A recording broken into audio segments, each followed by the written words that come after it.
There were many different creepy things that occurred around my little brother. Let's call him Time, a nickname he has. Let's start off by first stating our mother is a very cruel and evil woman. I don't want to get too into it, but if you have read or heard about a book called A Child Called It, then that pretty much shows how she treated us. She had 8 kids, but for some reason only treated Time and myself like garbage.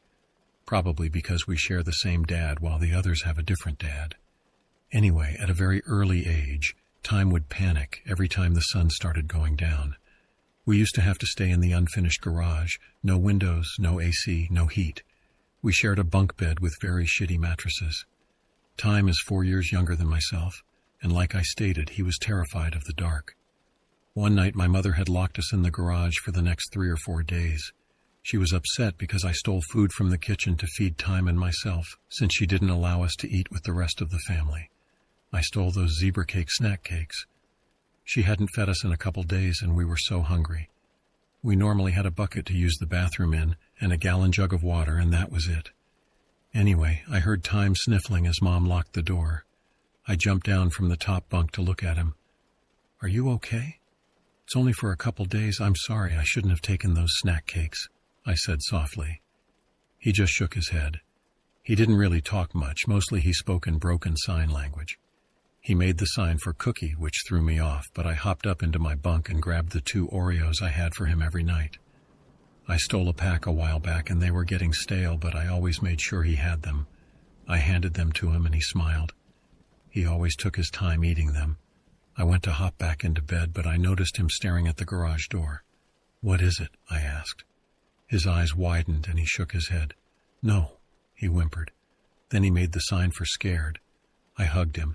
"I won't let Mom hurt you." I promised. I always made sure to make her more mad so she didn't hurt him. "No," he said, and made the sign for monster.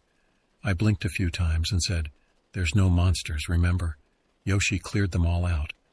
Time loved Yoshi from the Mario games. So, every time he got scared, I said Yoshi would protect him. It worked for almost everything. Just then, something smacked hard against the garage door, making us both jump. "No!" yelled Time. "It's back!" It was probably just a bird. Birds get confused when it gets dark out. I said. It did happen often. Normally it was the window in the living room, but they could easily hit the garage door as well. Time shook his head. "It comes at night. Every night." I was starting to get scared myself. What was he talking about? I laid down on the floor next to his bunk. "Okay, I'll sleep right here so nothing can get you," I said. He threw a pillow down to me, which brought a smile to my face. We were always there for each other. I reached over and turned off the dying lamp that sat on the floor. It barely had light to it, but it was better than nothing. Pretty soon I could hear Time whimper again. I grabbed the emergency flashlight I kept under his bunk and turned it on. It was dim normally, but if I clicked it twice, it had a bright strip of light down the side to light up the whole garage. I sat it on the floor sitting up so the whole room glowed. A shiver ran down my spine. "Why is it so cold tonight? It's July," I asked, pulling my quilt down from the top bunk. I glanced at Time, who was focused on the far corner of the garage. "What is it?" But I was cut off by a loud boom, within seconds after Mom hit the door that went into the house. "Quiet down in there," was basically what she said. Now I was frightened. No way was that a bird, and now I know it wasn't Mom. "Hungry," Time said, sitting straight up in his bunk. "I know, buddy, I'll get us some food once Mom takes her sleepy meds." "No, he's hungry." This stopped me dead. "Woohoo!" was all that came out. Time stared at the garage door. He wants in. This panicked me. Never had I felt so scared. I hopped up and shone the light over to the garage. Nothing was in the room with us, but I could see something moving around by the crack of the door. The boom. It tried to open the door. That's why I could see out of it now. The metal lock had stopped it, but the door was old. The lock was old. This didn't look good. It was probably a homeless guy trying to get in. I looked back at my little brother and put my finger to my lips. He nodded in understanding. I pulled the little pocket knife my dad had given me out. If he stuck his fingers through the door crack, I'd cut him. My heart was pounding in my ears, but I knew if I told Mom, she would punish us worse and call us liars. I really didn't even think about telling her at the time. I heard this weird screeching noise as I edged closer to the door. A lump stuck in my throat. What made a sound like that? A raccoon? This thought made me feel a little better, but something in my gut said whatever was on the other side was dangerous. I looked over to the lock and noticed a roll of duct tape next to it. That might help. I quickly and quietly pulled a piece. It was way louder than I expected. I froze as I heard whatever was on the other side run/hop to the other side of the door. Did I scare it? I ripped it off and stuck it around the lock. I'm not sure if it would help at all, but I did feel a little better. Then what sounded like nails on a chalkboard rang out. It lasted for what felt like forever, but really was less than a minute. Time squeaked, but buried his head in his blanket to stifle it. I ran back to my brother and hopped into his bunk with him. "What was that?" I said as soft as I could. Time grabbed the flashlight and turned it off. "Monster," he said. "Why'd you turn the light off?" I asked, a bit alarmed. He shrugged. "He don't like it," he said. Then he signed, "angry." I didn't know what to think.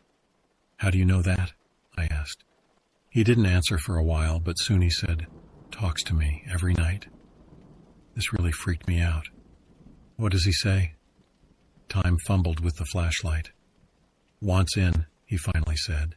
Then he pointed to himself.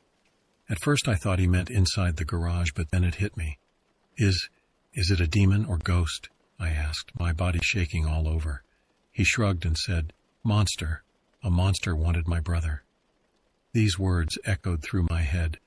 Curiosity took a hold of me. "Have you seen it? What does it look like?" He turned the flashlight on dim so I could see him better and signed, "Scary, tall, nasty." We really didn't know sign language entirely, so a lot of what he signed was broken. There was no way this was happening. Bang, bang, it hit the garage again. I was hoping Mom had taken her sleep meds and passed out already, or we would be in bigger trouble if we survived this.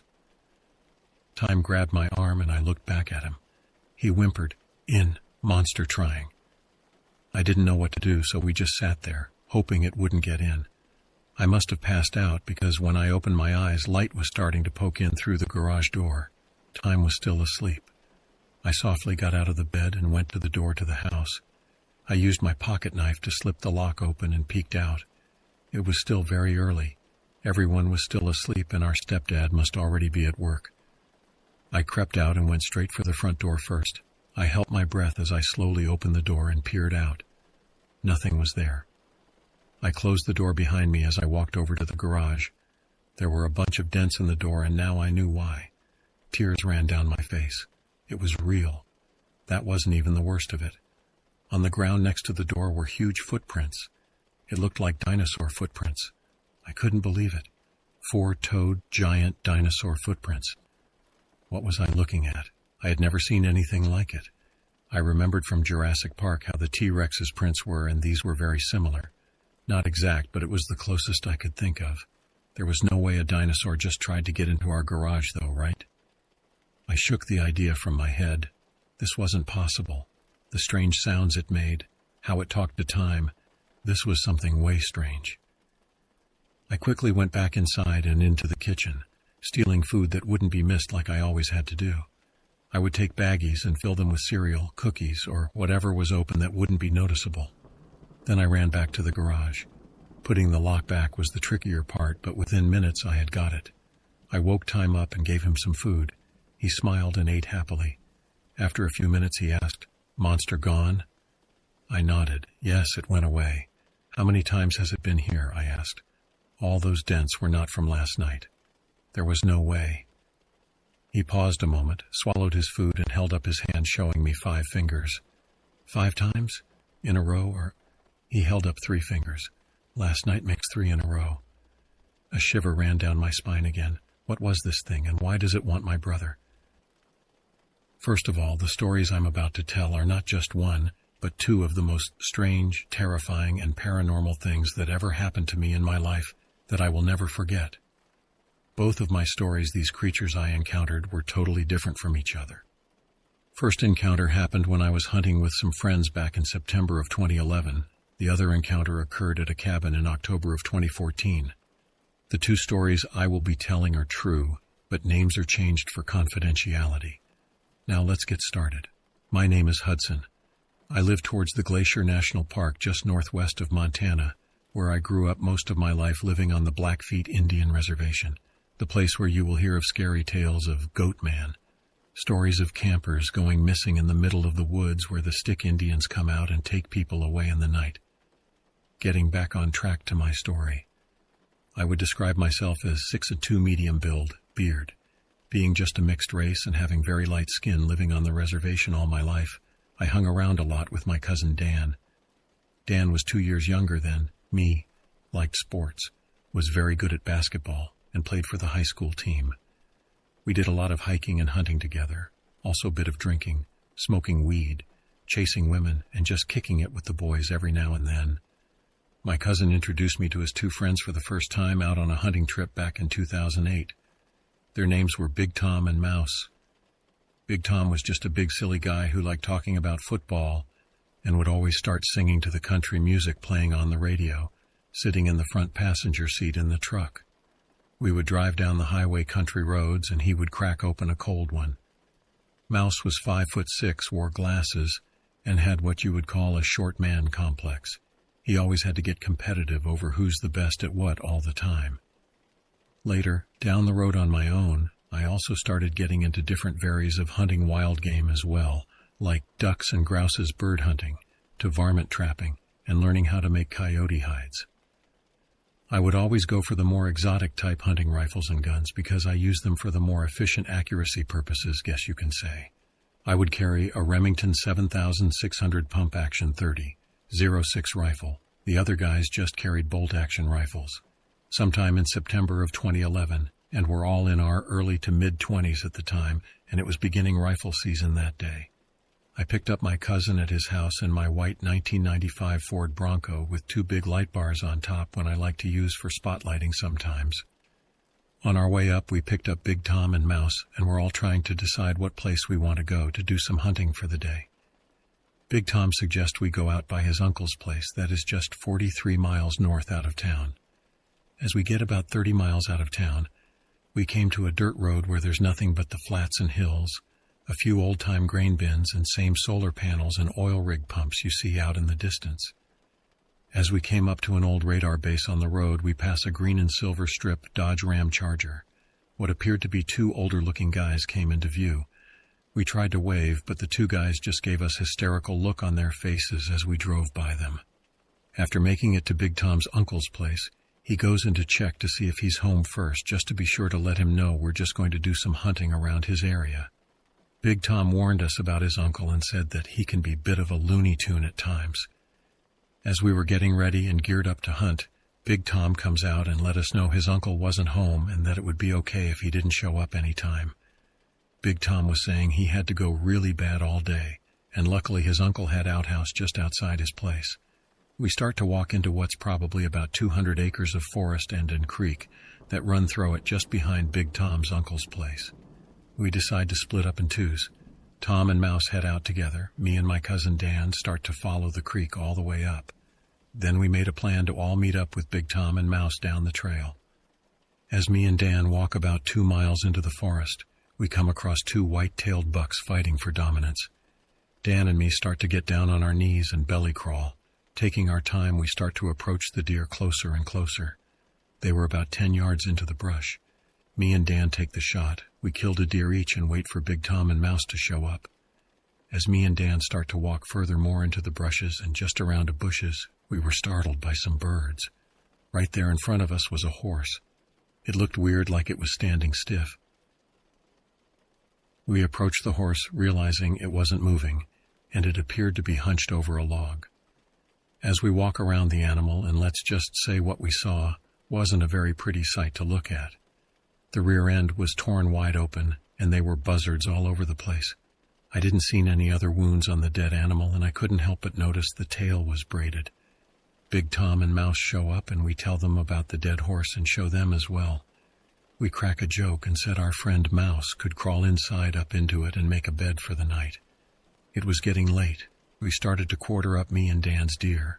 We found some good long pointy sticks laying on the ground that we used to poke through each front and hind quarter and carry them over our shoulders. Finally getting on the road, we found some tracks that went into the forest behind Big Tom's uncle's place. I turn only my light bars on while driving through a creepy dark forest at night. With my light bars on brighter than hell, we spot some porcupines in the brushes. I reached into the back of my Bronco and take out my laser-sighted crossbow. I loaded a bolt, put my sighting on it, used the lace to aim and shoot it. I retrieve, wrap it up, and throw it in the back with the rest of the quartered deer. While leaving from there, we start getting up little ways, all talking and joke until, wham! Something runs up, hits the side of my Bronco, and we all jumped. I was driving and said, "Oh, what the fuck was that?" We rolled down the windows to look around. Big Tom even pointed his .44 Magnum outside of the car. We looked around a bit but didn't see anything, so we just headed out after a while. A few days later, I told one of my other friends who's kind of a conspiracy theorist. He said a guy named Victor who lives on the reservation told him about something called a witch's braid that would appear on horses overnight. He mentioned a story where the woman thought it was cute that something would braid her horse's tail hair at night. Then he said the woman witnessed Bigfoot raping the horse and using the horse's tail as leverage. This caused the horse's tail hair to get all tangled in a braid-like pattern. When I told my conspiracy theorist friend about this, he mentioned that his grandpa told his mom that the tribe believed that Bigfoot would sometimes kidnap women. In the Powhatan tribe in California, Bigfoot kidnapped a woman, raped her. The women escaped but eventually had a hybrid baby. The boy looked mostly normal but was hairier. He grew up to have more strength, better smell, and better sight than normal people. In recent years, there was an article written about Bigfoot attempting to rape a male Colorado hunter while he hunted in the forest. There is a 2006 Bigfoot documentary that took place near the Glacier National Park, where someone found a small Bigfoot leg that had weird webbed feet. I think the documentary is called Bigfoot Lives and might be on Netflix.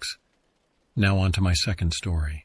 Going back to 2000, my dad just bought a cabin from an old guy who used to work for the railroads. It was a small yellow cabin and a small bunkhouse 3 feet in front of the cabin. 500 feet west from the cabin, there was a train car.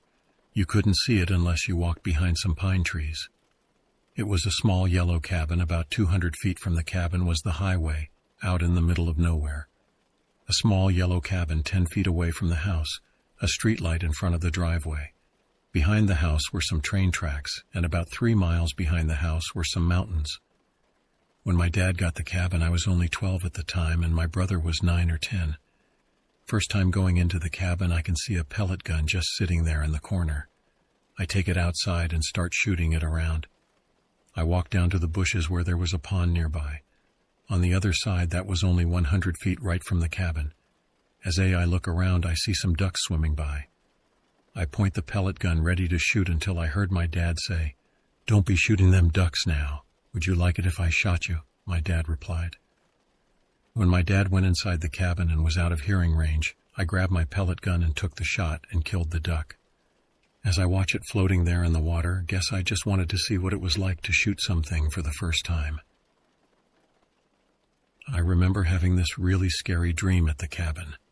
I was walking out to the living room and I look out the window and saw a dead carcass deer creature looking back at me with white, dead, lifeless eyes, making a screeching sound at me as it ran away into the woods.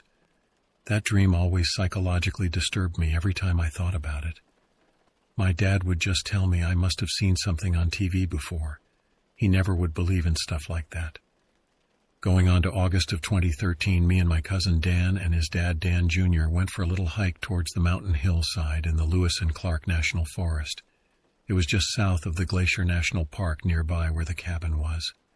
As Dan, his dad, and me go for our hike, this time I'm carrying my grandpa's old gun, a 12-inch single-shot 10-gauge I inherited from after he passed away 8 years ago. As we're going deeper into the woods, we stumble across an old rundown trailer house and some kind of barn shed on the side of the trailer used for putting horses into. When I stepped into the barn shed part, I was startled by big yellow eyes staring at me. It was an owl. My cousin's dad told me that should kill it, that it would only bring me bad luck if I didn't, so pointed my 10-gauge at it, pulled the hammer, then took the shot. As I watched the bird hit the ground, I walked away. Now I wanted to go check out what was all in the trailer. Walking around the living room of the old rundown trailer home, I hear a thud and turn to look what's behind me. Standing on a table staring right at me with big yellow eyes was another owl. Like before, I took my grandpa's 10-gauge, pointed it at the bird, then fired a shot. After leaving the place and getting up a little ways, I was looking around using my binoculars. I could see my dad's cabin 5 or 6 miles north from our location. I tell my cousin there's my dad's cabin, and we should check it out later, he agreed. Later that day, my cousin and me pick up a few girls and decide to make our way up to the cabin. We broke into my dad's cabin, and first thing we noticed is there was no electricity. We hadn't lived in it for a while, and my dad didn't pay on the bill for a long time. We were sitting around the living room in the cabin and found some old chopped wood. While making a fire, we start to tell jokes and got really drunk. After a while, Dan and me get really blacked out and start to fist fighting. After that happened, Dan and the 2 girls headed out. I'm left at the cabin alone. I start to get tired and decide to head for bed. It was a king-size bed with a bed frame made out of logs. While sleeping, I felt like I couldn't move. I thought I kept hearing some voice, but couldn't make out what it was saying at first. When I turned my head just a bit, I saw at the foot of the bed a human carcass-like entity. It had bleeding eyes staring angrily at me, really pissed off at me about something. It kept repeating the words, "The devil is here, the devil is here."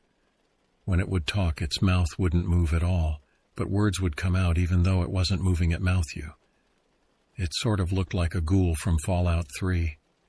After a while, I came out of it and left the next morning. The next week, me and my cousin Dan get over the fight we had that day and decide to make up. Dan's dad, my cousin Dan, and me decided to go for a hike to the same place. After hiking for a while, we stop by a creek and pass a joint around. After smoking, Dan and his dad decide to take a little walk. I waited down by the creek as they took their time walking through the woods and happened to just doze off while waiting for Dan and his dad to get back. As I lay there on the rocks, I heard a chilling voice calling my name. I heard it coming from the forest when I woke from my short little nap. I realized Dan and his dad weren't back yet, so I get up and walk around to loosen up a bit as I was thinking about the voice calling my name. I remember it sounding really strange and disorientating in a way, like a hollow echo kind of sound to it. What if nature was pissed off and the wilderness was trying to send me some kind of message? A year after, it was September of 2014 and was probably around 2 p.m. That day I was in my new blue 1992 XLT F150 with my Remington 7645 70 lever action hanging on the gun racks behind my head while I'm driving down the road on Highway 2, coming up from the mountain pass. After arriving at my dad's cabin, I realize I haven't been there in a year since when me and Dan drank there. I decide to stop at the cabin on the way through. After getting out of the truck and walking to the cabin, I looked into the window and could see someone inside. He had light brown hair, was wearing glasses, and looked to be about 5'10". When I looked inside, he was sitting on the couch changing his socks. His face looked very startled when he saw me through the window. I ran into the cabin and smashed him in the face and broke his glasses. Then I knocked him to the floor. He looked up at me with his hand covering his nose, trying to stop the bleeding. I told him, "Hey, what the fuck you think you're doing here? Get the fuck out. My dad owns this place. Get the fuck out of here, man." The guy was really ashamed. He apologized for his intrusion and got up and left. After I told my dad that a man broke into his cabin, he told me to check for anything missing or if anything looks out of place. I let my dad know nothing was missing, but the back door was broken down, and there was a nail stuck through the latch on the side of the window. This is so the window couldn't shut all the way. It had to be from the guy who broke into the cabin so he could get back into the cabin a lot easier, I guess. My dad decides that maybe it would be a good idea if I stayed at the cabin and said that he would get the electricity back on if I did. Remembering seeing what I did that day last year, I thought maybe it wouldn't be as bad staying there this time with some light in the place and maybe some company. My dad and me fixed the place up a little. We boarded up the back door and tried to shut the side window. It was nailed down pretty good. Only a month later, in October of 2014, we got the place fixed up decent enough. It's 8 p.m. and I go out to the cabin to check if the lights are still on. When entering the cabin, there is a small shed in the front about the size of an elevator. There are Krasny lamps, handsaw, and some snowshoes on the wall. As you enter the cabin, to the left is the ceiling fan, coach, and a cowboy boot and pistol belt lampshade. When you look to the right, there is closet and wooden gun rack. On the gun rack was my grandpa's old single-shot 10-gauge. When me and my dad fixed the place up a bit, and I remember putting it there. Going furthermore to the right, inside of the cabin was a cornered brick wall and a round brick platform where the wood stove is placed on. Just right above the wood stove, hanging on the brick part of the walls, was an old bull skull. On the wall hung a painting portrait of a scrubby, drunken, dirty old cowboy with a dirty old dark blue button shirt and red rag around his neck. A dirty old cowboy that had really bad teeth and seemed to be missing a tooth as he is smiling in the painting. He had black hair, a thick black mustache, thick black eyebrows, and also had a 5 o'clock shadow. My dad liked to have a cowboy style to his cabin. Furthermore, to the left would be where the main living room window. It has big red curtains in front of it. Just above in the living room is a ceiling fan and a long dark wooden beam that runs right above between the kitchen and living room ceiling. A bit of it connects to the brick wall part of it right there in the living room. On the entertainment center sat a TV leaning against the wall. A little to the right was a coffee table that had the cowboy boot and pistol belt lamp. There was the kitchen further in the back with the back door. It got broken into. Also some stairs that just go down to the basement of the cabin. Just around the brick park of the wall is a small hallway that leads to 2 bedrooms and a bathroom. Everything in the cabin looked good. So far the lights were running again, and I could hear the radio playing on the kitchen counter as I was thinking about on staying for the night. I thought I could use some company, so I decided to run to town. As I was leaving, getting into my truck, and was pulling out of the driveway of the cabin, I saw at the corner of my eye something fly by. It landed somewhere on the ground in the dark. I didn't get a good look at it, but I thought I'd seen that it had a really long wingspan, more than just for an ordinary bird. As I was going to pick up my brother and our 2 friends who we grew up with our whole lives, Ed and Cole, who were also brothers. Ed was the oldest. He was around 6'2" in height and always wore a green alien cap. Short, dark hair, had a beard like me, and always liked talking about conspiracy theories like UFOs and the paranormal. Cole had really long hair, wore black Cannibal Corpse t-shirts. All 4 of us liked metal music and would all talk about going to a music concert someday. My younger brother Anthony was also a big admirer of music. He wasn't into as hardcore of bands as Cole was, but he did like some pretty good metal bands though, like Pantera and Audioslave. Anthony would have really bad seizures at the time, so I always made sure to keep a really close eye on my brother. We were all sitting around inside the cabin, passing a blunt, listening to the radio. It picked up a station from the reservation of 2 native guys telling scary stories of skinwalkers and of Goatman. Probably just for the Halloween weekend, I guess, since it was October that year. After a while, I stood up to go take a look out the window. As I was peeking through the big red curtains of the living room window, I saw something very strange. About 150 feet from the road in front of the cabin, and about 30 feet behind my truck standing on the ground, I saw a bird-like creature. But not any kind of bird I ever saw. Something didn't look right about it. It had a head and a neck almost like a human, and something weird above its head. It looked to be like some kind of horns as far as what I saw. I couldn't make out what the face looked like. As the bird thing stood there just staring back at the cabin, I tried to tell the other guys what I saw outside. I tried showing them, but about the time we looked out the window, it was gone. Soon after a bit, we all start to get pretty tired. Ed and Cole head for the back bedroom with 2 extra beds, while my brother went into the back bedroom, the one with the big log bed frame. I slept in the living room. In the living room, I noticed there were 2 wooden owl statues that my dad must have picked up at a thrift store and put there when we were fixing up the place. Both of them were standing on the top shelf, just on the far sides from each other, just right above the TV. I made a fire from the wood stove. When I was sitting on the couch, I looked up at one of the owls. Thoughts were going through my mind as the creepy owl statue staring back at me, lit by the light of the fire from the wood stove lighting up the living room. I couldn't help but feeling kind of guilty as I thought back to that day I killed them owls last year and start getting creepy vibes, so I turned on the lamp by the window. I then decided to crash out on the couch. After a while I was awakened and started to hear something just out of the half-opened window, the one I said that wouldn't shut all the way, that was just behind the coffee table and lamp I just turned on. The sound outside got closer and closer to the window. I started to feel like I couldn't move. It was all happening again just like last time. I could only move my eyes and I can only hear what was around me. I heard something that sounded really weird. It was right outside the window by the coffee table and lampshade. It sounded like a growl with a muffled sound. I looked at window that was only half open. There the thing was bursting, its head through the window, flapping and screeching around. Finally revealing itself was a creature that had no face and had mix of between feathers and fur with log-pointy horns, sort of like antelope. The creature was trying to get in through the window. Its head was convulsing and swinging, flapping around fast and unnaturally. I finally snapped out of the sleep paralysis nightmare. I jumped up from the couch and rushed to the gun rack to my grandpa's single-shot 10-gauge shotgun. I spun around fast as I could and shot the window out where I saw the creature try to enter through. But after I came to my senses, I realized the creature was gone.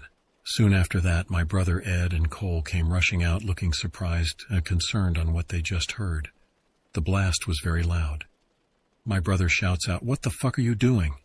"Dad's going to be really pissed you shot out the window," he replied after that, as we all stood around confused, trying to make sense of what just happened.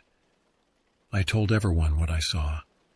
We looked out the window but didn't see anything. Ed, with his conspiracy ideas, thought probably the entity could have used some kind of telepathy to invade my dreams because maybe it wanted to reveal itself to terrorize me. It seemed to have looked like it had the features and traits of all the animals I killed combined in one, coming back as a nightmare to get revenge on being such an animal killer. Cole heard the same growling, mumbling sounds that I heard. Meanwhile, there was no other damage to the cabin besides what we cleaned up, pieces of broken glass laying around.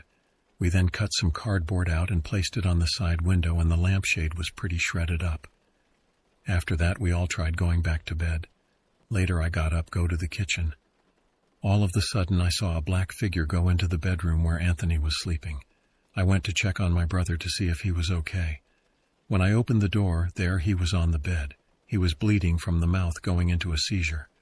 I rushed in fast over to him and pulled out my wallet, trying to get it into his mouth to keep him from biting his tongue. I called for Ed and Cole for help and said, "That's it. We're taking him to the hospital." It was probably 3 a.m. that night. We carried him out to the truck, jumped in the truck. As I drove out of driveway and got up the road, we all headed for town. I'll never forget that night, because around that time 2 of my closest relatives to me passed away in 2016. It was ironic that I killed 2 owls and around that same year those 2 people died. So next time when you ever go into the woods and you see a messenger like an owl, don't be disrespectful and kill it, or you might get haunted by some kind of creature trying to get revenge. After that, I started picking up my pace, trying to get into our hounds. But it was too late. Just minutes later, the pack of coyotes had made it to our hounds, and within seconds, a massive fight broke out. I heard them grab a hold of Bo, and then he started whimpering and took off running to get away from them. But not old Jake. He held his ground right next to the tree he had tracked the raccoon to. I believe he did it because in his mind, he might have thought the coyote was coming to take the tree away from him, but really they just wanted to eat him. Old Jake fought all over the place with the pack coyote. He was putting an absolute whipping on them for a while. But soon after that, the whole dynamic of the fight that had broken out changed, and the coyotes were starting to fight old Jake as a pack. My papa called me again. "Get in there quick, they are going to kill him." So I started running through the forest, scared for my dog's life. Suddenly again the fight changed, and Bo had circled back around and came back to help old Jake fight the pack of coyotes, and once again old Jake was holding his ground. Oregon, so I thought. The coyotes were whimpering and screaming, and it was just an awful ruckus in the woods, an absolute battle. I soon made it to old Jake, and once I shined my flashlight on him, he had a coyote by the throat, then let it go once he saw me. It then took off running along with the rest of the pack. I walked over to old Jake, bent over, patted him on the head and checked him out, showing a few cuts and gashes on him, but overall was in good shape, being that he was just in a fight with a pack of coyotes and lived. Just in front of us was a huge black oak tree, and behind it I heard the sound of a coyote whimpering and doing what I would call a blood gargle, choking on its own blood. Old Jake and I walked around to check it out, thinking that around this tree we would see that Bo had killed a coyote. But once we could see, I then noticed that it wasn't Bo at all. It was a great big dog, really broad, bigger than the size of a Saint Bernard. It then turns and looks at me while holding a dead coyote in its mouth by its rib cage, and no part of the dead coyote was touching the ground. This dog was holding this 50-plus lb coyote off of the ground. I stopped and just looked as if we were just standing feet apart from each other. The strange dog dropped the coyote out of his mouth and looked at me. That's when I realized how much I underestimated the massive size of this animal. It leaned in forward, then stood up on its hind legs, in a really slow motion that I can only describe as if you've ever seen an elderly person try to get up out of a rocking chair. At this moment I thought it was leaning against something, and that was the only logical explanation. This thing then takes 2 steps forward while standing on 2 legs. That's when I noticed its chest, because it didn't have a dog's chest, it had the chest of a man, an abdomen. Then its hands caught my attention because it was moving them up beside itself, and it had hands more similar to that of a man but more like claws. I saw its face was charcoal-colored with solid black eyes of eternal darkness. It had blood coating it, dripping down from its mouth to its chest like hot candle wax running down a wick.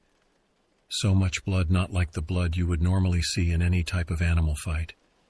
It was more so like it was eating the coyote alive during the previous attack before I arrived. Again it takes another step towards me, and I break out into a cold sweat, my mind finally realizing what I was looking at is a damn werewolf that is not supposed to be of this world. The feeling in my mind was just absolute horror, as if the world around me no longer existed, and I was in some sort of overwhelming sense of dread.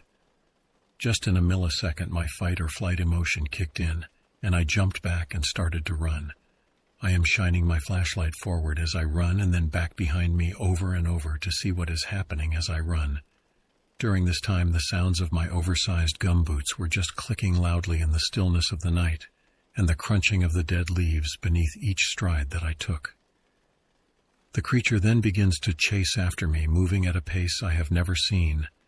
But soon after the monster took only a few steps, old Jake hit into him, lunging his body weight towards the dogman-type creature that made a loud thud noise of old Jake's body weight slamming into the monster, snapping his jaws together and growling, trying to protect me from any harm.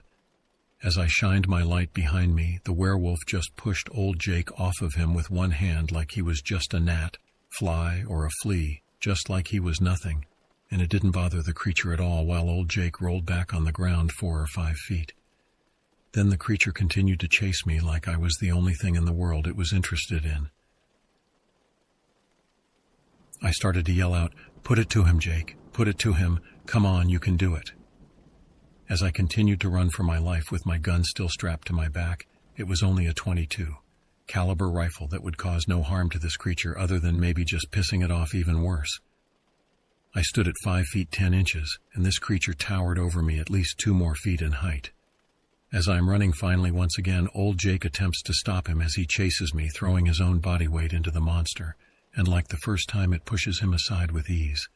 And back to the chase, the werewolf went right back in my direction as I ran. It had its mind set on me, and me alone. I am running with everything I can run with, all the energy my legs can produce through the forest towards the direction of the truck. And once again I started to scream, "Come on, old Jake, put it to him. Get him. Jake, get him. Come on, Jake, I need you." As this thing was gaining ground on me quickly. And for the 3rd time, old Jake comes in towards the monster and hits him again with his body weight. And once he did, I heard a loud popping noise, and I heard what I call the jaws of death lock down on the creature. Before I turned around, I just knew that old Jake had finally made good contact with the monster, and that when I seen Jake had his mouth latched onto the hip of the werewolf, just hanging there on it like a chihuahua on a mailman. That was the size difference, because old Jake was just nowhere near the same size as this animal. The monster then stopped and grabbed old Jake with both of its hands, and as sure as I am telling you this story now, it threw old Jake through the woods like a baseball. I could see old Jake's body flying through the air, hitting low-hanging tree branches and leaves and stuff. I knew at that point old Jake was dead. It was just me and the monster in this moment. And I continued to run with tears rolling down my face and a sense of pain and dread with the thoughts in my mind that this thing just killed my dog. I am all alone. No one here to save me, not even Daniel Boone can come up from the grave and save me at this point. I am a goner for sure. The monster then continued to run on after me. At this point, it's so close to me I can feel the heat on the back of my neck. I'm trying to run in a zigzag type of movement. While being overwhelmed with emotion, I started yelling once again, "Come on, old Jake, please, I need you. Put it to him, Jake, put it to him." But no matter how many times I yelled and screamed for help, old Jake didn't come. He was gone. I stumbled over a fallen tree branch or something and fell face down on my belly into an old treetop that had blown over in the forest, maybe after a storm or something. I'm not sure why it was there. I rolled over on my back and the creature dropped down on all 4 feet, and I started to crawl backwards into the mangled tree branches and decaying leaves while the monster continued to pursue me. At this point, the animal and I were at point-blank range, just a couple of feet from each other.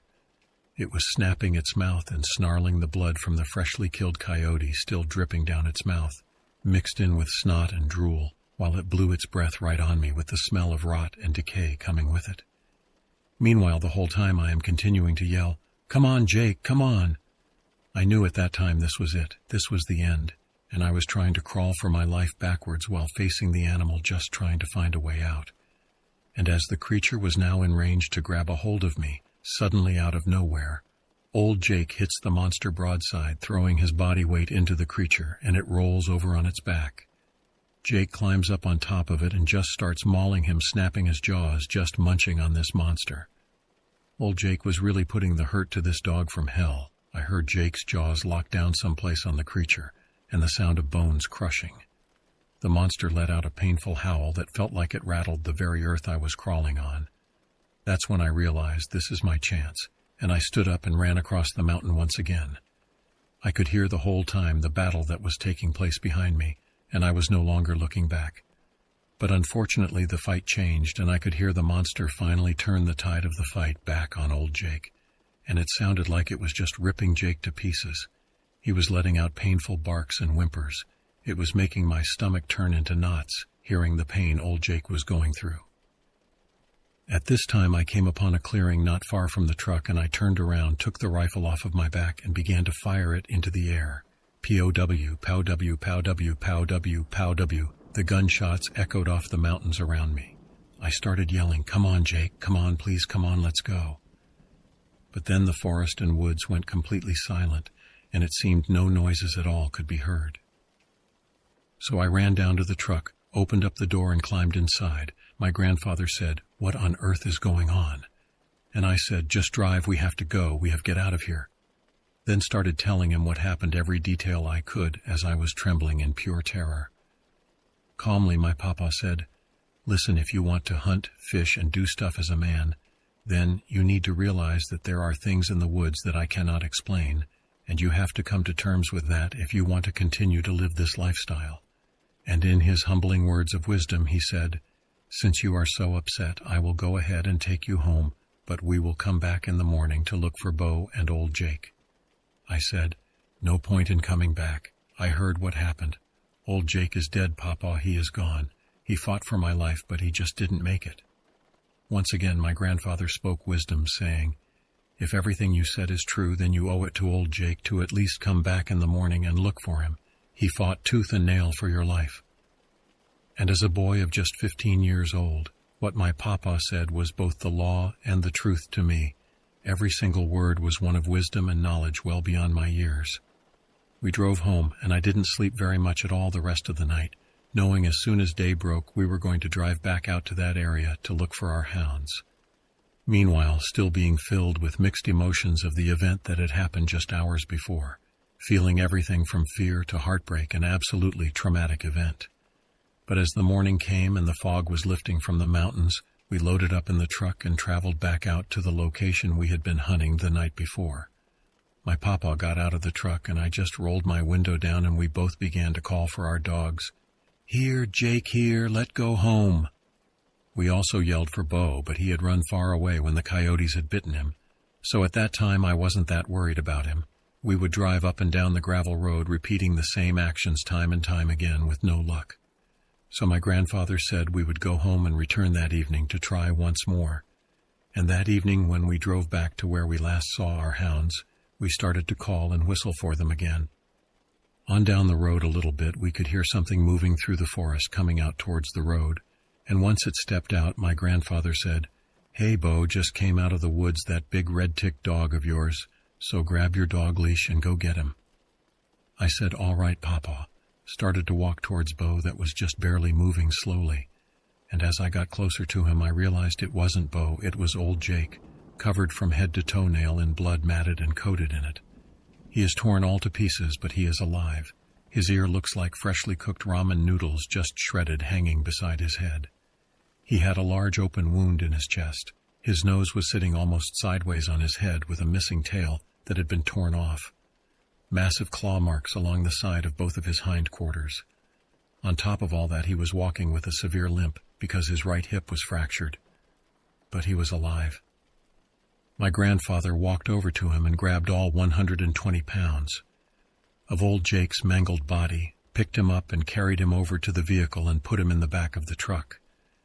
I had never seen my papa do something like that because he was a tough love type of a guy. But he was just as heartbroken at that moment as I was. Then we drove out of Daniel Boone National Forest and back to the farm. Most people, I believe, would have probably, with a dog that was so severely injured, put him out of his misery and buried him. But we didn't. My mama did a lot of veterinarian work with our animals on our farm, and somehow, against all odds, she was able to doctor old Jake up and pretty much bring him back to life. From that moment on, old Jake and I had a special bond. We were always best friends, and he lived a long and happy life. I will never forget what old Jake did for me that night in the Battle of the Backwoods, and if a dog loves its human enough, they will battle something that is unbeatable to keep you safe from harm. I gave up on old Jake's life multiple times that terrible night, and he fought for me over and over again. That was a really hard thing to live with on top of the trauma I was not ready for at that time in my life. And if it weren't for the wisdom of my humble grandfather, then we would have lost old Jake forever. Both of them have now left this world and been called way up yonder to hopefully hunt in the hills of heaven. You can say what you want to say about what terrifies you the most, but to me it will always be the thing I saw. I guess you can say it was a dog man, werewolf, hellhound, skinwalker. I am not really sure, but what I do know is it bled and felt pain just like any other animal in the world, and so I know what I saw was tangible and real. By the way, about a week later, someone found Bo at a local country store, and I was able to also get him back as well. I am Hamish, pronounced as Hemish, and I live in the Netherlands. And what I want to share was really the most horrifying experience I ever had in my entire life. Me and my family went on a vacation in Sweden. It was the most beautiful vacation ever, because Sweden is a land with untamed woodland and the lakes crystal clear, and me being a guy who loves the woods, it was like a dream come true. The first 2 days were uneventful. We were just having fun in the woods and the lake, because we were taking the canoe and scanned the area off every island in the lake. But that one day I was rowing the canoe, and I was with my two sisters. The one always loved to fool around in every kind off situation you could imagine. Let's call her Anne for privacy reasons, and the other one, let's call her Julia. For privacy reasons was so serious, and I find it so annoying that I asked my sister Anne to drop me of the shore. 'Cause I didn't, I was irritated, and my butt was starting to hurt after sitting an hour on a wooden plank, so I got dropped of. And it wasn't that far from the camp we stayed, but the woods were really dense, and there were many boulders and steep rocky hills, so it took me a while to get back, and I enjoyed it.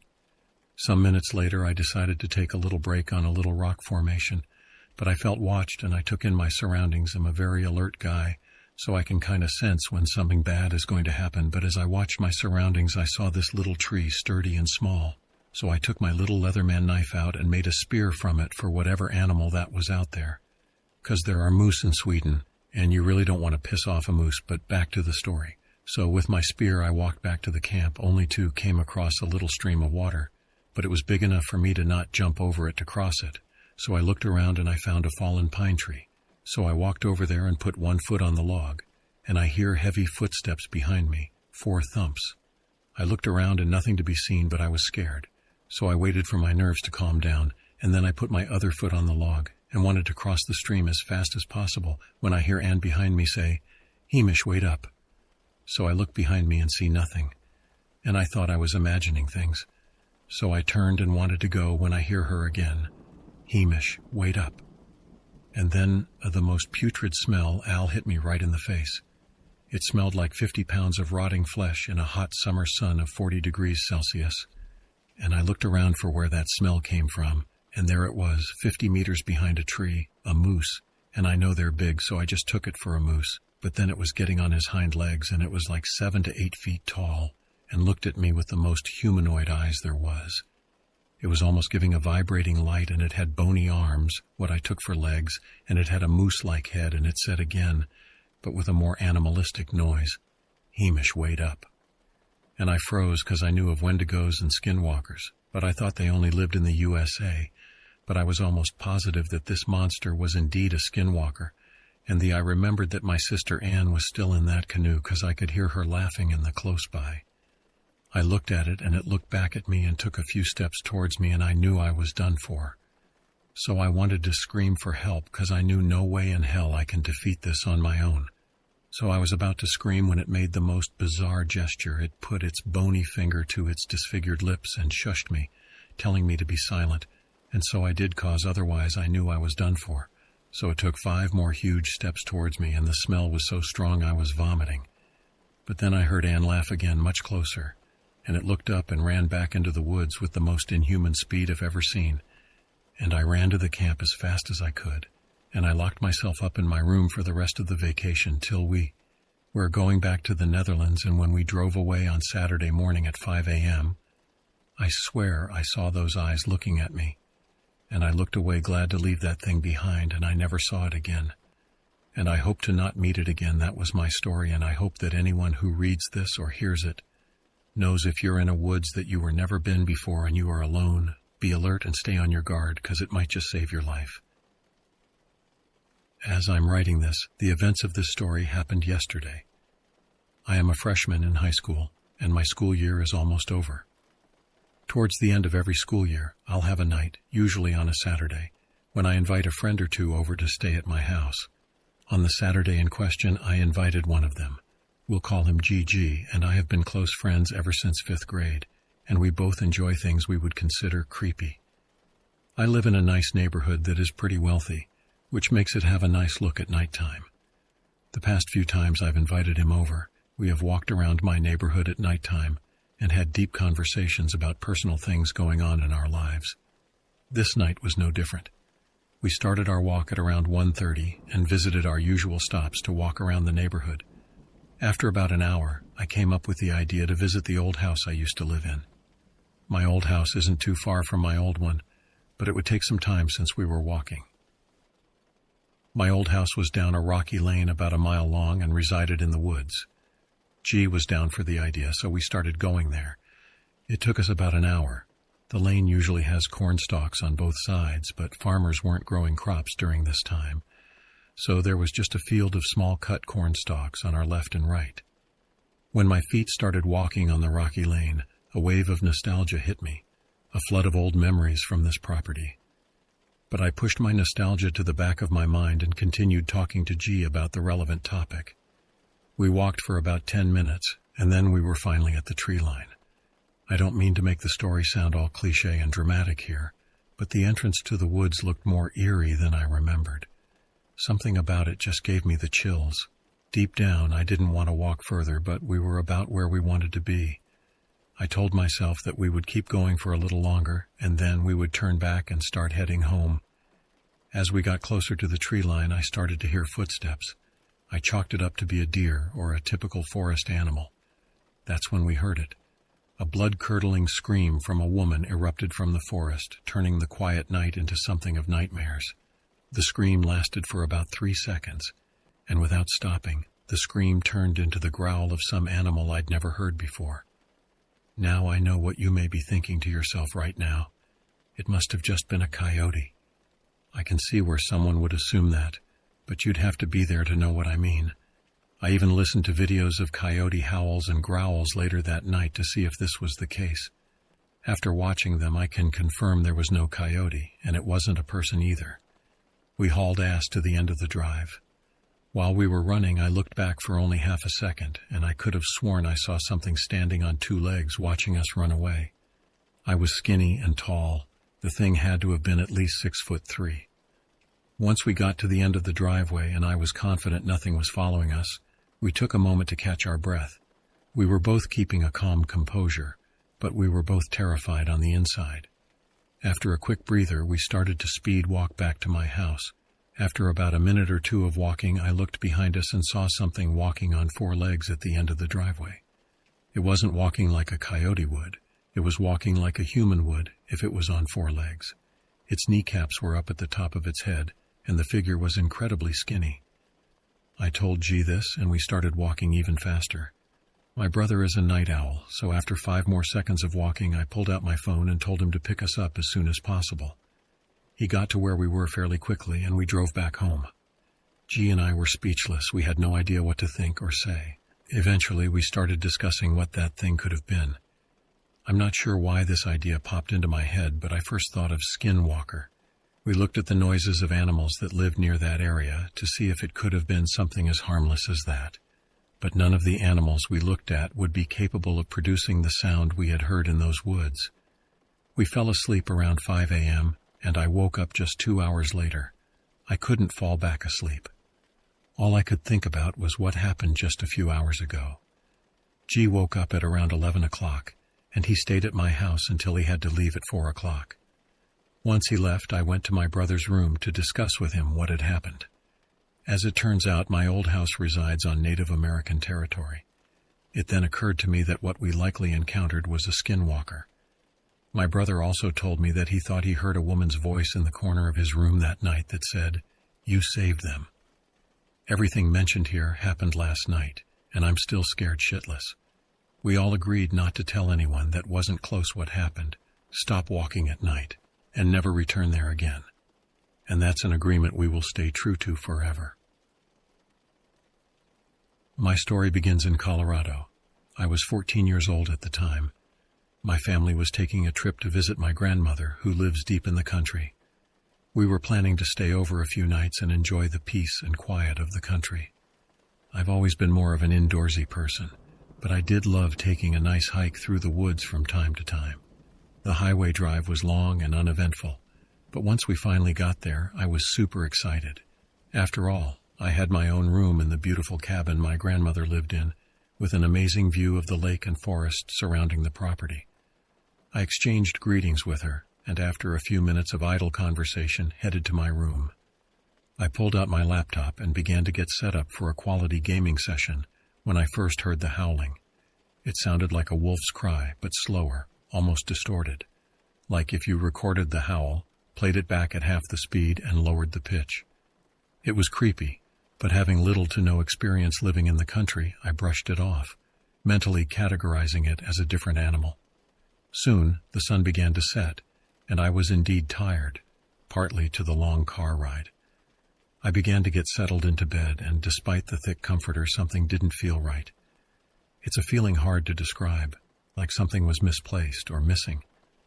I didn't know what it was, but I brushed it off, telling myself it was just weird to sleep in an unfamiliar place, and eventually I drifted off.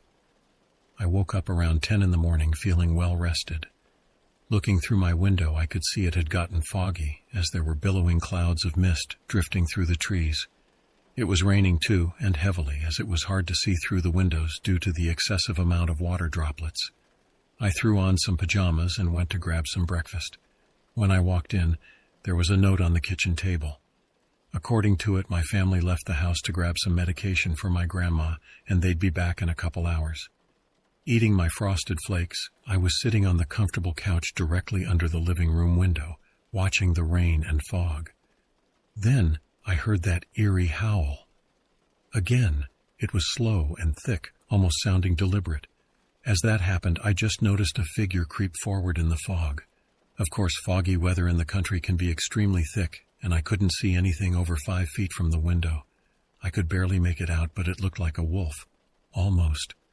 The feeling that something was wrong, very, very wrong with the animal hit me. Then, the realization. The creature was standing on its back legs. Its back legs. I was shocked, confused. When I finally could think clearly, I looked at the creature in more detail. Its legs were twisted, bent in weird ways, almost like it was hit by a car. Of course, up here by the cabin, the closest road that's often used is a good mile away. As I looked on in horror, the creature spun around, and on its two hind legs sprinted, straight up sprinted, disappearing instantly into the thick fog clouds. As it turned around, though, I could see it had no tail. Literally, no tail. Like it was ripped off. I instantly ran back to my room, shut and locked the door, and hopped on my laptop, trying to forget the horrific sight I just saw. When my family finally got back, around 3, I waited till my parents were out of the room to tell my grandma. My parents wouldn't believe me anyways. I knew she was Native American, but not that she was Navajo. She told me that what she believed I saw was a skinwalker. Supposedly, it's a shape-shifting spirit or witch that takes the form of animals in order to harm people. However, it can never perfectly replicate the animal it takes the form of. When we left 3 days later, I was happy to get out of those woods. After researching the legend of the skinwalker further, I honestly believe that that is what I saw. So to all those listening, be careful when you go deep into the countryside of Colorado. If I met that creature when I was outside the cabin, I may not have been here to tell this story. Nothing haunts a man more than the decisions of the past. The world threw something impossible for me to comprehend at an early age. I would soon find out life is not all rainbows and cotton candy. Many people come here and see the majestic mist rising from the mountains early in the morning and think of it as pure beauty. But all I see is gases the hills belch up from whatever they swallowed up the night before. Because for me, the mountains have tainted my very soul and left holes in my heart forever. The wilderness can grant many gifts, growth, new life, clarity, and a vast amount of opportunities. But also the wild can suffocate you in sorrow and drown you in dread given the right circumstances. Have you ever asked yourself what you would do in the event of needing a helping hand in a dire situation? This was the difficulty that I was faced with, which changed my life forever. I grew up in the foothills of eastern Kentucky, what I consider to be the base of the Appalachian Mountains, on my grandparents' farm mostly. I spent the majority of my childhood learning lessons of life with my grandfather. The value of $1 was also how I had my fun digging ginseng roots, hunting for substance, and wildlife population management in our area. My grandfather was a fur bearer like his father before him. Anything that was hard work pretty much is part of my upbringing. Looking back on those years, I would not trade them for anything. We went to church every Wednesday and Sunday, always had a lot of cousins around to play within the creeks and streams around the farm. Taught early survival in the wilderness. The lessons I learned never came easy, but always held lasting impressions. We only went to town a couple of days a week when we visited the feed store for our livestock, and sometimes I would rent a movie from the video store uptown. That was as close as I got to the big city lifestyle as a child. The main thing we did most nights when the whippoorwill started singing and the lightning bugs came out was to gather our hound dogs and travel to the Daniel Boone National Forest to go raccoon hunting. We did this because, as I said, my grandfather and I were fur bearers. The raccoon population in our area is very thick, so this was part of our lifestyle to chase that hard-earned dollar. Also for wildlife management population control, because raccoons can carry and transmit more types of diseases than most animals in our area. We had 2 dogs at that time. Our young dog's name was Bo. He was a red tick hound in the breed of the animal, beautiful in every way. He was mostly red in color with a few white specks on him, almost the color of strawberry wine. Our older dog was a treeing Walker hound. Around here we just call his breed Walker, and his name was Old Jake. He was a giant of a dog for his breed at somewhere around 120 pounds. He was a tricolored dog, meaning he was black, white, and tan. He was an absolutely great hound and had a heck of a good nose on him for tracking critters through the mountains of the Daniel Boone National Forest. Old Jake wasn't afraid of anything at all. Once he would track a raccoon to a tree, it was his domain. On this particular night, it was the opening night of raccoon hunting season in the state of Kentucky, October 1st, 2003. My grandfather and I had decided to go on a hunting adventure into the Daniel Boone National Forest. He was in poor health, so I always had to handle our dogs and take care of them when we went out on our nightly hunts. We had gotten a bit of a late start that evening, so we had to travel off of the beaten path on a 6-mile road called Shooting Range Road near the Clear Creek and Leatherwood area of the Daniel Boone. Once we got to the very end of the road and it came to a dead end, we parked our truck, then got out of the vehicle, dropped the tailgate down, and opened up the dog box door after that. Bo and old Jake jumped to the ground, ran straight down a creek in the forest, and started hunting for a raccoon scent. A short while after, old Jake started barking on the scent track he smelled, and then Bo joined in with him, making that sweet southern hound music that whistled a gravelly song through the crisp night air. They tracked the scent of the raccoon they were chasing up the side of a mountain and over a cliff a good 700 yards away from the truck.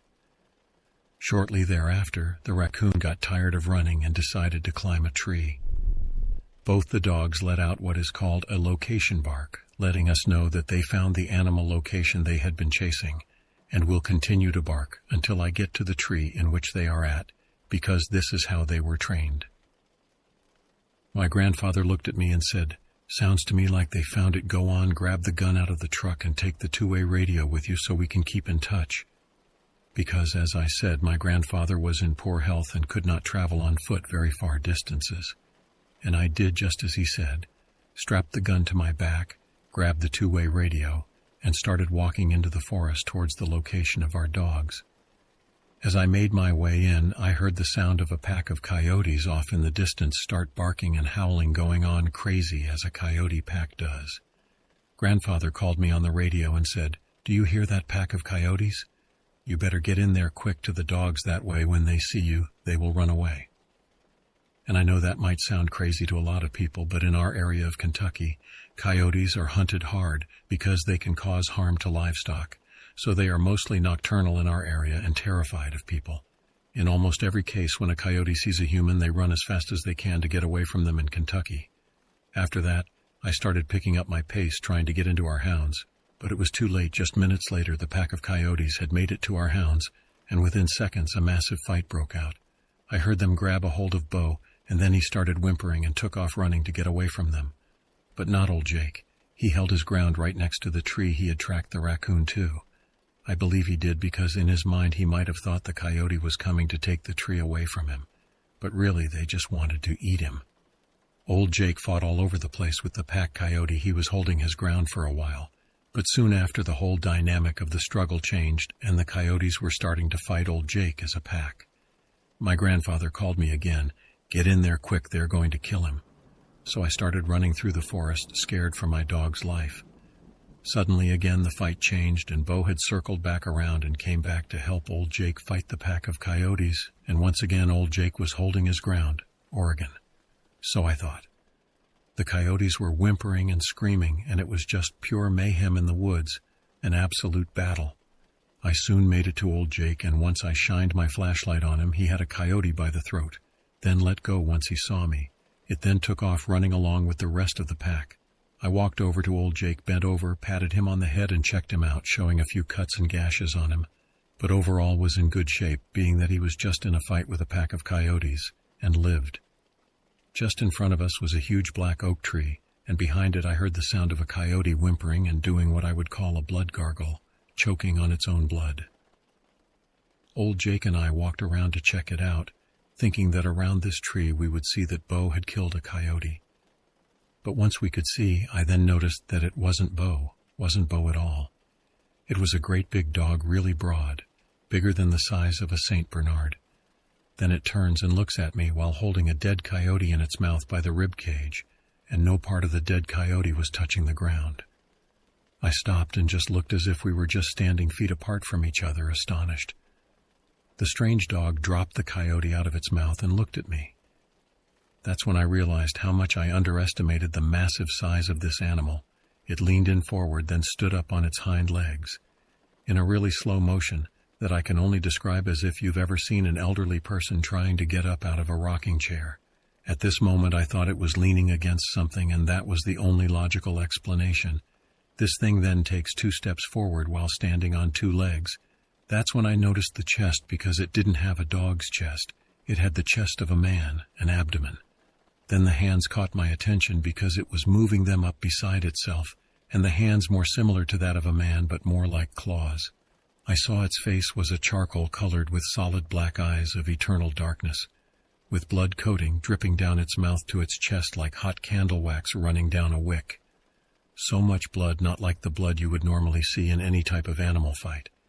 It was more so like it was eating the coyote alive during the previous attack before I arrived. Again, the creature takes another step towards me, and I break out into a cold sweat. My mind finally realizing what I was looking at was a damn werewolf that is not supposed to be of this world. The feeling in my mind was just absolute horror, as if the world around me no longer existed, and I was in some sort of overwhelming sense of dread. Just in a millisecond, my fight-or-flight emotion kicked in, and I jumped back and started to run. I am shining my flashlight forward as I run, and then back behind me over and over to see what is happening.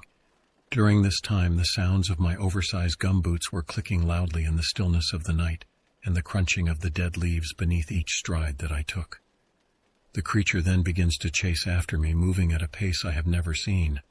But soon after the monster took only a few steps, old Jake hit into him, lunging his body weight towards the dogman-type creature that made a loud thud noise of old Jake's body weight slamming into the monster, snapping his jaws together and growling, trying to protect me from any harm. As I shined my light behind me, the werewolf just pushed old Jake off of him with one hand, like he was just a gnat, fly, or a flea, like he was nothing, and it didn't bother the creature at all, while old Jake rolled back on the ground 4 or 5 feet. Then the creature continued to chase me like I was the only thing in the world it was interested in. I started to yell out, "Put it to him, Jake. Put it to him. Come on, you can do it." As I continued to run for my life with my gun still strapped to my back, only being a .22 caliber rifle that would cause no harm to this creature other than maybe just pissing it off even worse. I stood at 5 feet 10 inches, and this creature towered over me at least 2 more feet in height. As I am running finally once again, old Jake attempts to stop him as it chases me, throwing his own body weight into the monster, and like the first time, it pushes him aside with ease. And back to the chase, the werewolf went in my direction as I ran. It had its mindset on me and me alone. I am running with everything I can run, with all the energy my legs can produce through the forest, towards the direction of the truck. And once again I started to scream, "Come on, old Jake, put it to him. Get him, Jake, get him. Come on, Jake, I need you." As this thing was gaining ground on me quickly. And for the 3rd time, old Jake comes in towards the monster and hits him again with his body weight. And once he did, I heard a loud popping noise, and what I call the jaws of death locked down on the creature. Before I turned around, I just knew that old Jake had finally made good contact with the monster, and that's when I saw Jake had his mouth latched onto the hip of the werewolf, just hanging there on it like a chihuahua on a mailman. That was the size difference, because old Jake was just nowhere near the same size as this animal. The monster then stopped and grabbed old Jake with both of its hands, and as sure as I am telling you this story now, it threw old Jake through the woods like a bag of garbage. I could see old Jake's body flying through the air, hitting low-hanging tree branches, leaves, and brush. I knew at that point old Jake was dead. It was just me and the monster at this moment, and I continued to run with tears rolling down my face, and a sense of both sorrow and dread, with the thoughts in my mind that this thing just killed my dog. I am all alone, no one here to save me, not even Daniel Boone himself can come up from the grave and help me at this point. I am a goner for sure. The monster then continued to run on after me at this point. It's so close to me I can feel the heat on the back of my neck. I am trying to run in a zigzag type of movement. While being overwhelmed with emotion, I started yelling once again, "Come on, old Jake, please, I need you. Put it to him. Jake, put it to him." But no matter how many times I yelled and screamed for help, none came. He was gone. I stumbled over a fallen tree branch and fell face down on my belly into an old treetop that had blown over in the forest, maybe after a storm or something. Rolled over on my back, and the creature dropped down on all 4 feet, and I started to crawl back into the mangled tree branches and decaying leaves while the monster continued to pursue me. At this point, the animal and I were at point-blank range, just a couple of feet from each other, snapping its mouth and snarling, the blood from the freshly killed coyote still dripping down its mouth. mixed in with snot and drool while blowing its breath right on me with the smell of rot and decay coming with it. Meanwhile, the whole time I am continuing to yell, "Come on, Jake, come on." I knew at that time this was it. This was the end, and I was trying to crawl for my life backward while facing the animal, just trying to find a way out. And as the creature was now in range to grab a hold of me suddenly out of nowhere, old Jake hits the monster broadside, throwing his body weight into the creature, and it rolls over on its back. Jake climbs up on top of it and just starts mauling him, snapping his jaws, just munching on this monster. Old Jake was really putting the hurt to this dog from hell. I heard Jake's jaws lock down someplace on the creature, and the sound of bones crushing. The monster let out a painful howl that felt like it rattled the very earth I was crawling on. That's when I realized this is my chance, and I stood up and ran across the mountain once again. I could hear the whole time the battle that was taking place behind me, and I was no longer looking back. But unfortunately, the situation changed, and I could hear the monster finally turn back on old Jake, and sounded like it was just ripping him to pieces. He was letting out painful barks and whimpers, making my stomach turn into knots, hearing the pain old Jake was going through. At this time, I came upon a clearing not far from the truck, and I turned around, took the rifle off of my back, and began to fire into the air. POW, POW, POW, POW, POW. The gunshots echoed off the mountains around me. I started yelling, "Come on, Jake, come on, please come on, let's go." But the forest went completely silent, and it seemed no noises at all could be heard. I ran down to the truck, opened up the door, and climbed inside. My grandfather said, "What on earth is going on?" I said, "Just drive. We have to go. We have to get out of here." Then started telling him what happened, every detail I could, as I was trembling in pure terror. Calmly, my grandfather said, "Listen, if you want to hunt, fish, and do stuff as a man, then you need to realize that there are things in the woods that I cannot explain, and you have to come to terms with that if you want to continue to live this lifestyle." In his humbling words, he then said, "Since you are so upset, I will go ahead and take you home, but we will come back in the morning to look for Bo and old Jake." I said, "No point in coming back. I heard what happened. Old Jake is dead, Papa. He is gone. He fought for my life, but he just didn't make it." Once again, my grandfather spoke, saying, "If everything you said is true, then you owe it to old Jake to at least come back in the morning and look for him. He fought tooth and nail for your life." And as a boy of just 15 years old, what my grandfather said was both the law and the truth to me. Every single word was one of wisdom and knowledge well beyond my years. We drove home, and I didn't sleep very much at all the rest of the night, knowing as soon as day broke we were going to drive back out to that area to look for our hounds. Meanwhile, still being filled with mixed emotions about the event that had happened just hours before, feeling everything from fear to heartbreak, an absolutely traumatic event. But as the morning came and the fog was lifting from the mountains, we loaded up in the truck and traveled back out to the location we had been hunting the night before. My grandfather got out of the truck, and I just rolled my window down, and we both began to call for our dogs. "Here, Jake, here, let go home."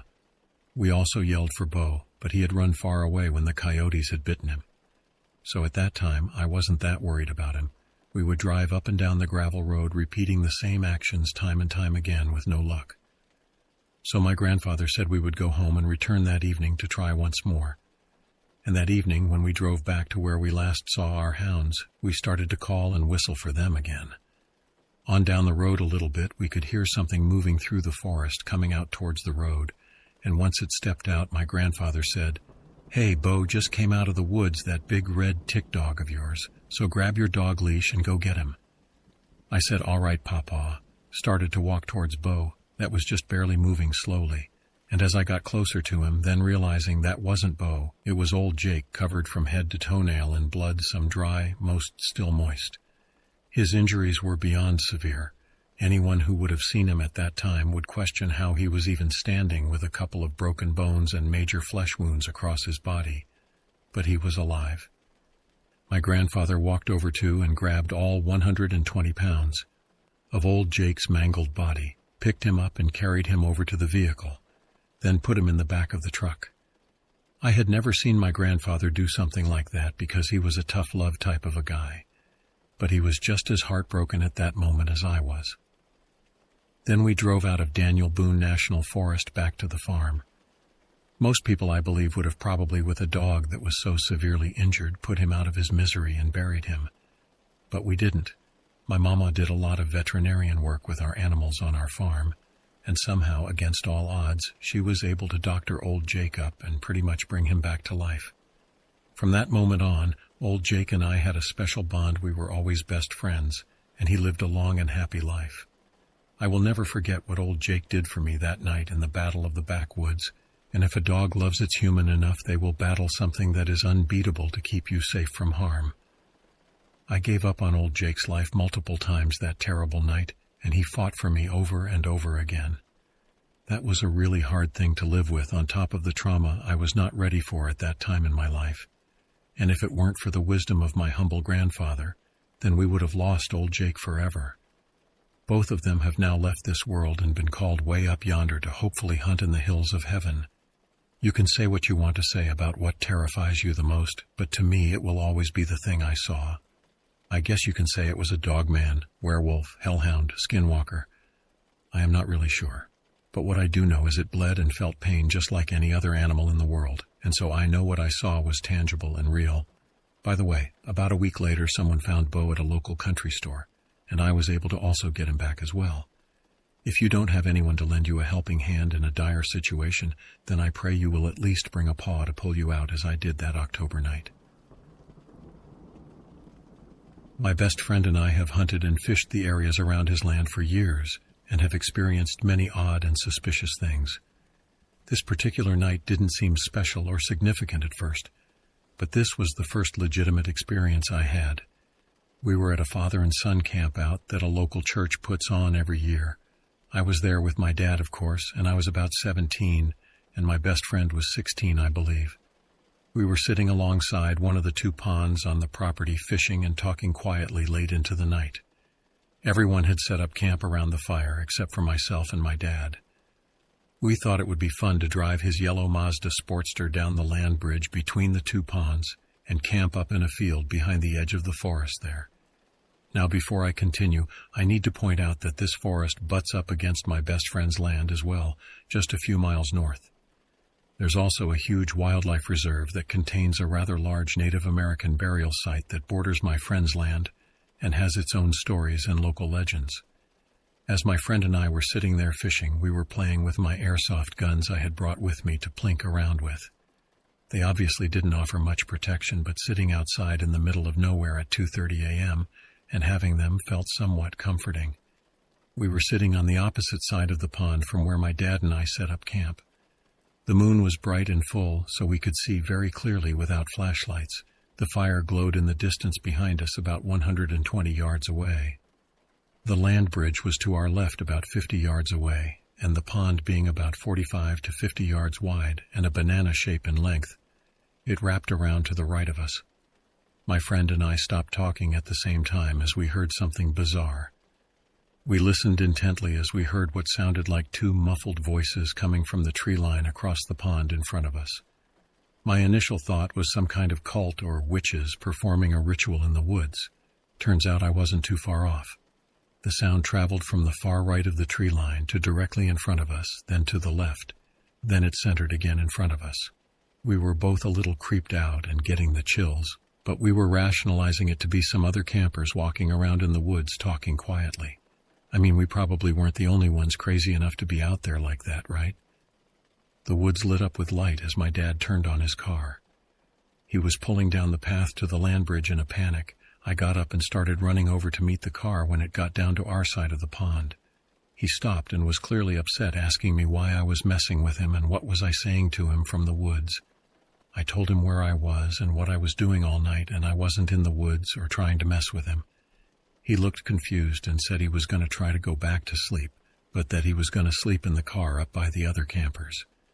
I could tell he was weirded out, and if something was messing with the tent or yelling at him from the woods, it was too far for me to hear or know anyway. We continued sitting by the pond now, curious to what was actually going on. About 15 minutes later, we heard a loud splash come from the runoff creek for the pond. It's in the woods on the other side of the pond. I said it was probably a deer just to keep my nerves calm, But my friend looked at me and said, "Asa, deer don't go in the water at night because they can't see how deep it is." I froze and started silently praying for protection. My friend said he thought he seen something for a second, but I didn't get a look at it. Then we both heard it. The scream. It was straightforward out of a nightmare, so feral and evil it made us both jump and sprint up the campfire. I don't remember anything except for how hard my heart and blood were pumping during that sprint. But let me tell you, it was the most terrifying thing you'd ever hear in your life. There actually is a video on YouTube by Big Dill of someone capturing a skinwalker scream very similar to the one I heard. Things got weirder that morning. We walked out there before anyone else got up to look for signs of what it was. We found huge tracks of what looked like massive wolf paws. But the strange thing was, it had 8 toes. I'm 23 now and have had a few more strange and odd encounters with these skinwalkers. There is 2 that I know of, one being all black and like a wolf, and the other is white like fresh snow, but still takes the form of a humanoid wolf. I've had full body apparitions of medicine men and tribal people while hunting and hiking. I haven't gone on a hike with my friend in some time now, but every time I do, I carry a real weapon with me just in case. My friend has had it worse than me with these experiences. He's had tapping on windows, claw marks in screen doors, an arm reach in second-story windows, and being followed and stalked through the woods on a regular occurrence. This has been an ongoing thing, and I have other detailed first-hand experiences I'd like to share, this one being the first. All I can say is this world is a strange one. It's a warm Georgia night with a cool breeze and a clear sky. I was with my sister. For this story, we will just call her Kay. Me and Kay decided we would go exercising at the track at 10 p.m. due to the fact it was a quiet night. We packed out gear and headed out, knowing her she'd had some stories to tell on the way. On this night, she wouldn't know we'd have a story of our own. As we are driving to the track, we are having idle chat about things going on in our town. I decided to ask Kay if she knew anything of skinwalkers or any myth or legend. Kay really didn't know anything of skinwalkers, but to my surprise, she knew of wendigos. One thing that did make me uneasy on this ride to the track is the fact the roads were empty and hardly any lights on. I brushed it off and figured everyone called it an early night in town. We reached the track a bit earlier than expected, no cars in sight, no lights on at all, but one next to the parking spaces. We did our warm-ups and stretches before doing our 5 laps, but one thing was off. It was dead silent. Again, I decided to brush it off due to the fact the track was next to buildings so no wildlife would be around. As we finished our warm-ups, I decided to let Kay have a head start to let her work at her own pace. I joined in after her. Everything was great, not until the 4th lap. As I began my 4th lap, I noticed Kay was on the other side of the track on the left-hand side of me, but not too far apart. That's when I heard a gentle but very scratched or drowned voice in the bushes on the right side of me. The worst part of this voice is the fact it was Kay's voice asking if I wanted to check something out in the bushes. My mind went completely blank with fear, but to my instinct or whatever the hell was going on in my head, I completely ignored the voice and cut through the track to let Kay know we need to go. She was very confused but thankfully out of energy and ready to go. As I helped her walk through the dark and back to the car, I hear something behind us. I noticed I left my duffel bag on the chairs and went back to get the duffel bag as Kay got the car ready to go. At that moment, time around me was going slower. Then a feather falling, I saw Kay bellow the light just 20 meters in front of me. I hid behind a bricked water fountain, but enough so I can see it with my own eyes. I was petrified. It was Kay, but her skin looked like it wasn't even her own. She was wearing something resembling deer skin. My mind went completely white with fear at the sight of this thing. As soon as I reach for my duffel bag, I see it twist its neck at a neck-breaking speed to look at me. I could not move. The fear in me was holding me stronger than I could ever imagine. As I look at it longer, it began to look more like something you would hear in horror stories. That's when its mouth opened, and Kay's voice came out and told me to come over here and help. I began to get up and move slowly back, feeling like an eternity just making eye contact with this thing. As I felt the warmth of the car behind me, the only single light to the track shut off as soon as I see this monstrosity move towards me. I began to feel beads of sweat pour down my face as I began to panic and get into the car and tell Kay calmly, "Let's leave now," so I would not worry her or possibly scare her. We quickly left as soon as I told her we were ready to leave. I looked back to see the single light turn back on, but to my surprise there was nothing there at all. I sighed in relief once we got back into the center of town. As a few days passed, I asked Kay if she ever tried calling out to me at the track. She told me no. It made me uneasy, but I was happy we were safe at home. To this day, people say they feel uneasy at the track when doing laps at night when by themselves or with friends. I know personally I will never return to that track at night or early in the morning before sunrise. I still wonder if what I saw was really in my mind or was it actually there. The Navajo may disagree with historians on the Anasazi's origins and departure. According to Navajo legend, they simply disappeared from existence, leaving behind plates, dishes, and food, and went into another dimension or some equivalent. But whatever the history, the Navajo do not like to wander in Anasazi ruins. I never asked why, but figured it had something to do with disrespect, preserving history, etc. As such, none of the others cared a bit about these canyon ruins. They were more interested in shooting pistols. I could see old beds, ladders, and even cave drawings on the cliffs with my naked eye, and I got this strange fixation on going over there. I am not Navajo, and felt that their rules didn't apply to me. I set off down the cliffs without rope and decided I would climb down, cross the canyon floor, and then climb back up. This was a bad idea for a million reasons, but it was like some obsession. I can't explain the feeling. It was like magnetism. I wanted to be in those ruins, and it wasn't just some tourist-like curiosity. It felt like I was meant to go there. I kept slipping and getting stuck on the rocks, and I was so frustrated I almost started crying. Finally, I was deterred by the unmistakable sound of a growl coming from the canyon floor below me. There were trees down there, so I couldn't see what was making the growl, but mountain lion immediately rose to mind, and I got my ass back up the cliffside. I said nothing to the others, and we shot the guns for a while. The only other strange occurrence was while Sarah was aiming. Things got eerily quiet. We all heard a sound from behind us, maybe 20 feet away. It was almost a growl, then a hoarse laugh, almost like a lion, and then a hyena. We had a clear view of the entire area, and there was nothing there. Certainly not on the cliff tops where we heard it anyway. The creepy part was that while David, Sarah, and I all heard it from a close distance, Luke heard the exact same noise right by his ear.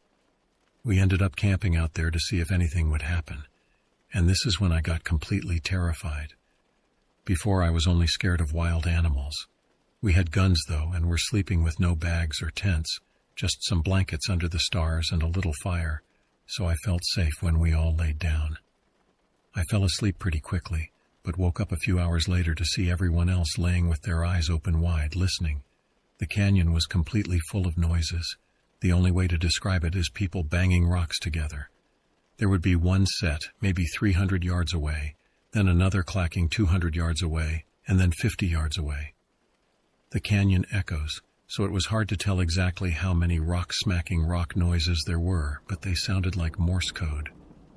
We listened to this for maybe 10 minutes. No other animal noises, no nothing.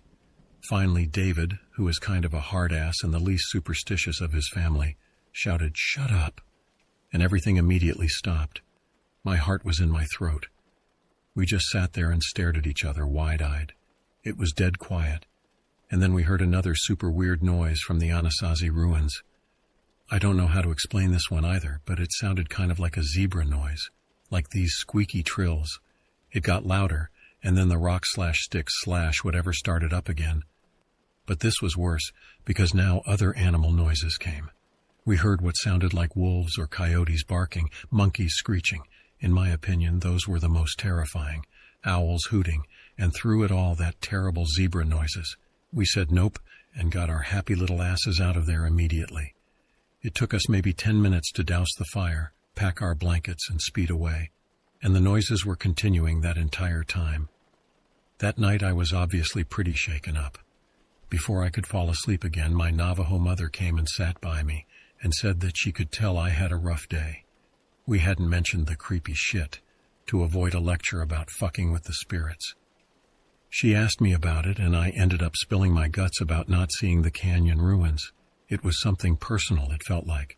I wanted to go there. Why couldn't I go there? It would have been beautiful. After I told her all about it, I could see that she had a really concerned look on her face. "What is it?" I asked, totally confused, and she explained something I had no idea about. The spirits in the ruins like to lure people up. When they get up on the ground, the spirits push them off. That's why we don't go there. I remained creeped out for the remainder of the visit. The town has a public accessible kiva, kind of a tourist trap for a little podunk place, but since I didn't see the ruins up close, I went down into the kiva. And I went alone, as of course my superstitious family refused to enter other natives' dwellings. I figured that nothing could push me off a cliff if I was in a kiva. I was right, but something even worse happened. Fast forward to a few weeks later. I worked at a shitty call center in Salt Lake City, third shift. It was my first night alone, and I was feeling jumpy ever since the kiva. My brothers already warned me that I had a skinwalker following me, but I of course didn't believe it. I don't smoke, but I followed my coworkers out for smoke breaks because I like to chat. Tonight I lurked in the doorway because I had this horrible cloud of dread hanging over me. I was peeping out the glass door and being a total weirdo. It hit me then how paranoid I had been. That's what skinwalkers do, they mess with your mind. While I was pacing in front of the glass doors, I decided that this whole thing was fucking stupid, and I was going to go outside and stand there for the rest of my 10-minute break. Most of the smokers were already filing back in, but I walked out and put my hands in my pockets. Looked at the sky, looked in the building, mentally patting myself on the back for not being a pussy. Then I saw something that I will never, ever be able to give a rational or even halfway accountable explanation for. We have 6 parking lots.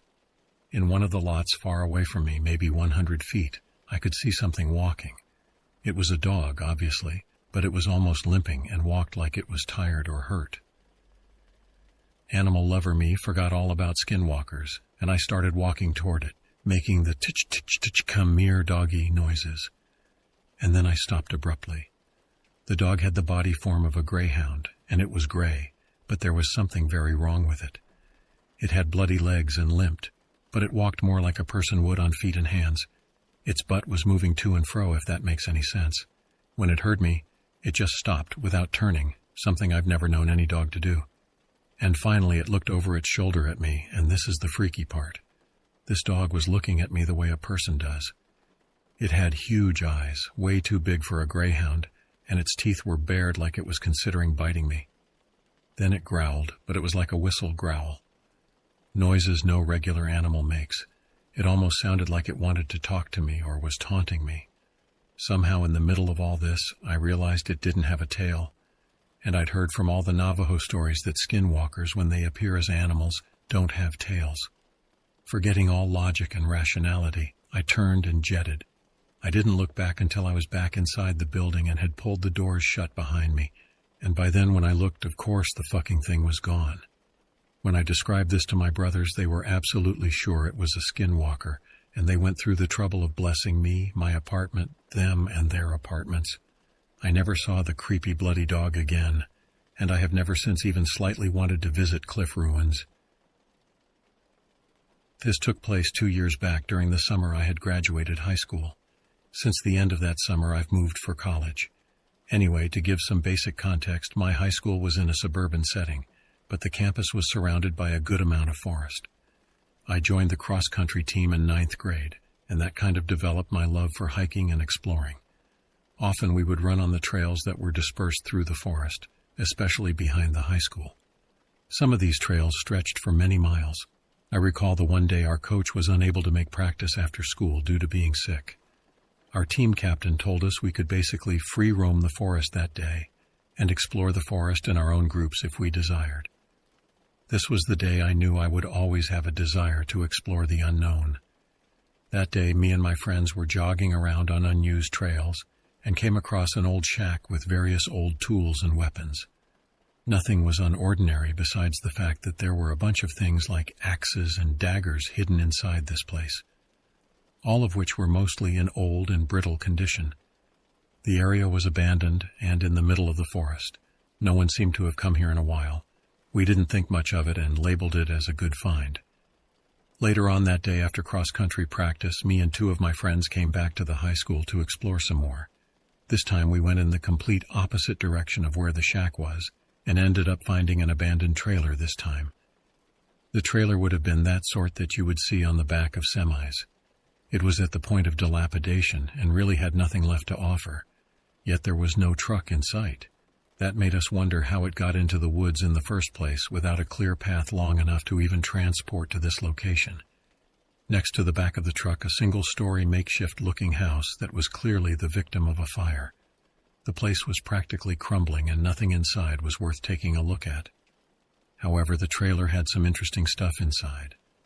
Although it was peculiar finding this stuff deep in the woods, a lot of the stuff inside the trailer was either junk that appeared to be old, or antiques that ranged from typewriters to dressers that appeared to be made back in the 1900s. We labeled this as our biggest find yet and were really excited. That wrapped up the day, though. A lot of other cool and odd things had happened in our expeditions to the forest since then, but nothing as bizarre and freakish as what I am about to tell you guys. So the purpose of stating all this was to explain how my love for hiking and exploring came into play. Since then, me and my friends have continued to go to this forest behind the high school from time to time to explore and hang out. So now, as officially graduated seniors, me and my friends decided to have one last time in those woods before we split off in our own unique directions in life. While it was a day filled with deep nostalgia and sadness, reminiscing the good old days, we also got the fright of our life. This time, we dedicated the whole day to the woods. We got ready in the morning and rode our mountain bikes into the forest, bringing camp supplies and such. This day was different. We decided we were going to camp overnight in the woods. After all, we had never done that before, and as our last time coming here, we figured we better make it memorable. There were 4 of us in total. We told our parents we were going over to stay the night at one of our other friends' houses. Looking back, I kind of wish that's what we ended up doing, though. So we got there in the morning and found an area to set up camp. It was at the bottom of a really steep elevation, and there was a clearing at the bottom with an already made fire pit because apparently someone had been there in the past already. There were beer cans and ammunition shells scattered everywhere. I've come to learn that this area of the forest was actually used as a shooting range back in the day. We started on our hike and pretty much screwed around all day on the trails. We graffitied a bridge about a mile down the trail where our campsite was, writing stuff like so-and-so was here and such. We figured we had to document our last day and all the other days we had spent in this awesome forest before we all left for college.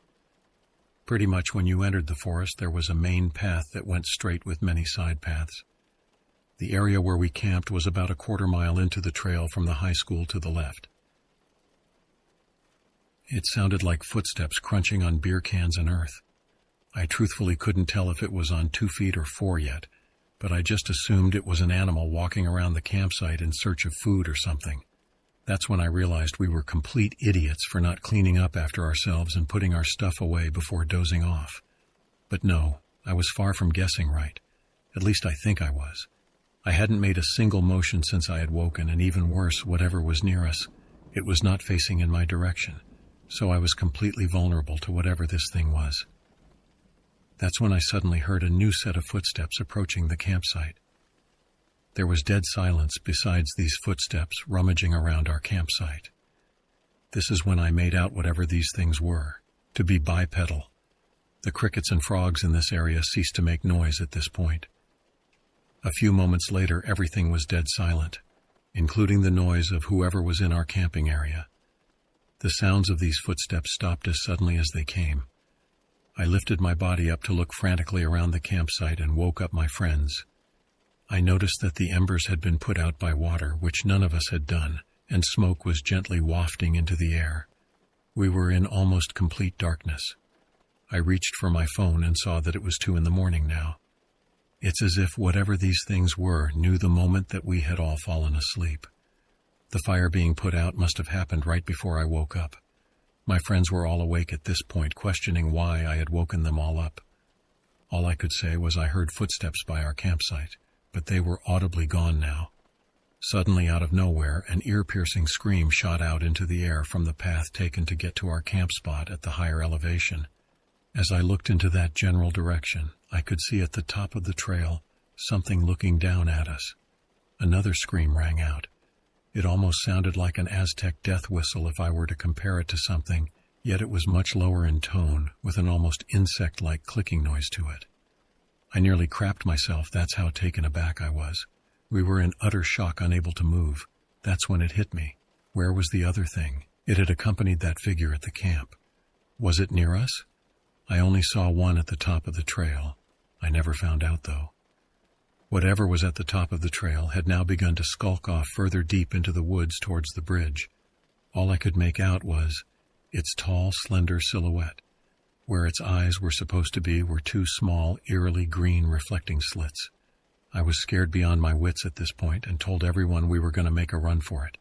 After all, we weren't too far from the high school, about a quarter-mile away, give or take. We ditched everything and fled. We decided we would come back for anything we left the next day with a bigger group of people. We ran straight out of the woods, not hearing anything else besides our footsteps. We all sneaked into my friend's basement through an emergency hatch and stayed there for the rest of the night, making sure to lock and secure any form of entry out of paranoia due to what we just witnessed. Never in my life had I experienced something as terrifying as that. Never in my life had I seen or heard anything remotely similar to the sound of whatever it was we heard that night. We went back 2 days later and found everything there intact. However, 2 of the 4 bikes had been thrown around and scratched.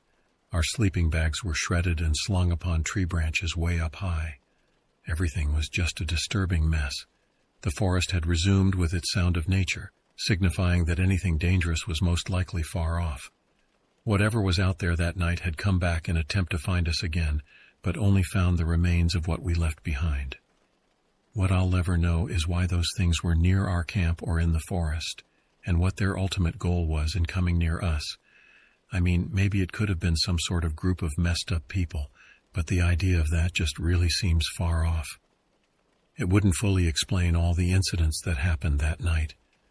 I also learned that there was an ancient cemetery somewhere along the path if you went straight past the bridge a few miles on a discreet side path. My cross-country captain apparently found it with a few others when I mentioned the whole incident on a group chat. Maybe they were ghosts or wendigos. I really have no idea. Regardless, I still have trouble thinking about to this day, but I know deep down that whatever happened that night, whatever those creatures were, they had bad intentions and were likely pure evil.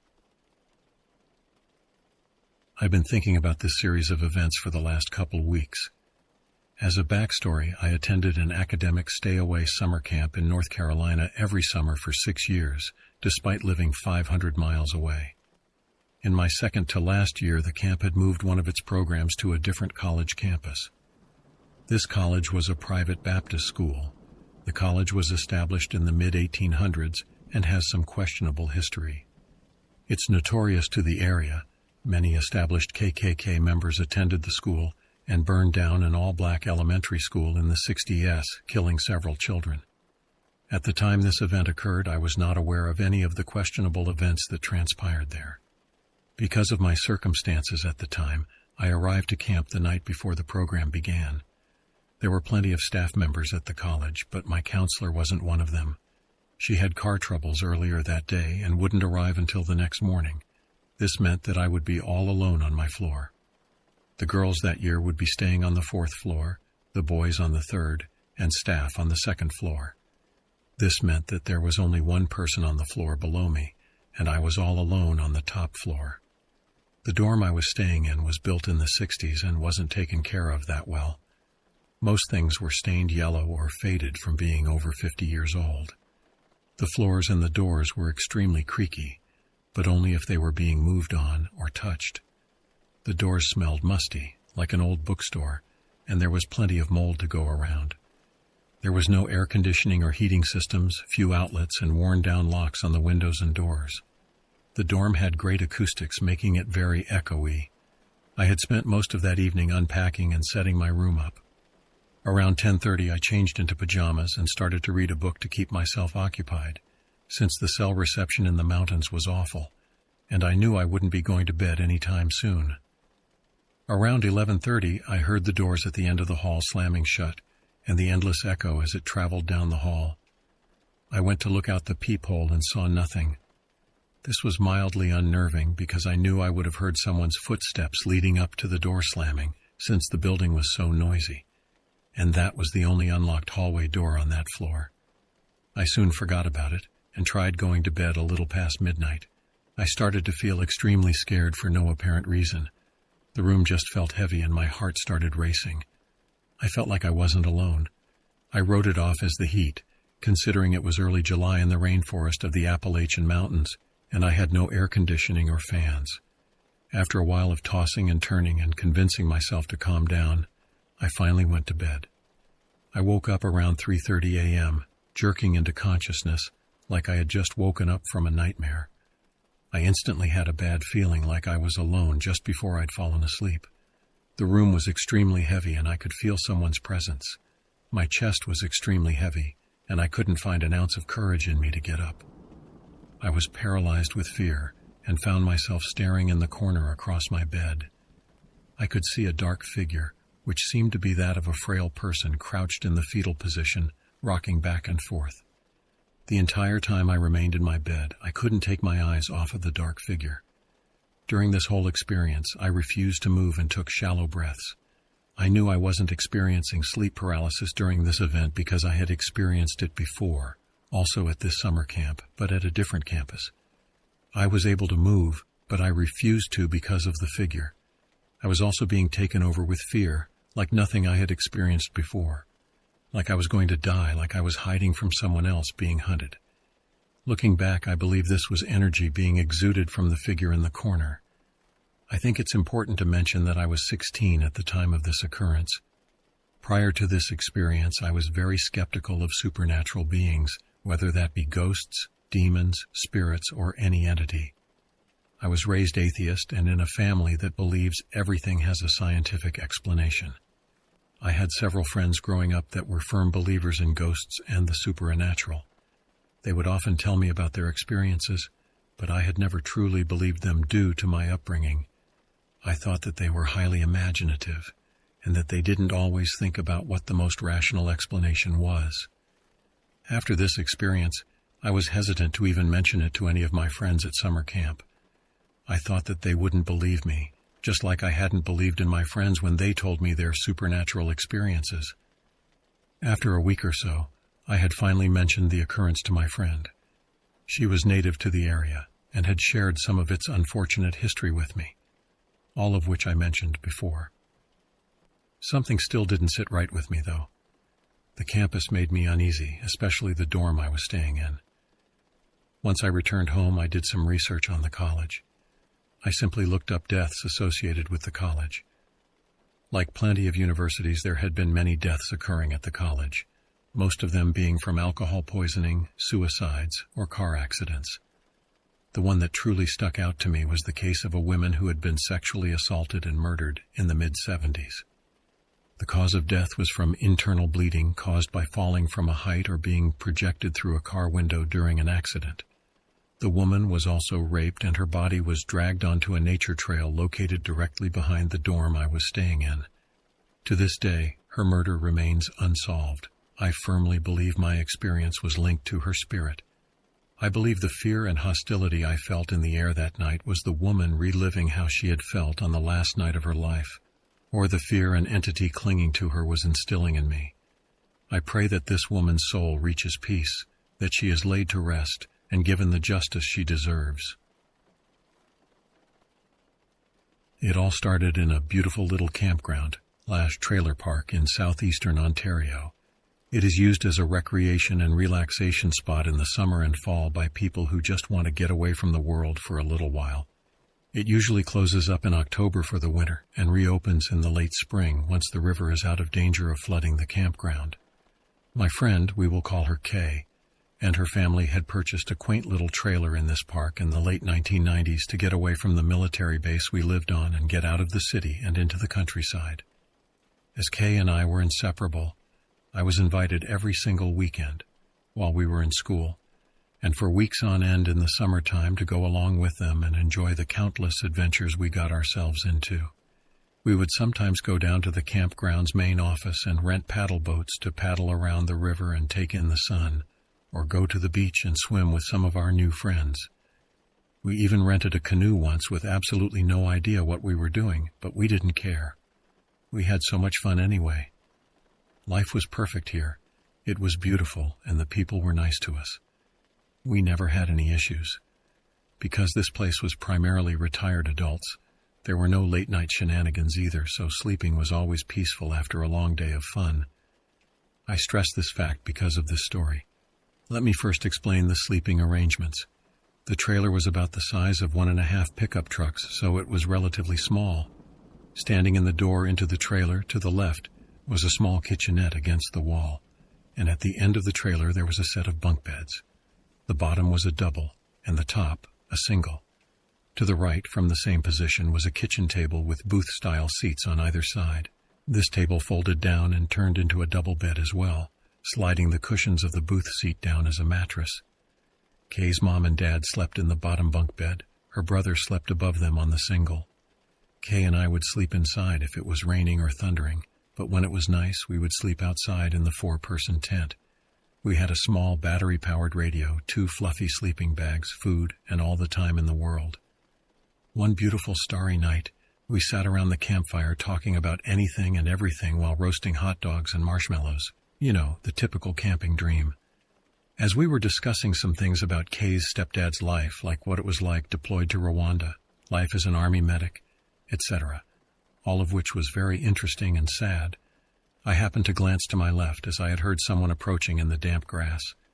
It was ankle high, so it made a slight swishing sound as you strode through it. When I looked to my left, I saw a man standing just a bit off from the fire, what I thought to be just out of the firelight, which now that I think about it, he was about 3 feet away from me, so he shouldn't have been out of the light at all. He was completely shadowed. He had a wide-brimmed hat on, and he had a very defining nose, as I could see him from the side profile. I turned back to the fire, as it was a very quick glance, then did a double take. He was still there. He adjusted his hat as I stared at him and spat or tossed something into the fire. I can't remember, but it doesn't matter. I followed this small object, not bigger than a ball of gum, and watched it land in the fire, and then was just gone. Just gone. I looked back, and he was nowhere to be seen, no footsteps leaving from by my side. I had chills. I thought I was crazy, hallucinating, anything but sane. I looked back into the fire to see if that object was in there. I knew it had to be because I watched him direct it there. It was. This small thing burned quietly at the edge of the fire pit, away from the major flames but close enough to have ignited. It was as small as a ball of chewed gum, or maybe it was a rolled-up bit of foil from a wrapper. There it was, burning. By this point, my absence from the conversation had been noticed, and Kay's mom asked me if I was okay. I had been looking everywhere but at them, and it was abnormal for me. I told them what I had seen, and Kay's mother could hardly believe it until I showed her the burning piece in the fire. She had been watching me as I was directly in front of her, and she knew we had nothing like that to pitch into the fire, nor did she see me flick anything into it. Not to mention, it burned differently than anything we had previously tossed into the fire. Almost like how a rubber ball might burn, I'd guess. She simply said that it was freaky, and that they were turning in. Kay and I turned in as well, and the rest of the night was without incident. Skip ahead a few weeks later, Kay and I are in our tent. It's a beautiful moonlit night in the late summer. We had just turned.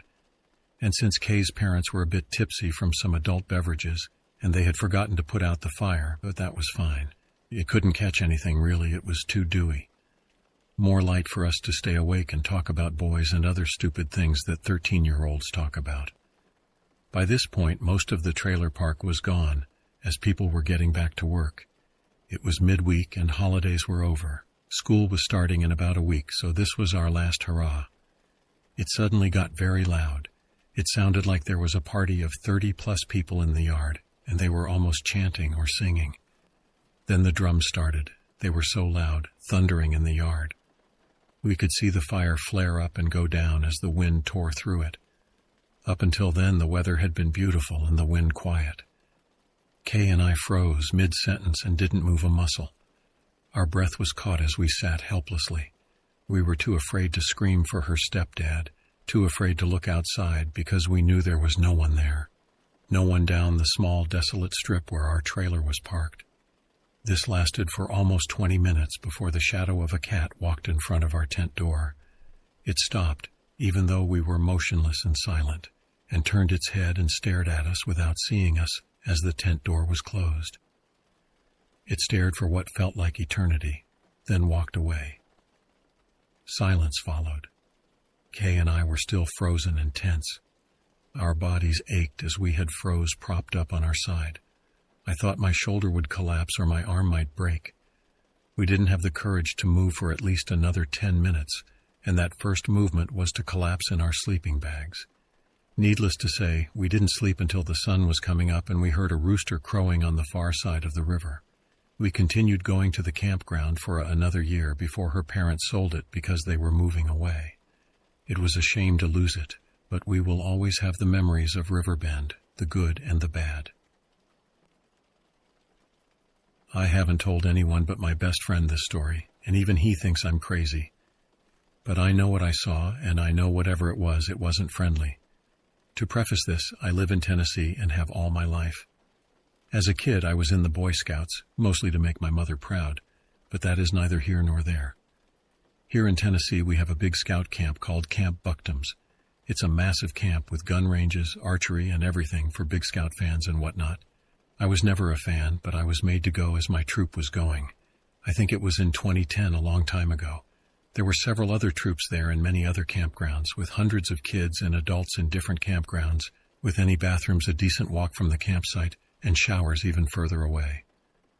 My first day there, I felt like I was being watched whenever I was walking alone. Mind you, the buildings were far and few between, and it was mostly dense Tennessee forest. The feeling never faded the second day there, but even that couldn't have prepared me for the third day. Every day after supper, the troop was to shower in a community shower with each other. Being a shy person, I didn't really like that, so I asked if I could wait. The scoutmaster told me yes, but if I waited, I was going to have to walk to the showers alone. I argued about the buddy system and got told that scoutmasters don't have time to wait on the picky, so I swallowed my pride and waited. About 45 minutes later, my troop came back and it was getting dark. It was about 7:30 p.m. in the evening, and I gathered my things and began to walk. Being one to talk to myself when frustrated, I vented to myself as I walked, not noticing until about halfway to the showers that the normally active woods around me had gone silent. Now, I'm not a hunter or whatnot, but even as a kid, you know silence is often a bad sign. So I picked up speed and continued my way to the showers. Then I heard a low, raspy growl and the sound of rustling leaves. Me being a kid, I was scared and began to run, hiding quickly in the shower building, which had a towel closet one person could fit in with some squeezing. I squeezed in and shut the door as quietly as I could as I heard the sounds getting closer. Then quiet. For about 2 minutes it was quiet.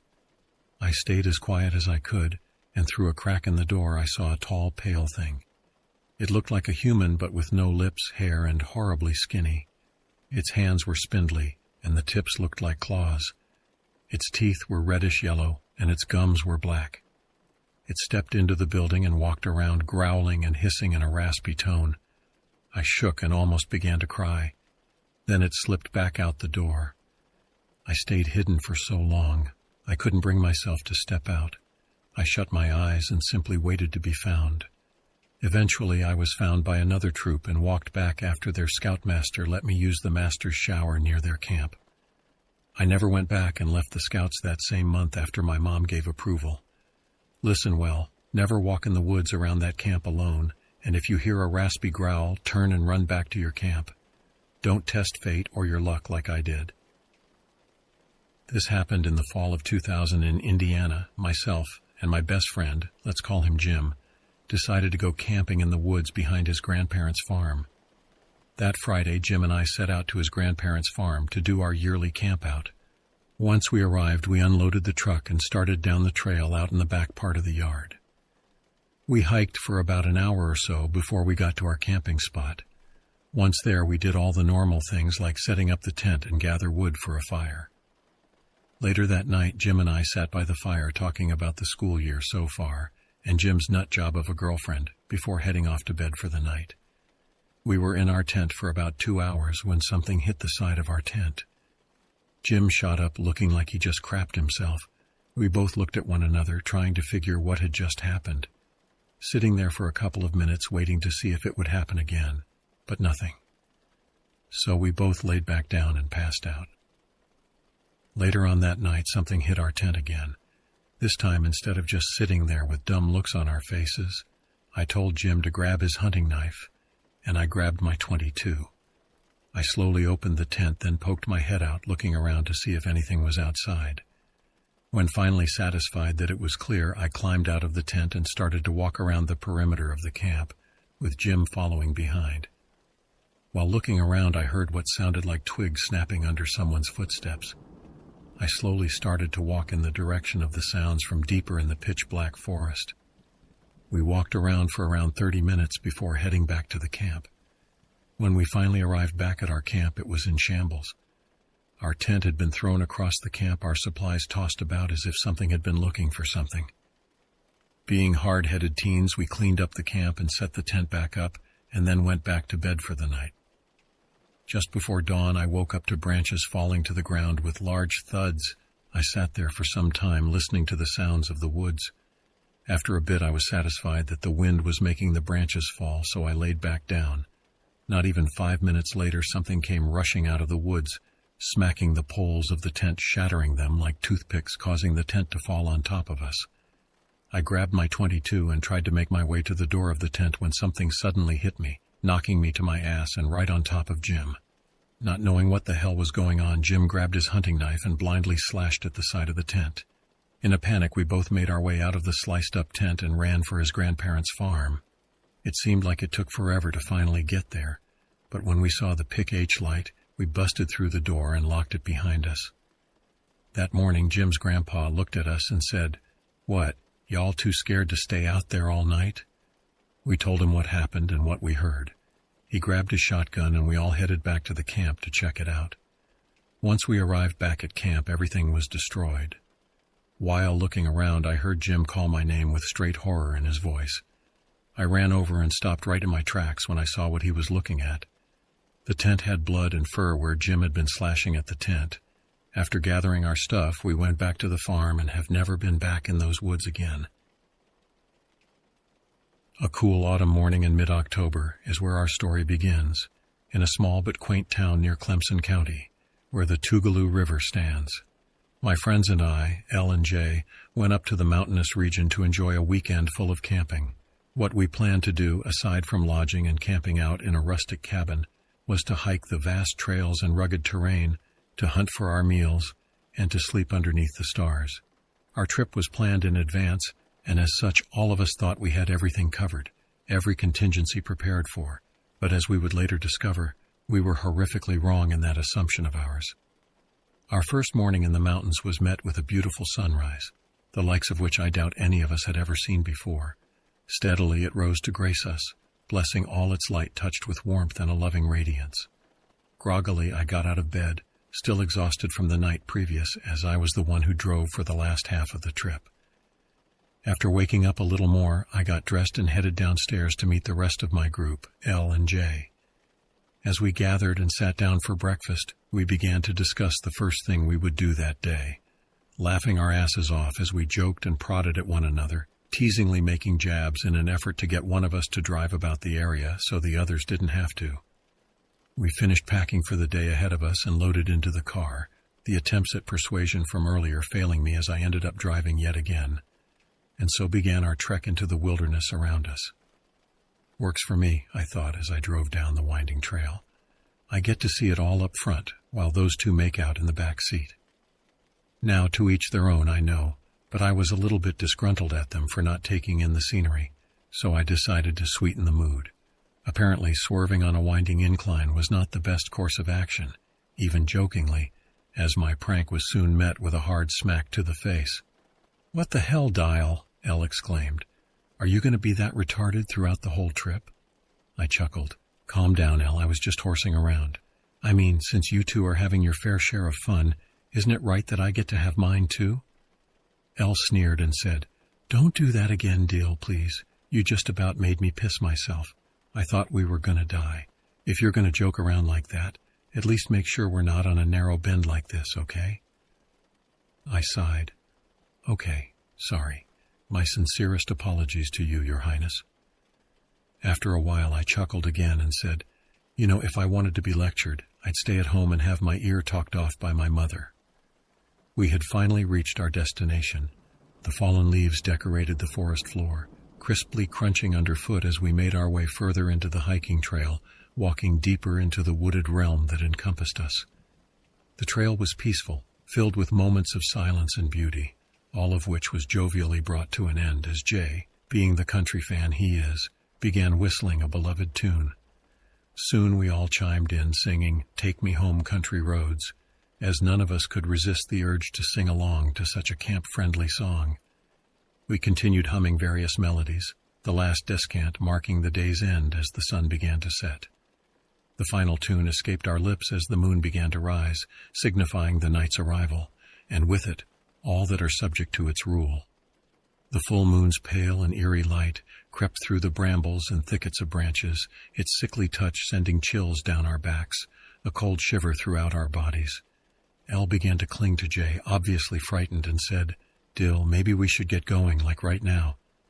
Elle's my best friend, and in the time we've known each other, whenever either one of us gets a bad feeling, we take heed and turn away from the supposed risk. Just as we started to head back in the direction of the car, a shrill cry rang out, a deafening and blood-chilling wail that snatched away whatever peace and tranquility was left in the night. We stood frozen with fear as our shackles, anxiety, and uncertainty the ball and chain.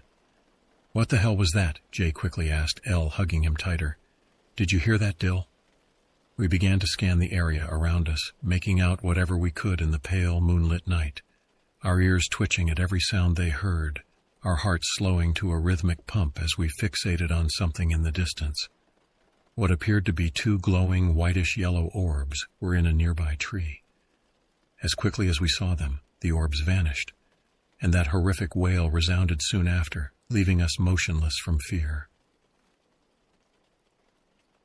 Courage or stupidity took a hold of us, and we booked it back to the car, against our better judgment, as running from a predator was a bad idea due to their instinct to hunt and give chase to fleeing prey. We all came to the unified and unspoken decision that staying there with that thing was a worse idea than doing nothing. Finally, we made it. Jay and Elle got in first, then I followed suit, again in the driver's seat, and started the car.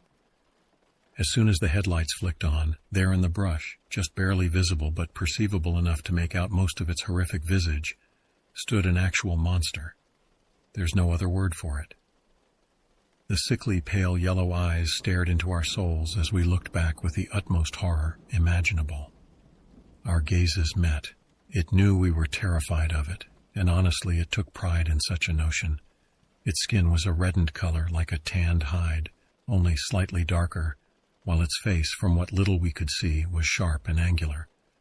On the tree next to it lay one of its grotesque hands, just as monstrous as the rest of it, adorned with claws at the tips of its curled, elongated fingers. One leg was partially visible, and it was, much to our dismay, bent and misshapen. That's when we knew if this was a prank, it was the best damn prank ever, as no human leg is able to bend like that. Imagine how a dog's legs would be, or some other canidae, with the knees bent backwards, heels resting off the ground, all the while as the pads of its feet lay nestled on the forest floor, its sharp claws digging into the dirt and leaves beneath where it stood. Then it cracked what appeared to be a smile, revealing rows of sharp and gnarled teeth, or dare I say fangs. All of this, as drawn out as it seems, happened in the span of a minute or two. Just as quickly as we saw it, though, it slithered away, back into the brush. What the ever-loving hell was that thing? I asked, fear stinging my throat, tears burning my eyes. With Elle and Jay yelling at me to drive away, I snapped back to reality, threw the car into reverse, turned around and gunned it down the path. To hell if it was a narrow road, and on that notion we all agreed. After what felt like an anxiety-ridden eternity, we finally arrived back at the cabin and slowly made our way inside, not out of nonchalance or a lack of care, but from shock and exhaustion, complete and utter disbelief. We all decided to sleep in the same room that night, huddled around one another, cold and pale as the grave. Elle was passed out from the excitement of it all, while Jay was soon to follow from a rundown of his adrenaline-driven high, but I myself stayed awake for a while longer, gripping tightly onto my hunting knife as I sat on the edge of the bed. I tossed and turned, awoke at every sound that came from the woods, unable to get any decent sleep for what seemed to be hours upon hours, until I finally gave up on the idea of a well-rested night. Fuck all. I gave a defeated sigh. I can't sleep. I went downstairs for a drink and a bite to eat, still on edge as my heart pounded in my chest. There I sat in the kitchen eating my midnight snack, drinking away whatever that thing was from my memory. All of a sudden, as if on some dreadful cue, a chill runs down my back. It's the same chill I felt right before that creature showed up, a feeling of a lurking nearby danger, one that heralds the tendency for someone to proceed with an air of caution. A light tapping sounded at the window, and without thinking, I turned to look. In the darkness, 2 whitish-yellow eyes shone from outside, beaming into the cabin as whatever they belonged to searched around. Then they rose higher into the air, resting almost above the window frame. Whatever this thing was, it was tall, frightfully so. It put its hand on the window, but in the moonlight it looked wet and redder than it did before, a fresh viscous substance dripping from its claws. Slowly I backed away and it did the same, but neared closer and closer to the door as it stepped from the window. Seeing the door was unlocked, I bolted for it and slammed up against it as it creaked, knocking whatever that hideous thing was away and locking the door. I heard a slight grunt and what sounded like a growl before it spoke. "Let me in, Dial," Elle said from behind the door, her voice deepening and becoming sinister in tone. "There's a monster out here. Please don't let him get me." I stood there, knife in hand, tears welling in my eyes, a gasp in my throat. And then it spoke again, but this time it wasn't in Elle's voice. Jay spoke sinisterly and maliciously, taunting us to open the door. "Let me in, little boy. Let me in. Let me in." It slammed against the door and let out its horrific wail, that ungodly scream. Jay and Elle ran downstairs, looking as shocked and horrified as I felt. "Let me in," it demanded again in Elle's voice. "Jay, open the door. Please, that's not me in there with you." Jay became as white as a ghost, and then Elle fell to the ground, passed out from fear and disbelief. "Dylan, Dylan, Dylan." It began to chuckle, and then spoke in my voice.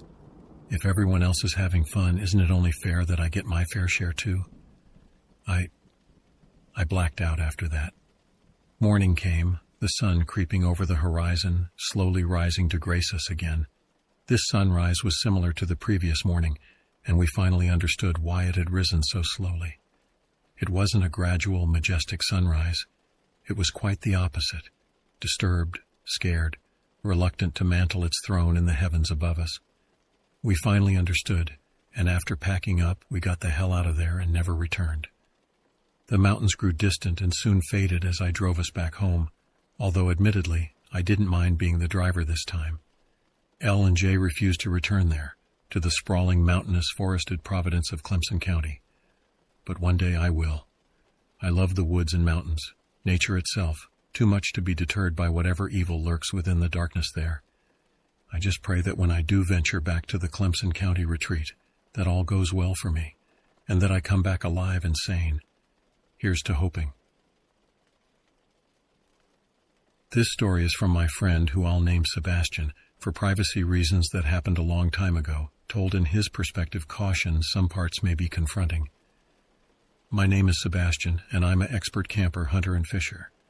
I texted my friends to ask if they want to go camping to get away from all the trick-or-treaters this Halloween. My phone buzzed with replies saying yes, so I loaded up my biggest tent, some other camping gear, into the back of my Jeep Wrangler and headed to pick up my friends. I arrived at my friend's place and they tossed their stuff in the back and we headed off. The trip was long and grueling, looking for a place to go camping, until I noticed a trail that looked kinda used but too narrow for the Jeep. So we had to hike the rest of it, so we unloaded the camping gear and set off down the narrow trail. Nature sounds filled our ears, and as we walked down the trail, then suddenly all those sounds stopped, and a strong smell of death and decay filled the air. It was awful, and not just that we felt like we're being watched. "I feel like we're not the only ones in this forest," I said. My friends nodded, and we continued down the trail to get away from that smell. It lessened the more we got away from it until we couldn't smell it anymore. Then up ahead I saw the trail open up. It was a very gigantic open clearing with rows and rows of overgrown graves on one side and some on the other. It was like a horror movie. We didn't know there was a graveyard in the middle of nowhere. But one grave stood out from the rest.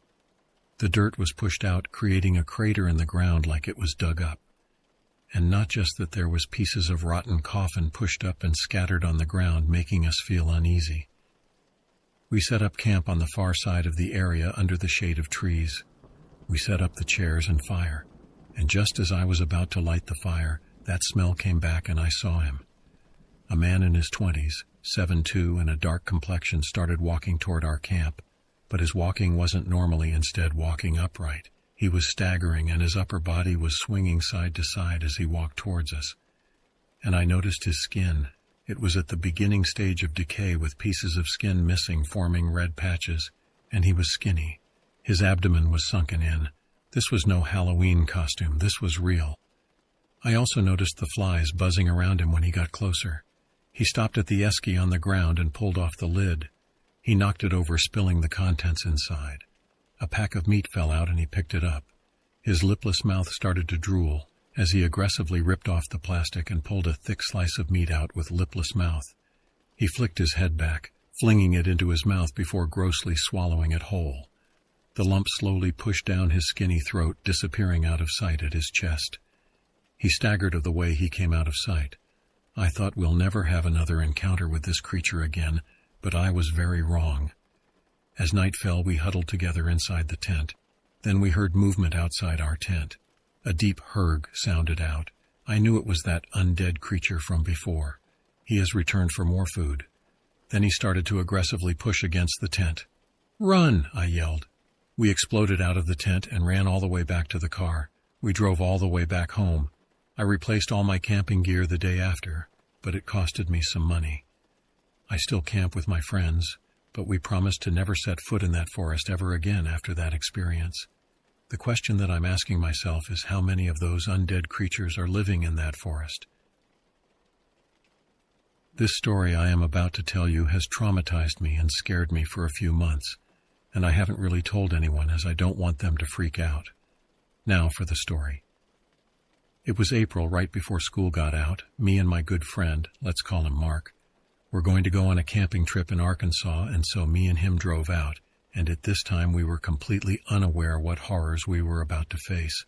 We drove up into the campsite and set everything up. That night we had dinner, had a campfire, then we went to bed. We woke up shortly after, surprised at first, not really knowing what was going on. Apparently the ground around us was flooding as well as our tent. Not hesitating, me and Mark rushed out into the rain and jumped in the car. I put my hand on my pocket, and then I remembered that I left my phone in the tent, so I rushed out to grab it. This made me more soaked and uncomfortable. When the rain cleared up later that night, we were so uncomfortable, we packed up our stuff and drove away. We wanted to make something of this trip, so we rented a room at the Hot Springs Hotel. It was supposedly haunted, and there were some very strange things about this hotel, as well as paranormal activity that we caught on camera, but that's a story for another time. After a while, we got bored and we wanted an adventure, so we decided to explore an abandoned nursing home that was a few miles outside the city.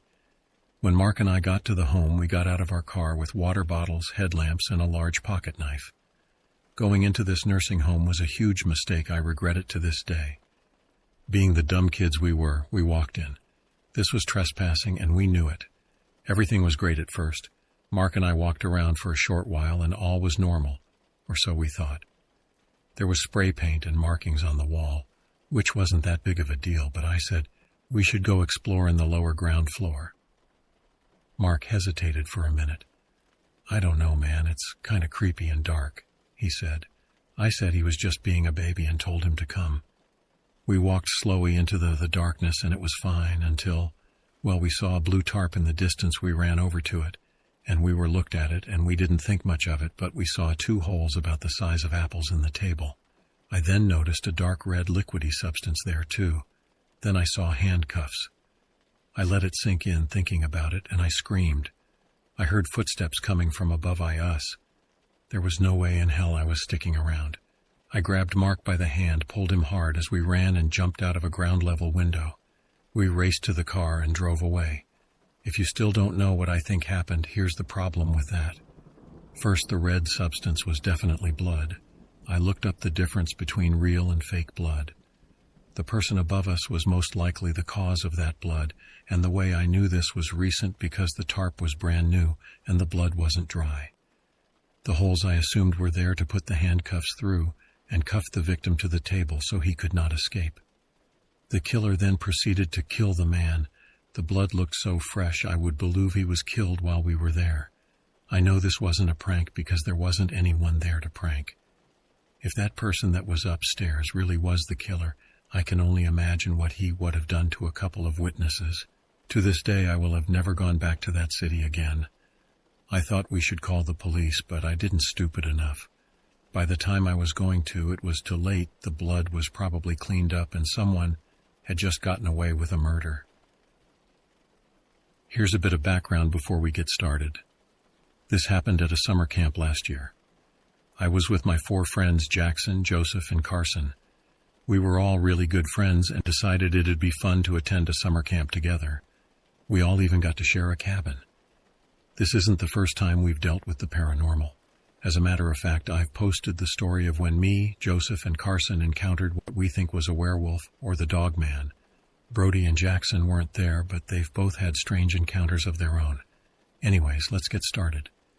It all started when I had the idea of going into the woods and exploring. Everyone thought it would be fun. We were well aware of the rules of that camp, especially the one that says, stay with a group. The one we ignored was to stay on the trail. We all headed to the trail that led through the woods. As we walked, we were just playing with each other and talking until Jackson noticed something. Carson wasn't with us.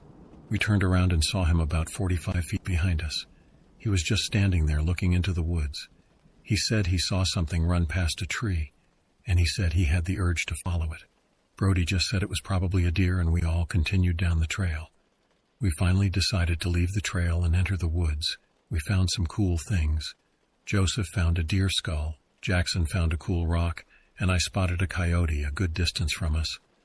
All in all, we had a good time. After a while, we actually found a river. We didn't have any fishing rods, but Joseph had brought some fishing line and hooks. We ended up making fishing rods from sticks and used worms as bait. I caught a rainbow trout and cooked it over a fire we had made. You'll understand why I'm telling you this soon. After we all ate, we decided head up river and explore. The trail was a straight line from the river, and we used the fire as a marker of some sort. We walked up river for a while without seeing anything. Just when I was about to say we should head back, Joseph spotted something. It was a cave about 50 yards away from us. It looked like fun, so we decided to enter. It was long and dark. Carson was using his flashlight, but it was already on low battery and soon died. We were left with total darkness. I could hardly make out everyone's silhouette. But something was wrong. There were 5 of us, so I should have seen 4 silhouettes. But I saw 5. I just kept looking to make sure I wasn't seeing things. But I soon realized we weren't alone in that cave. This other silhouette was nearly 8 feet tall. It definitely wasn't human. I almost jumped when I came to this realization, but I tried my hardest to remain calm. I leaned in towards my friends and whispered, "Look over in that corner. We're not alone. We have to leave now." We all tried to remain calm. We casually walked out of the cave. We knew this thing hadn't attacked us yet. We thought if we ran, it might chase us. But as soon as we got to the entrance, I looked back. This creature was now standing in the middle of the cave. It had moved while we weren't looking. That's when we all ran out of there. We were running for our lives. We ran all the way back to the fire and put it out abnormally fast. Then we turned towards Retrail and booked it. We were getting cuts and scrapes from the thick walls of bushes and trees. We didn't care, though. I even saw Joseph run straight through a huge bush. We just knew we had to get out of there fast. We didn't even stop when we got on the trail. We ran all the way back to the camp. It took us quite a while. Ro calmed down after that. When it was our curfew, we all made our way to our cabin. We all enjoyed staying up late, so that's what we did. At some point, Joseph got up to use the bathroom. Before he even closed the bathroom door, we heard him yell. He came running out of there terrified. We weren't even that scared until we saw his face.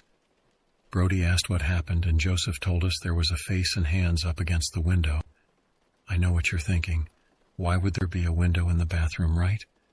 Well, this window was 7 feet off the ground, so no one could see in it. But this creature had no trouble.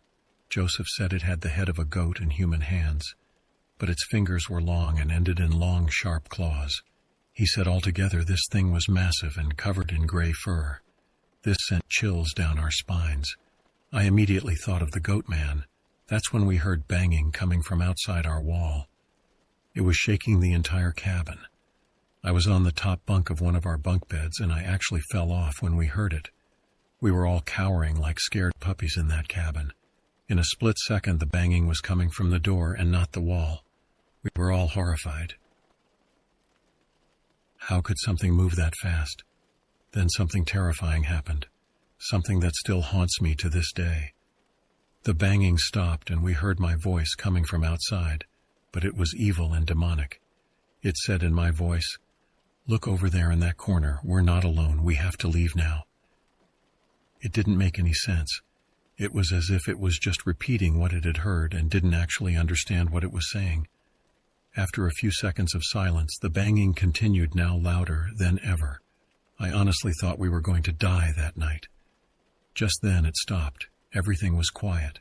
We didn't dare move. We were all still freaking out. We never slept that night. We just sat in silence until sunrise.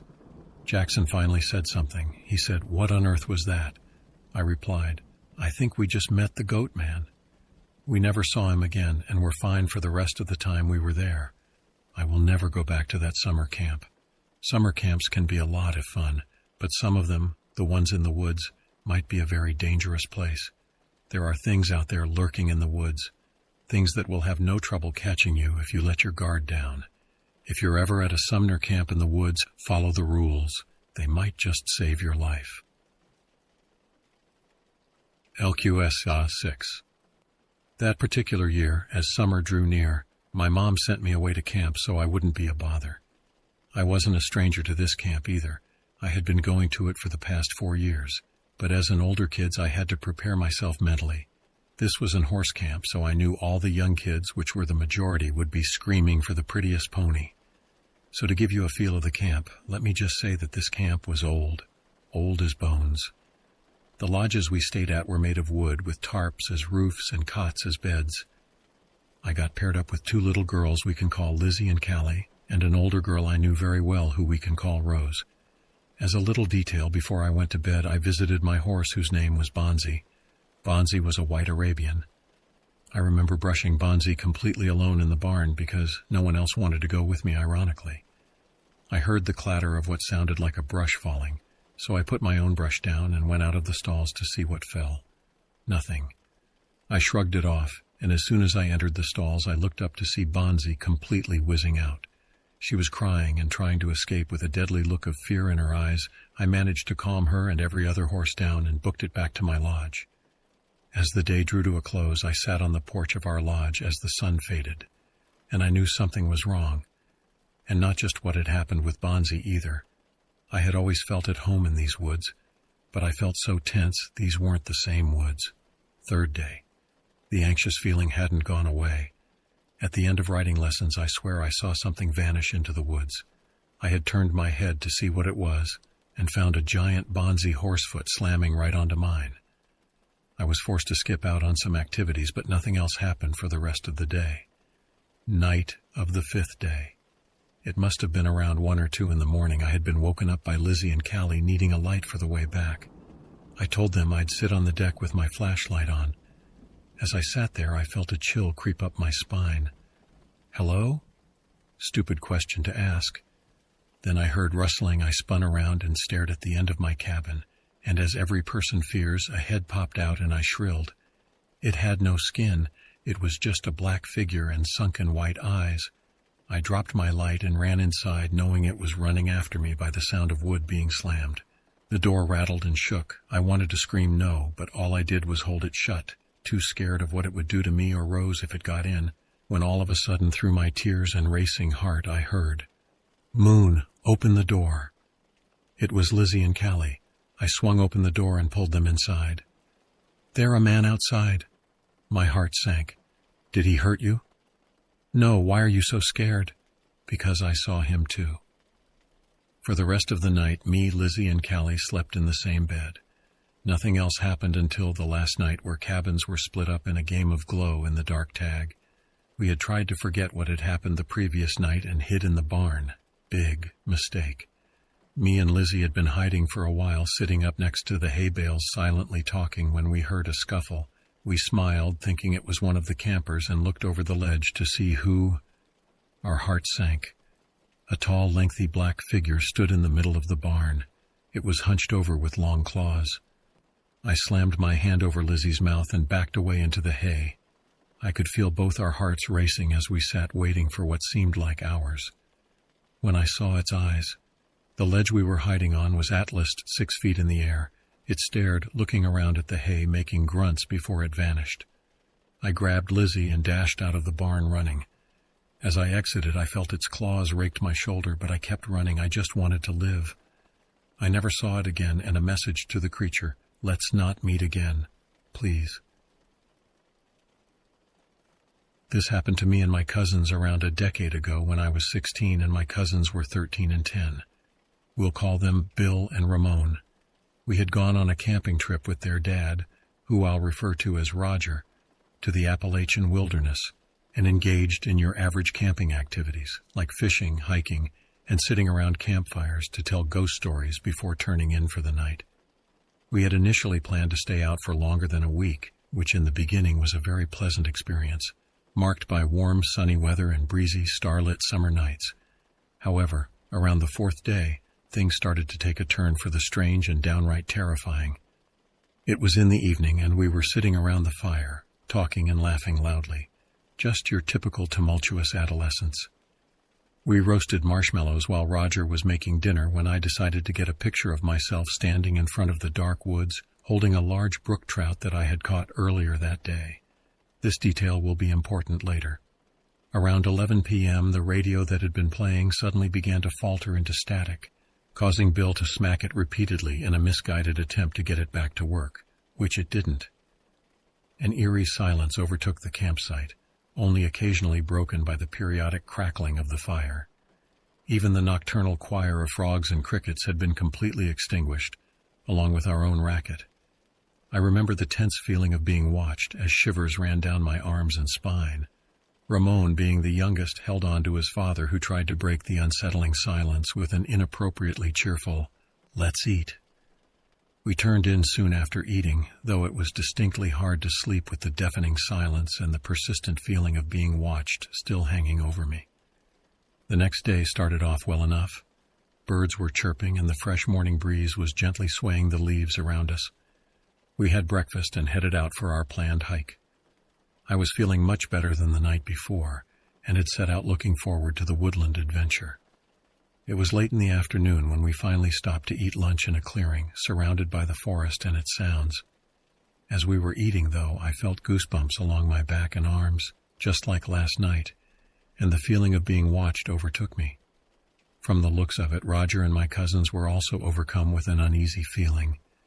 As if synchronized with our discomfort, the birds also halted their singing as silence befell our hike. Tense and tired, we decided to make our way back. The entire time, the dreadful feeling of being observed only growing as we approached the lake. Making our way down the hiking path and reaching the bank of the lake, we stopped when we heard a rustle in the distance. Roger held his hand up as if to motion us to stop and be quiet while he nervously scanned the vicinity. Again we heard a rustle, only this time much more vigorous and seemingly closer, as if something were stalking us from within the tall grass nearby. Roger, who was holding a gun, was now on full alert, as he was expecting a black bear. His stance and seriousness frightened me, as my cousins and I huddled together near Roger. We stood there for what seemed like an eternity until, finally, Roger decided the coast was clear. I had spent another restless night, haunted by silence. The following day, however, was the most fun I had the whole trip. In the morning we had gone fishing out in the lake, and I caught another large fish, and after we spent the rest of the day swimming until late in the afternoon. We had arrived at the campsite around dusk, as I specifically remember the dramatic hues of orange and yellow that painted the sky in resplendent watercolor. Crickets and frogs were resonating their characteristic serenades as we approached, coming back from a day of fishing and swimming. We were laughing and stumbling as we carried our fishing gear down the trail, with Roger leading the way. Before we stepped into the campsite, Roger stopped dead in his tracks, causing me and my cousins to crash into him and each other, though he, a gargantuan man, didn't even seem to flinch. We looked at each other, baffled, and then we peeked out from behind him to find something which caused my legs to tremble in fear. There, right in the very center of our campsite, erected over the ashes of our long-extinguished campfire, was what I could only describe as the second most horrifying sight of my life, a grotesque effigy, apparently made of thousands of small twigs that had been banded together to form a torso and 4 limbs.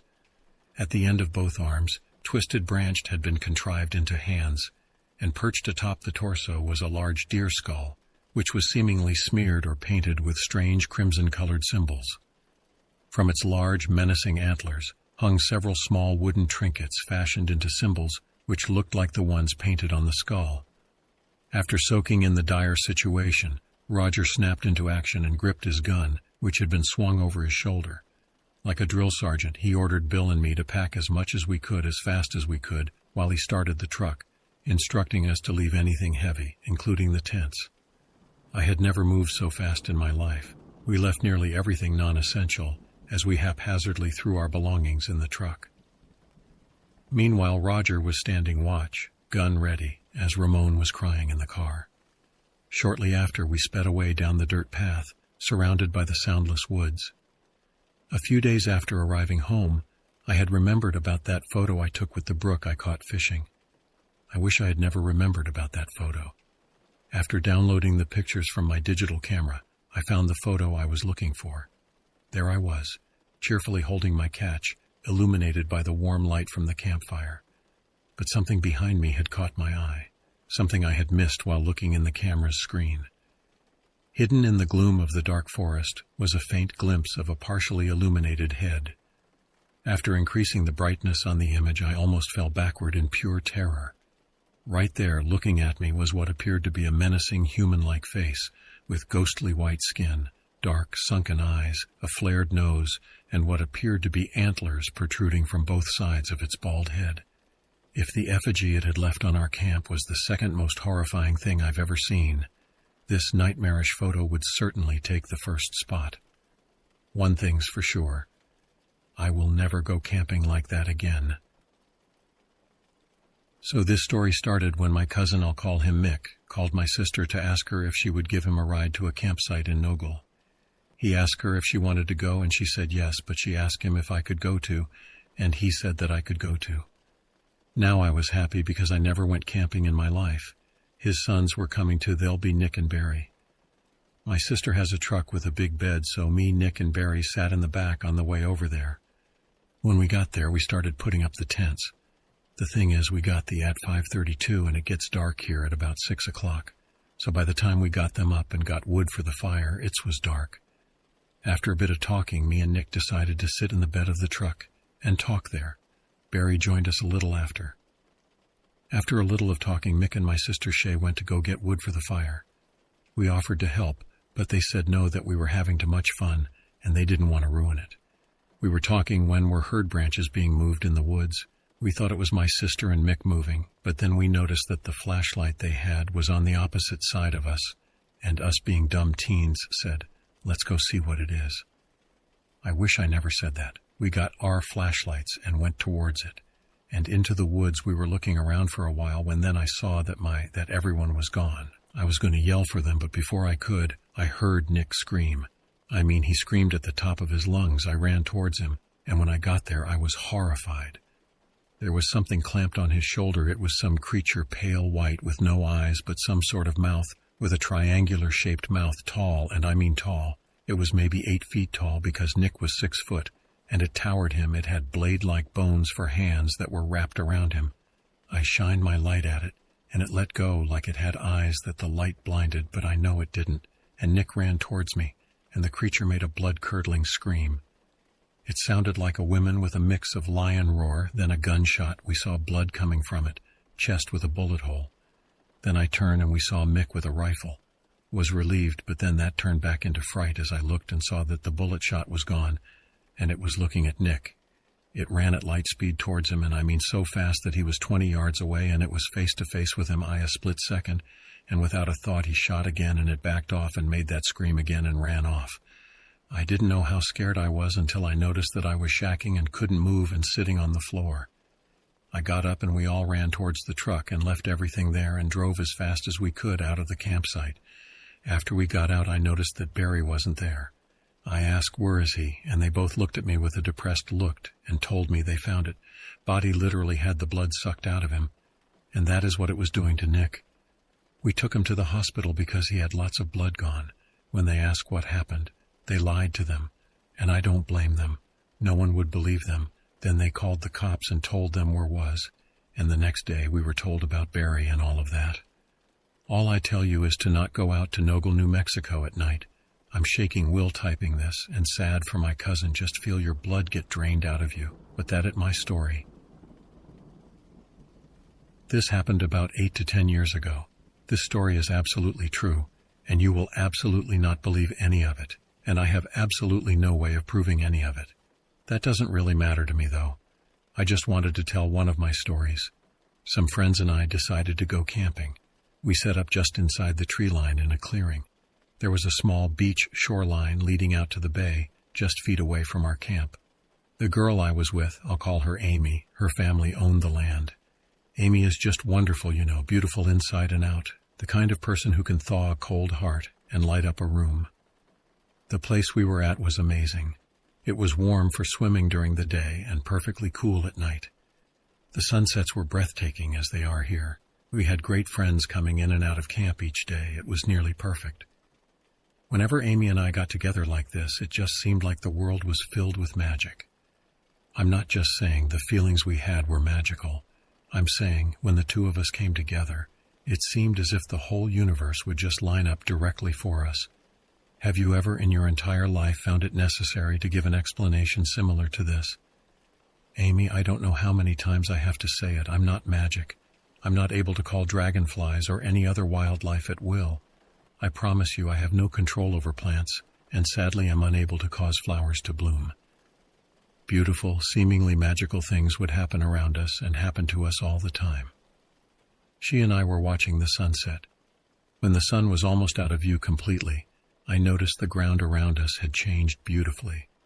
We had been surrounded by evening primrose and night-blooming jasmine.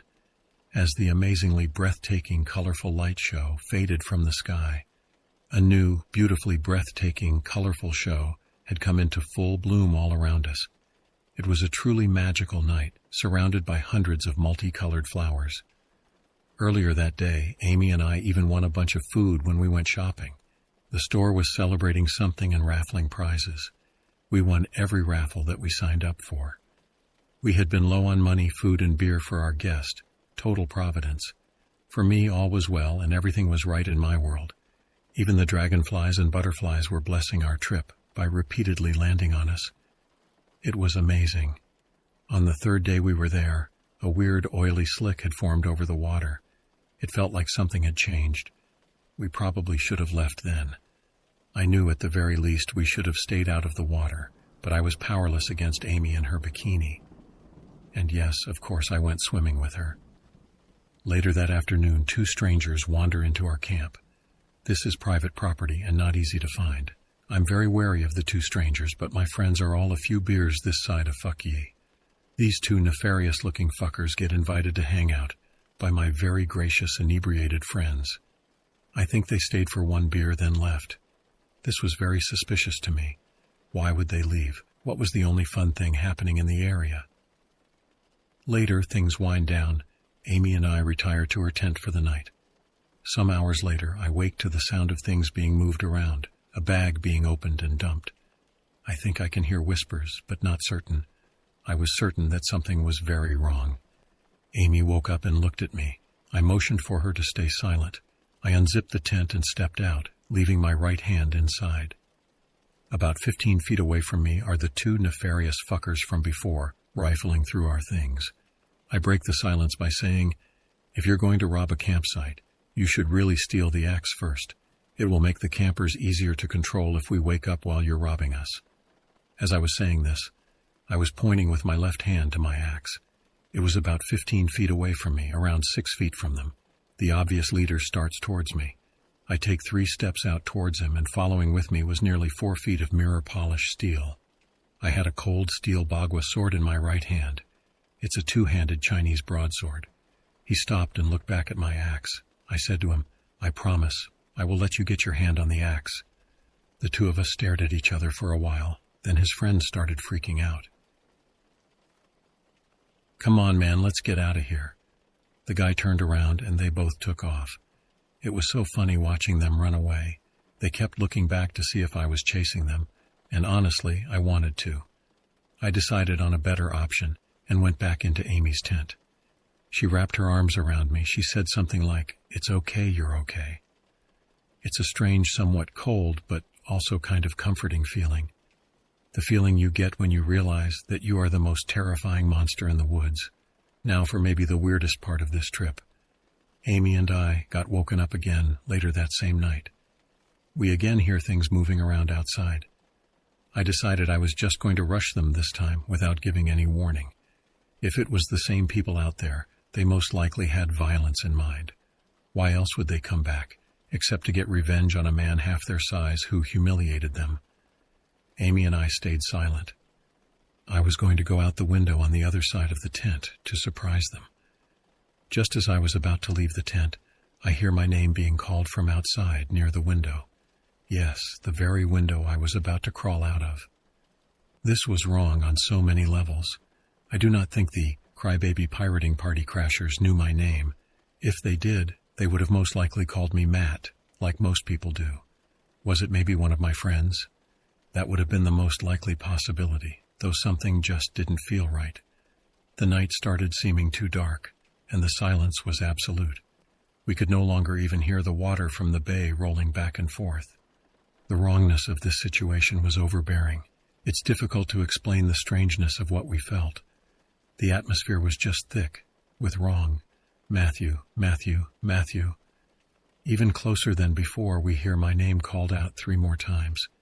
Each time my name was spoken with elevating aggression and a kind of manic joy, more than the deepening darkness and worse than the lack of any normal sounds from the wilderness.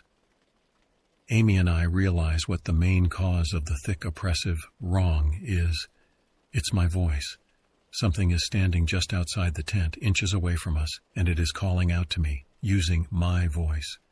The aggressive manic joy it speaks with makes it sound like it just can't wait to murder my face off, and definitely eat it, and likely other things that I don't want to think about.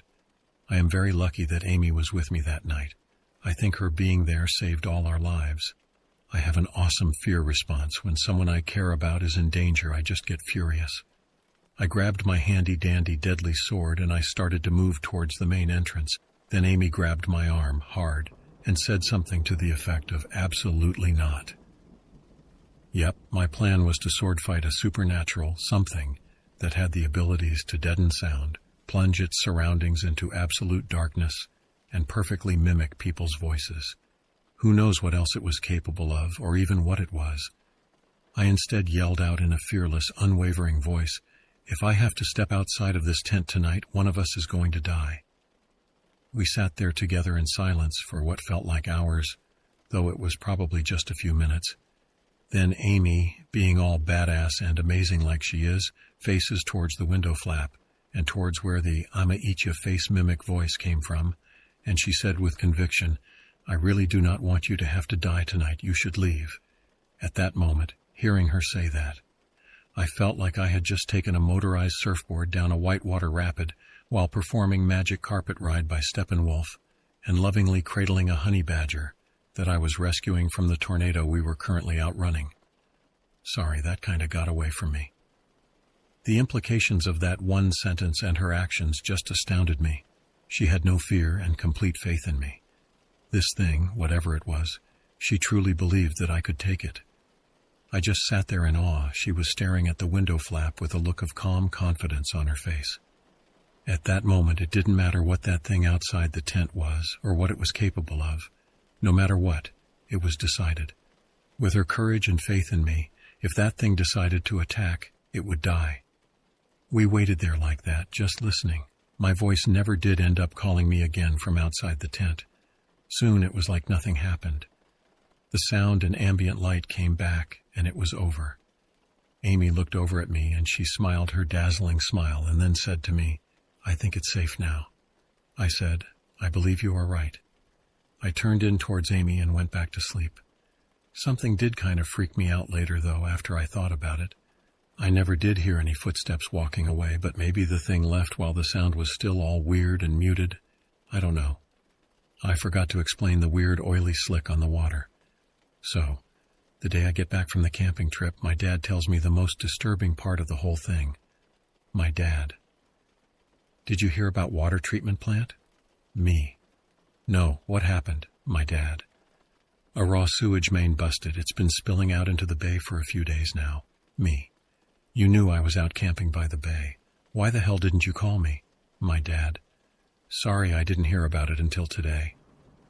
The conversation went on a while longer like that, but there was no consolation to be had. Elmine, what can you really say to someone who's just found out that they've been swimming in raw sewage and human waste for 3 days? I live in Australia, and my school was pretty big on camps and such.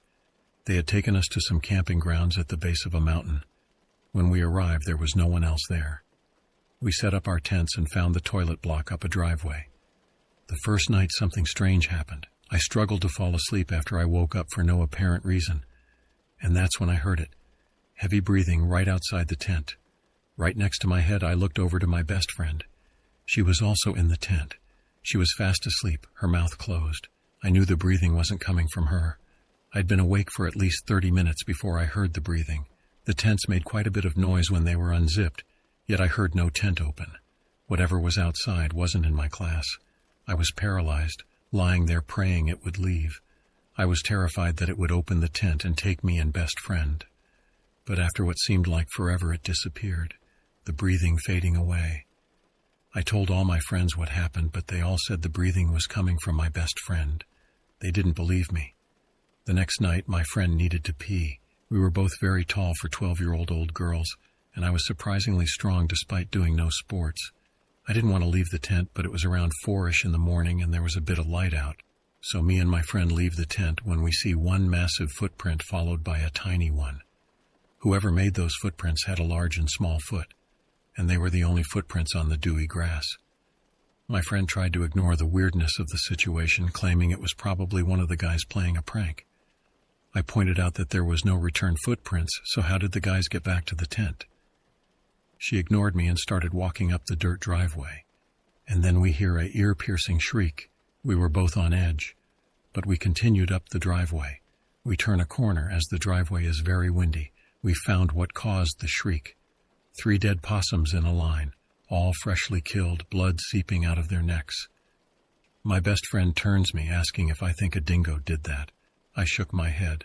There's no dingoes around here. If there was, there would be a warning at the entrance of the camping grounds. My friend was panicking now. "Then what did that?" she asked. "I don't know. I still don't know." We made it to the bathrooms, and as we started to walk back, we bumped into a woman, probably in her 30s. She smiled at us and walked into the bathroom. As we were walking back, I realized I don't know where she came from. The only people at the camping grounds were from our school. No new tents or caravans were in the open space. The grounds weren't that big, surrounded by mountains, creeks, and national parks. I would have seen her tent or caravan, but there was nothing new. To this day, I've never told anyone about the woman or the possums.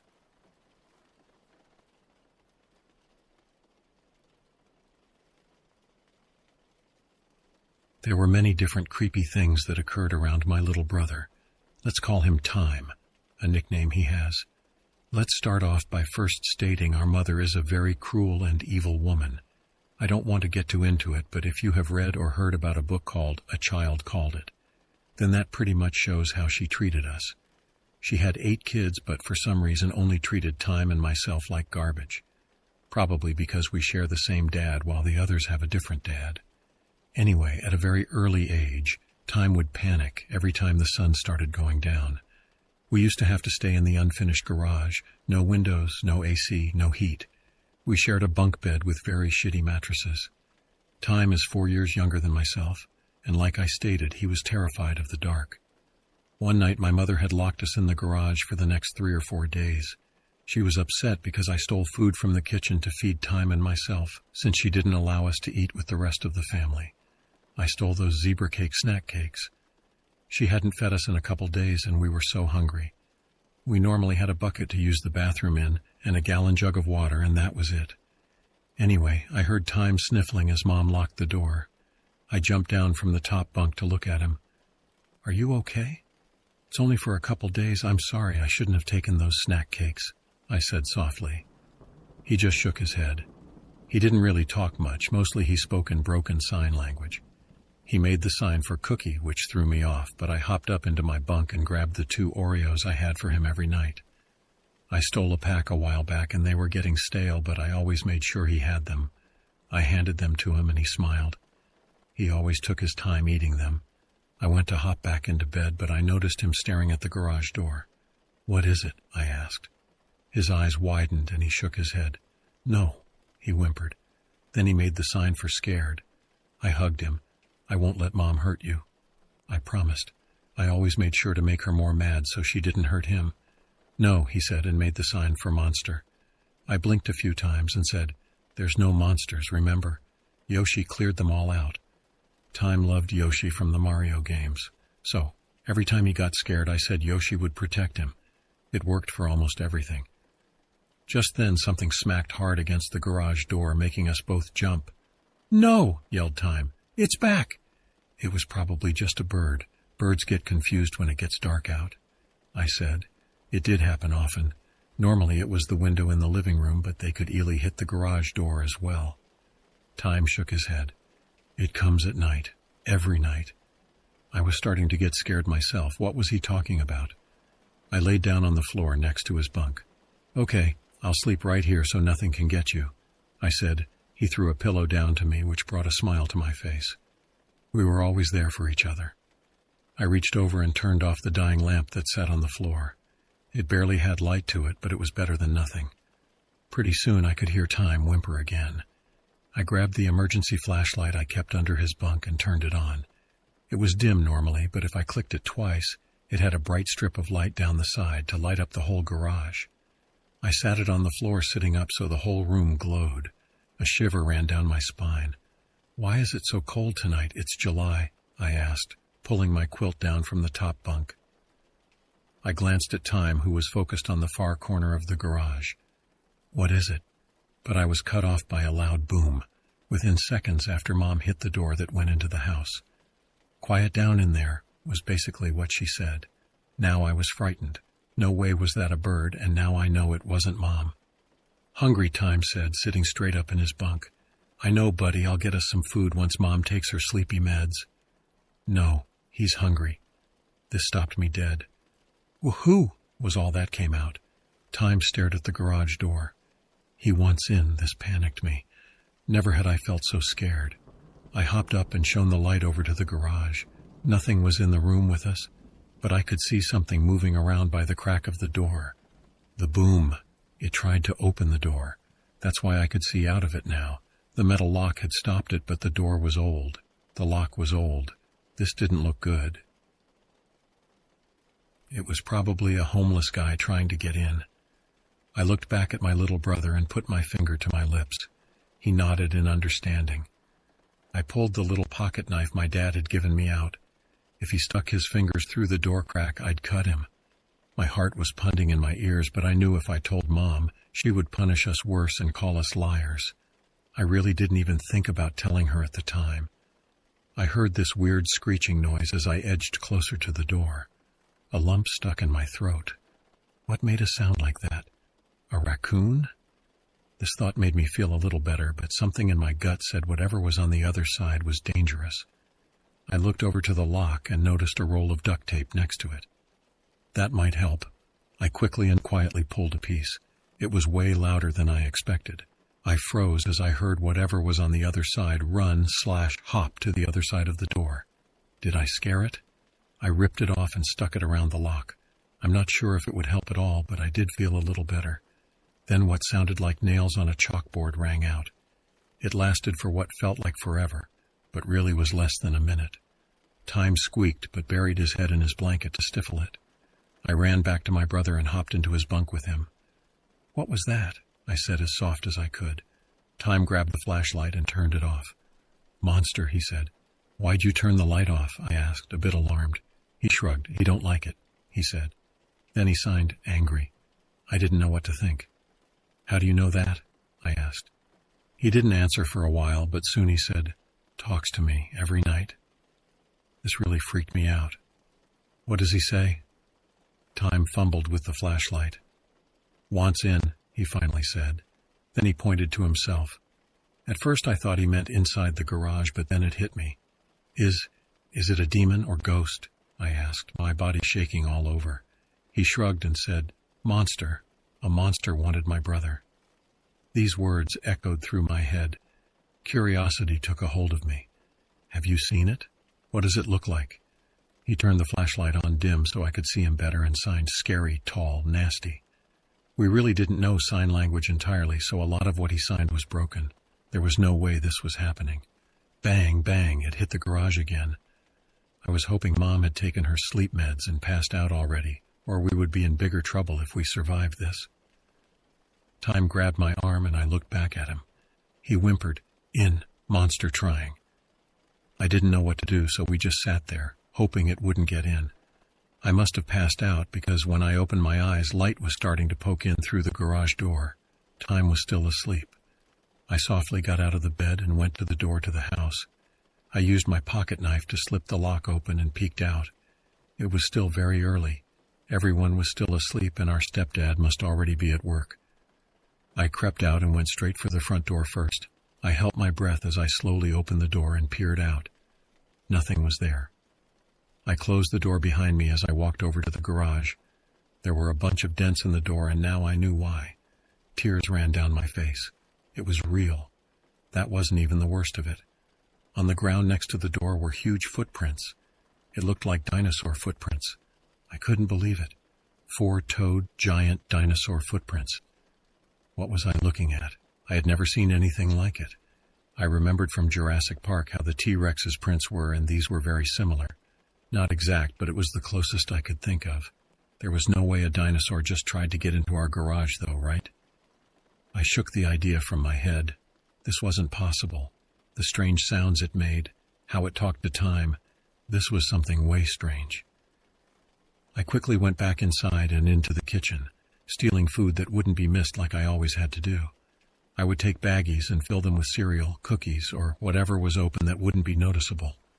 Then I ran back to the garage.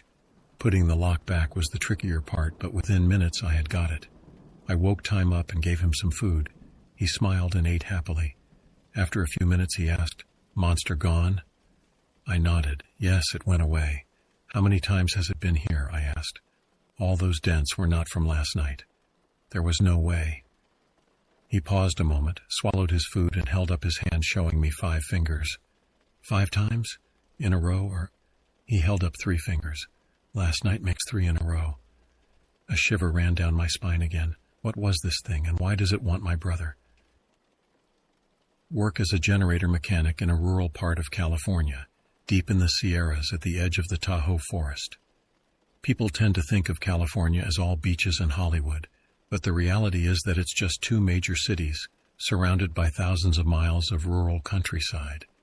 With wildfire and severe snowstorms being a regular occurrence, generators are a big part of life around here. And my work revolves around keeping those machines running, which often requires being on call during emergencies. Last winter, a massive storm was hammering the Sierras for days on end, and the calls were steadily coming in, a variety of typically expected equipment failures and the usual ridiculous questions. but this wasn't a typical snowstorm. Most locals described the heavy snowfall and high winds as something they had not seen in these mountains in over 40 years. My company only employs a small crew of technicians and electricians, but our trucks are outfitted to respond under all kinds of conditions, as our services are often required when the weather is particularly nasty. Even with the proper gear and vehicles, we were all having to spend tremendous effort just to stay on the road, assuming we could even see them. Falling trees became background noise, punctuating the roaring wind with the occasional thunderclap of breaking wood, followed shortly by the heavy thud that could be felt even through our frozen work boots. The whole crew had met in the shop that morning to attend what had become daily emergency meetings. The usual topics were covered while we refueled chainsaws, loaded portable generators, and prepared for another day battling the elements to get as many people's power back online as we could, or at least able to run their home generators until power could be restored. Large maps of the surrounding areas had been hastily hung on the walls to keep track of which roads were completely blocked, where the power crews had been, and where they were going to be working next, along with locations of emergency stations for fuel, medical aid, and warming shelters. I was studying the maps while changing out a worn chain on my saw, making notes on some of the new emergency frequencies we would be using to communicate during the crisis, as cell phone coverage had gone from spotty to nearly non-existent during the storm, forcing us to rely on the radios mounted in the trucks. "And remember," called out the boss man as we prepared to leave for the day, "always check all the way around a downed tree before moving anything from your path to reach a client's home. We don't need another incident like Tuesday. Good luck. Stay safe. Our community needs you all to be able to come back to work." He was referring to an incident a few days ago when a tech had tried to move a large fallen tree from across the road and had apparently been electrocuted when he hooked his winch to a tree, which had been lying on top of a live power line. He only survived because the fall alarm on our radios sends out a distress signal whenever they are laid on their side for more than a few minutes. Rescue crews found him lying in the snow by his truck. Both he and the vehicle had sustained extensive burns. He survived, but was still in the ICU. Due to his combination injuries of both frostbite and burns, he had been put under heavy sedation for the time being, but was expected to pull through. So lucky me, today I was going to be working the calls in his area. I pulled on my snow cap with a built-in LED headlamp that my wife had bought me, pulled my heavy coat tight around my body, and climbed into the cab of my truck. Already warmed up, I dropped into four wheels and started what I thought would be just another day at the office. The day went by as the last few had. On a normal shift, the work could be trying for a number of different reasons: mechanical issues, poor placement of generators, outdated equipment installed improperly, and just plain bad luck. But the most difficult part of the job can often be the customers. The usual whiners, complainers, and know-it-alls were bad enough on a good day, but conditions like this made them all exponentially worse. I'm not without sympathy.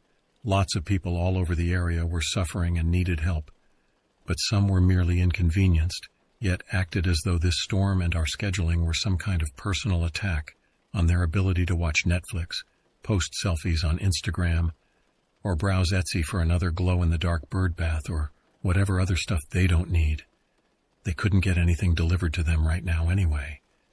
Thankfully, those types tend to be a rare occurrence, mostly made up of Bay Area transplants that just aren't used to living in the mountains where things like this are just part of life. 8 hours flew past as I went about my calls. Pretty common issues: a tight valve here and bad mixer there, some electrical troubleshooting. Most everyone I could get to was unbelievably grateful, offering tip money, bottles of wine, and even a steak from a cattle rancher that I happily accepted, despite our company policy to not accept tips. But hey, these were extenuating circumstances, and some folks just won't take "sorry, it's against policy" for an answer. Plus, I am not one to shy away from a good steak, policy or no. I had just finished up my last call and had begun my staging part of the day. Staging is when all the scheduled calls are done. We have a minute before the emergency calls can be routed to our devices. I will say that I do work for a great company that has some pretty amazing staff. The people who work in the office are fantastic about studying our location and routing us along the most efficient route possible, as well as prioritizing which jobs need to come first, and talking to the customers, walking them through fixing certain issues themselves so those of us in the field don't waste time helping people that could easily fix the issue without us. I drive until I find an area with decent cell service and wait. It's actually kind of pleasant. While the conditions outside are miserable, I enjoy the minute to myself to sit in my truck, heater on full blast. Thanks to my ingenious wife who bought me a small lunch container with an accessory that plugs into the truck, I can sit and enjoy some hot food for the first time after 8 hours in the elements. As anyone in this line of work can tell you, there is a certain joy that comes from working in a crisis.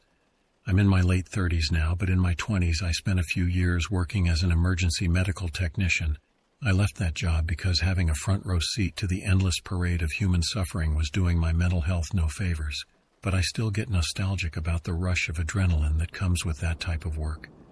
Being out in a storm like this helped to scratch that itch from time to time. And despite being cold, tired, and overall soaking wet from sweating while in the middle of Snowmageddon, I was at least happy with my work and slept a lot better than I used to. The interior of the truck is busy looking, crammed full of all the additional accessories we carry around while working emergencies. Cell phone chargers and battery banks plugged into charging ports, radios, and docking stations across the dash. A pile of defective or broken parts fill the passenger seat, accompanying the daunting pile of service manuals, tools bags, and field equipment. I crack a window as I finish lunch and dinner and light a cigarette as I watch the loading bar on my laptop get to almost full, bringing in the latest set of emergency calls. The pinwheel finally moves again, and a new set is uploaded as the last of the dim light of day fades away. I look at the clock on my phone. It's only 5:00 p.m., 3 more calls. I take a deep breath and sigh heavily. A 12-hour day again. Well, at least I'm making good overtime. The next call is a no start on a home generator, and from the notes it sounds like an easy one, probably just a lack of maintenance. I run through the usual suspects out of there in no time. I mentally slap myself for even thinking that, because while I'm not a believer in much in the way of superstition, I am firm in my confidence that Murphy's Law is very, very real. Anything that can go wrong will. In my experience, at the end of the day, a plan is just a list of things that didn't happen. I laugh out loud to myself, then stop to touch the pendant I wear around my neck. St. Jude, the patron saint of lost causes and desperate situations. I say to myself, oh well, here we go, and start driving to the next job site. The location of this next site is pretty remote, even for these parts. As I make my way around the winding, narrow road, I slowly pass the spot where our injured mechanic had his accident. I'm not a particularly religious or spiritual person, but Catholicism has a way of permeating, so I cross myself and send a good thought out to the poor guy and his family, hoping whatever powers that be are looking after him, or at least taking some mercy upon him. I mean, geez, the guy was only doing his job, no different than the rest of us. I arrived at the house, which honestly I can't really make out. The level of snow was obscuring the common details I would use to prejudge the situation I'm stepping into. Are they older folks in this their vacation home? Are they locals who have lived here for decades and finally had to call a repairman because they exhausted all of their own attempts to fix the problem? Whatever the case, I threw on my hat with the company logo, donned my shining reflective safety vest, and trudged my way to the front door. The couple that answered the door were obviously in their later years, but seemed homely and sweet. The husband explained how he had tried everything he could think of to use his phrase, "get her fired up," to no avail. He was a short and stocky man, wider than I was, and comported himself as a man who had done hard work all his life. A thick, dark mustache and hard-set eyes told me he was a hard-working individual who was not at all happy about having to call in an outsider to fix his problem. At first, he attempted to follow me out into the dark, cold night to assist me, but after some coaxing from his wife, who shot me a worried glance, then seemed to check to see where the lights of my truck were pointed, she convinced her husband to stay inside and let the man do his work. He gave her a look that I can honestly only place as gratitude and grumbled his way back into the house to sit by the fire. I noted in that moment that the house itself was well lit with candles and battery-powered lights. Even the exterior was lit up. I was grateful for the wife telling him to leave me to my work. I can appreciate it when people want to learn how to fix things, but this was not the time. It's a lot easier to do my job without a watchdog lurking over my shoulder and offering unhelpful advice. Frankly, I've always worked better when left alone. After spending some time digging the generator out of its snow prison with only the headlights of my truck to guide me, I set to work on my diagnosis. Grabbing my impact driver from my tool bag and taking the valve cover off, I was confident that this would be an easy fix, and I would be on my way shortly. One valve adjustment down, and I was ready to start the motor. Just then, an error code popped up. Identification error. I stared at it for a moment, then looked to the sky to say, "Well, screw you then." Great. Now I have to update the software. It's not hard to do, just time-consuming as it starts with an 800-second countdown before the update can take hold. When you're outside in the snow after dark, those are 800 very long seconds. I fumble around in my pockets, and after some false starts, I get my flash drive plugged into the machine and begin the process. Because, well, you never get the USB right the first time. The timer begins. I'm standing in the cold, roaring wind, the display being the only source of light aside from my tiny flashlight. I make an executive decision to have a smoke while I wait. Normally the company discourages any smoking on site, but I figure they aren't coming outside to yell at me anytime soon, so I light a smoke that I know the wind is mostly going to smoke for me, but at this point, who cares? Only 758 seconds to go.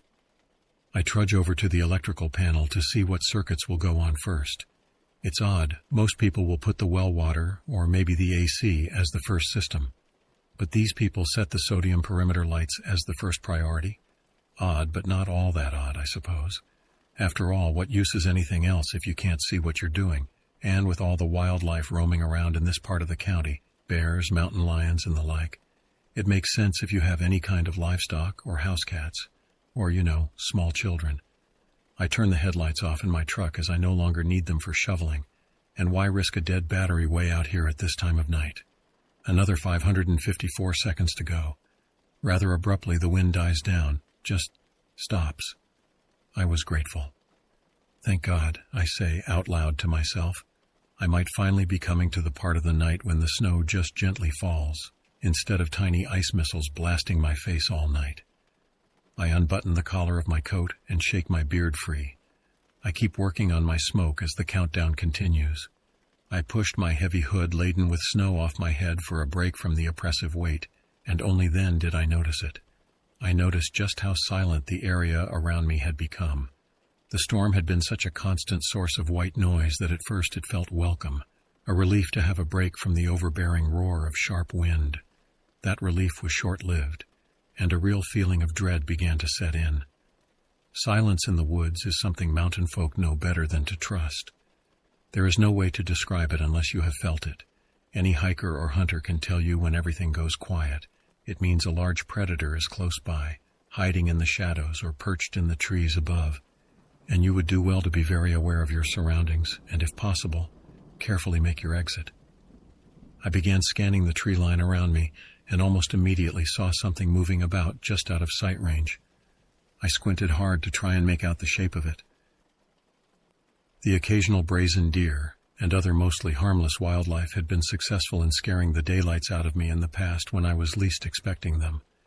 So I told myself this was probably just a buck, albeit a big one, moving through. But as I stared into the darkness of the forest trying to make out the shape of the creature in the shadows, I began to realize something. This wasn't a single creature. There were multiple creatures moving about behind the trees, just out of visibility. A herd of deer, maybe? Anxious, I glanced at the countdown. 345 seconds to go. Remember when I said 800 seconds could feel a lot longer? I had a sick feeling growing in my stomach, an instinct that something was horribly wrong, something dangerous. I stayed perfectly still as the shapes moved closer. I don't have the words to describe just how they moved from tree to tree, sticking to the dark patches, and as they moved closer, I was able to see them in better detail, which didn't make things any less terrifying. As they approached and their shapes became easier to make out, they seemed like human figures for sure. Some tall, some short, almost like a whole group of people. But they couldn't be people, not out here in the woods in this weather. They certainly weren't deer. Their movement was shyly aggressive. They began to remind me of coyotes stalking a potential prey. 115 seconds left. I couldn't make out any detail yet. They all seemed to be cloaked in darkness that remained wrapped around them like a shadow, but darker, unnatural. I told myself not to panic. I'd been working double shifts for days. I was exhausted, and the contrast of snow in the dark can play tricks on your eyes. I tried to tell myself I was just sleep-deprived and was working myself up, but as they got closer, that got harder to convince myself of. I didn't want to take my eyes off of them, but I needed to plot out the best route back to my truck. Problem was the truck was parked next to the barn, and where I was working on the generator, and I was shrouded in shadow from the lights coming out of the windows of the house. 30 seconds now. The creatures seemed to fan out. It started to feel as if they were all around me, and they were swiftly closing the distance. I held my breath and took a few steps back, putting my back against the wall of the barn, and exhaled sharply as the fear I had been holding back shot up from my gut like a shot of electricity. Back to the wall, my eyes dart from figure to figure, and that lizard part of my brain kicked in. I dropped my smoke to free both hands, and I distinctly remember hearing it hiss angrily as it made contact with the snow. I felt sweat begin to bead on my temples despite the freezing temperature. The muscles in my legs tightened, and I could feel the veins in my head pulsing, pushing blood past my ears in a steady thumping roar that mercifully blocked out the awful sound of the complete silence of the snow. Everything was slowing down and speeding up at once, and with all hopes of reaching the truck in time gone, I lifted my arms to block my face and squeezed my eyes tightly shut, braced for impact. Then, I heard it. I heard the click of the generator. It had finished its update and was now starting to sputter to life. The engine cranked so loudly I had to cover my ears, and in that moment, despite not putting much stock in prayer, I genuinely prayed that it would start, and maybe someone heard me because it did just that. With a cough and sputter, the engine came up to speed and began to purr, and with an audible snap, the transfer switch began to power on all of the outside lights to the house. I sucked in air. I apparently had stopped breathing. The nervous tension in my chest broke as relief washed over me, and I opened my eyes. I wish to this day I never had. The lights came on slowly at first, a dim orange-pink glow bathing the scene around me, a sickening hue. Eyes attempting to adjust to the new level of visibility, I leaned forward, squinting to see if the figures were in fact just figments of my imagination, a consequence of the exhaustion of too many days in crisis mode. I am wrong. As the light begins to chase away the darkness around me, the figures do not disappear with it. Once completely clad in darkness, they are now revealed and are very real. The light washed away the obfuscation around them like wind blowing away ashes. My mind tries to slog through the adrenaline dump and process just what it's seeing. They are just people, men, women, children. They're people, not creatures or predators. My emotional brain breathes a sigh of relief because, hey, it's okay. They're just human beings. Meanwhile, my logical brain is grabbing the wheel and screaming at me. Something's wrong. Pay attention. My eyes finally catching up, I look them over, trying to understand what I'm seeing. They gazed back at me in silence. Then it dawned on me, and I felt the blood draining out of my face. The clothes. They hung oddly on their bodies and certainly weren't intended for winter weather, much less a record-breaking snowstorm. Their clothes were ill-fitting and had the look of something homemade. Dirty overalls, hand-sewn pants, prospector hats. Did I just see a bonnet? They just stood there staring at me, silent as the snowfall and completely still. 0 seconds left, full power. The sodium perimeter lights kick on and bathes the entire property in sharp, relentless light, blinding me. My eyes fighting to make the transition from straining in the blackness to being bombarded with the sudden illumination. When the light hits the strange people in front of me, they change. It was as if the light itself ripped something from them, and I gaped in horror, unable to believe what was happening. All the people standing before me, men, women, and children, began to scream. These were no human screams. The shrill sound pierced my ears and reverberated through my core. It sounded like true agony coming from deep underwater. I covered my ears to block out the chilling sound, but my eyes remained fixed on the nightmare unfolding. Their clothes simply ripped away from them, as if scorched off by a fire I could not see. Then their flesh burned away as well. It tore away from them, ripped into fluttering ashes of red-hot agony. They stood in place, writhing and burning in agony for what could have only been a single second. Then they turned their contorted faces directly toward me. Their eyes, I will never in all my days forget their eyes, jaundiced and sick, human but filled with pure hate and rage. The one that had been closest to me fell to its knees and began to crawl towards me, its movements convulsing in torment and anguish. I fell backwards and landed hard on a landscaping rock. With pain shooting through my body, I scrambled to scoot backwards on my butt. The ghoulish figure stretched a smoldering hand out, and I gasped out loud as it grabbed a hold of my foot, its grip too powerful to escape. Lifting its head with a tremendous effort, it stared into my eyes, filled with fury but almost pleading.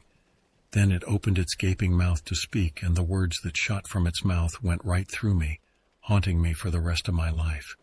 With an expression of pure torture, it screamed, "Get the children!" I watched paralyzed as the light finally overtook the wretched creature, and it faded, crumbling into ashes and blowing away in the crisp night breeze. I was left there alone in the snow, my pounding heart beating right out of my chest. I looked down and noticed smoke wafting up from my boot. Suddenly I felt the searing pain of my toes, like the steel toe of my boot was on fire. Pain is a funny thing. Makes you forget absolute terror, at least for a second. It jolted me out of my shocked stupor, and I reached down and unlaced my boot as fast as I could, tossing it into the gleaming snow. It sizzled for a second like my cigarette did a lifetime ago, then began to sink into the widening hole around it in the snowbank. As I was jamming my foot into the nearest drift to soothe the searing sensation, all the lights in the entire house popped back on, and I heard a sound coming up behind me to my left. Oh God, the family. They were no longer safely inside, and since I had but scooted far enough toward my truck, I could now see the entrance of the home. The husband, wife, and 2 children had all emerged, a boy maybe around 13 and a girl that looked around 5, all standing on the porch holding firearms, even the girl peering out into the night. After what felt like an eternity, I stood and, feeling suddenly sheepishly, I gathered my boot from where it had been thrown. I had no explanation for what had just happened, but tried my best to collect myself. I looked down at my discarded work boot and saw something that, again, I cannot explain. A handprint seared into the leather where, whatever that was, had placed its hand upon me. I slipped it back on and gathered my composure. I was still on the clock, and my professionalism overpowered my shock and disbelief at what had just happened. Climbing back into the cab of my truck, I located my clipboard and smoothed out the work order. I have no idea why I chose to do this. I think I just needed some sense of order. I clicked my pen open and wrote a concise description of the work I had performed. Having still not laced the offending boot and with little stabs of pain necessitating a slight limp, I awkwardly made my way back onto the porch, the family having apparently retreated back into the house while I focused on my paperwork. I rang the now operational doorbell, and the husband quickly answered. "Get it all worked out?" He watched me closely, an inquisitive look on his face. I tried to steady the trembling in my voice and replied, "Yes, sir, she is back up and running." He eyed me intently, searching my face for something, but I was all business. "A hell of a thing you guys do. Not just anyone would come all the way up here to fix something in this kind of storm." I cleared my throat. "We try our best, sir," I answered, and finally sounded like myself, going through my standard lines. He continued to study me, which would normally make me uncomfortable, but I was too spent to care. "Why don't you just stay here tonight? We've got a nice couch to put you on, and the roads behind you are closed, and well..." He hesitated for a second, contemplating. "Well, you just really did us a real big favor, and we'd like to repay you. Come on in, we'll make you some coffee. You're probably frozen to the bone working out here." I faked a gracious smile, anxious to get as far away from here as possible. "I appreciate that, sir, but I'll have to pass. I have more calls tonight." The man snorted, gesturing out behind them at the snow, which had begun to dump again, already covering my footprints from the truck to the porch. You ain't getting to them tonight, my friend. Don't be stupid. You're gonna freeze to death. Come on in. Let's get you in some dry clothes. He opened the door behind him and reached for my arm to pull me inside, refusing to take no for an answer. But I stepped sideways and just barely skirted his grip. I appreciate the offer, I really do, but power's out all across town. I have more people out there shivering in the dark that need me. He finally gives up, nods in defeat, and holds out his hand. I take it, give him a nod, and quickly return to my truck to check the weather forecast and wind map on my laptop. I actually really wanted to take them up on the offer, but I knew I shouldn't. We were in a crisis after all, and if there was any chance of me getting out to do more calls, I had an obligation to try. I sighed and pulled up my wind map. The wind map gives those of us the field a kind of a reference point for where the storm is doing the most damage. I studied it and then frowned, refreshing the image. Something was glitching. This map couldn't be right. Right where everything had occurred that night, on the south side of the property. There was a huge black spot, no wind. I refreshed a few times, the black spot remained, and more disturbingly, it was moving. Whatever it was that I encountered that night was not just a random occurrence, it was out there moving, like a living storm within a storm. Well, you just really did us a big favor, and we'd like to repay the favor. Sorry, I have more calls tonight. You ain't getting to them tonight. I appreciate the offer, I really do, but I have more calls tonight. I walked back to my truck to check the weather forecast and wind map on my laptop. I actually wanted to take them up on the offer, but I know I should not. If there is any chance of me getting out to do more calls, I should try. Then I looked at the wind map. The wind map gives those of us the field kind of a reference point for where the storm is the worst. Right where the incident occurred on the south side of the property, there was a huge black spot of no wind. It was moving. Whatever it was that reached out that night wasn't just a random occurrence. It was out there moving, like a living storm within a storm. I grabbed my phone out of my cargo pants and looked at the next calls. Well, you got work to do, I understand. Just take this, the husband says as he presses a pack of road flares into my hand. I simply take them thinking nothing of it and run to my next call. The next ones were all along this road and right in this path. Right then a call came in on my work phone. Third call had figured it out for themselves. Call canceled. Okay, just one more. I can do this. Just one more. I had them sign a work order and took off down the road. Panic has started to set in. I'm used to working under extreme circumstances, but this felt more urgent than anything I had ever done. I wound my way back down the long snow-covered road, and then the inevitable happened. Road blocked, a tree down in my path. I sat in the truck, staring out at the tree. It was a small tree, but just enough to block my path. I could not risk breaking down, not now. The lights of the truck reached pretty far, and our emergency flashers were illuminating the darkness of the forest around me. I checked the wind map again. The darkness is all around me. It's here. Through the windshield, I watch as the wind calms again and the shadows begin to appear. They stay away from the lights of the service truck, but I can see them moving about in the shadows just beyond.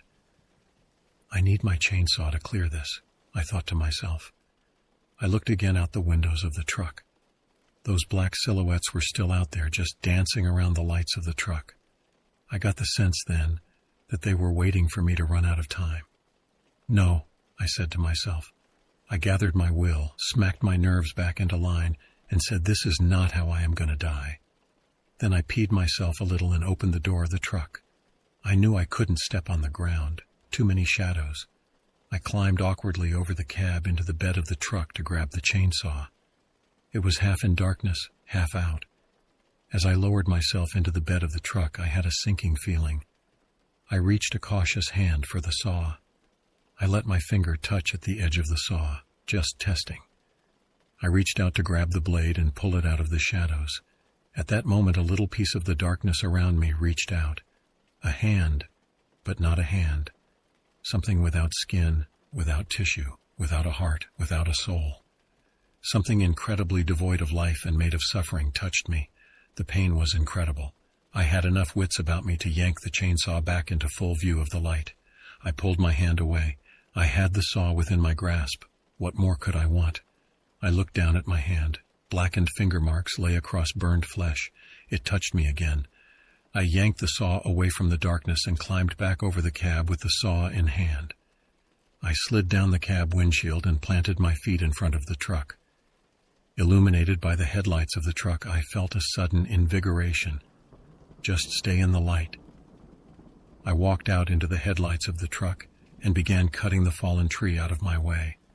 All the while the darkness danced just beyond my lights, constantly fluttering in and out of my field of vision.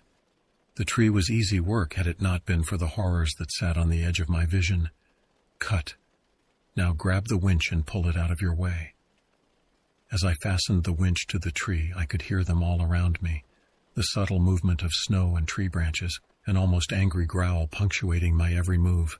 I clambered back into the cab of my truck and threw the vehicle into reverse. With a small groan and a pants-ruining moment of trepidation, the tree moved. The road was clear. In my excitement, I ran to the offending tree to clear my ropes from it and go home. I then realized my error. The tree had pulled off to the side, covered in darkness. I reached my hand to recover my winch, and then they came. All of them. They who had been waiting in the darkness came at once. When the first one touched my hand, I felt pain. When the second one grabbed my arm, I felt suffering. When the third one held me in its embrace, I felt agony. I fell backward trying to move into the safety of the headlights, but they came, and one by one laid a pair of terrible hands upon me. I fell back further. Once again, scooting backward on my butt, I made it to the door of the truck. They were all around my lower body at this point. The more I screamed in pain, the more resilient they became. My hands scrambled under the seat, around the back, on the floorboards, anywhere they could think to look for something to help. Then my hands happened upon something. I ripped open the bag, took one end off, and struck a road flare. I turned with my new flame toward my attackers. The light burned them. As it had before, they first seemed normal, then began to filter away in ashes. Their screams diminished, as did the pain. I lay there for a moment in the snow, waiting. They did not return. I sat bolt upright and scrambled for the safety of the truck. I could still hear their voices, muffled and distorted, but still all around me.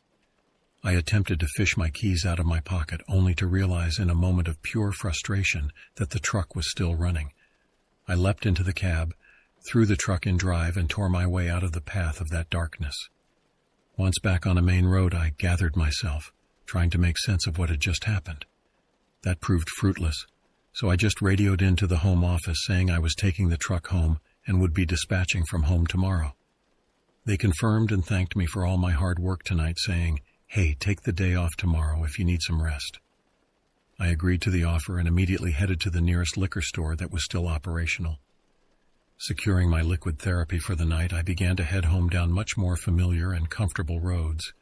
I pulled into my driveway, and in a move decidedly unlike me, I immediately pulled a drink from the small bottle of whiskey I had just procured, then another. I went inside my home and was suddenly overcome with gratitude. My wife had built a fire. The very second she saw me, she knew something was wrong and asked kindly, "What's wrong?" I broke down. Tears streamed down my face as I tried to convey what I had seen. She is a kind woman, but not a superstitious one. She calmed me down and assured me that I had been working too many hours. She was well aware of my PTSD issues left over from my EMT days, and had seen me through some pretty terrible nights before. She talked me down from the ceiling and gave me dinner. I went to sleep that night only after I'd finished the entire bottle of whiskey. I don't know what I saw that night, but I do have a little follow-up. About 6 months after this incident, I was performing a service on a generator and got to talking with the owner. He was a part of a geological group that attempted to track down old towns and communities from the gold rush era. He was telling me about a small town of which there is almost no record of that existed around the area where my incident had occurred. He told me of a small community that had a schoolhouse. A wildfire had claimed the community and the schoolhouse. Excavation project had revealed the foundations and a few remains. However, the remains of the children and teachers had not been discovered. I felt a chill when he said this. I felt like I knew where those people had fled.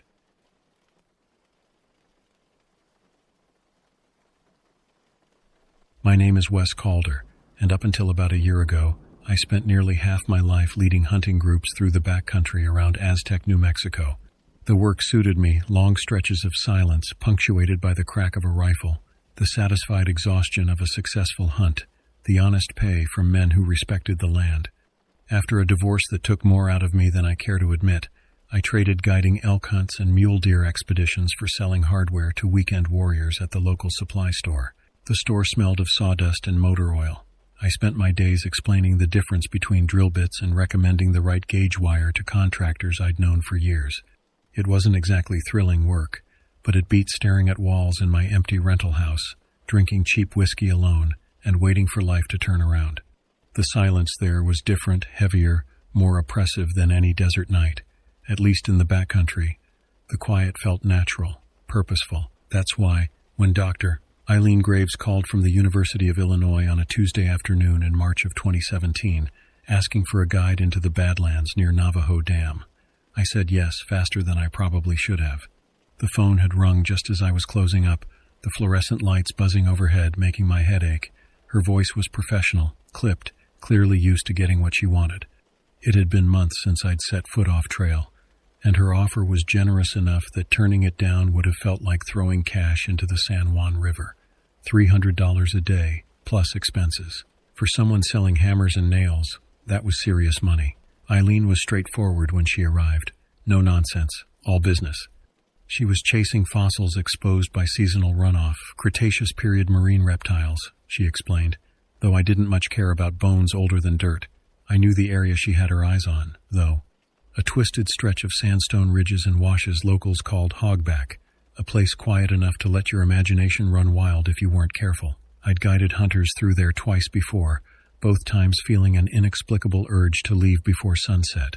She showed up early on a Friday morning with her research assistant, Jonah Mathers. Jonah was maybe 25, fresh-faced with wire-rimmed glasses that kept sliding down his nose.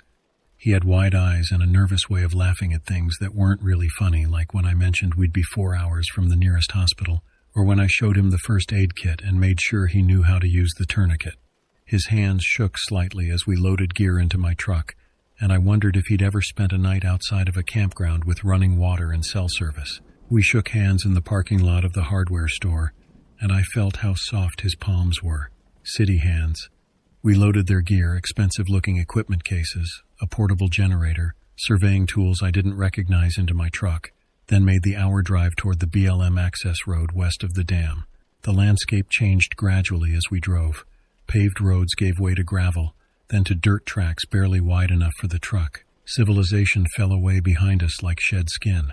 It was springtime, which meant rain had carved new patterns into the land, leaving ribbons of exposed rock and freshly scoured creek beds in its wake.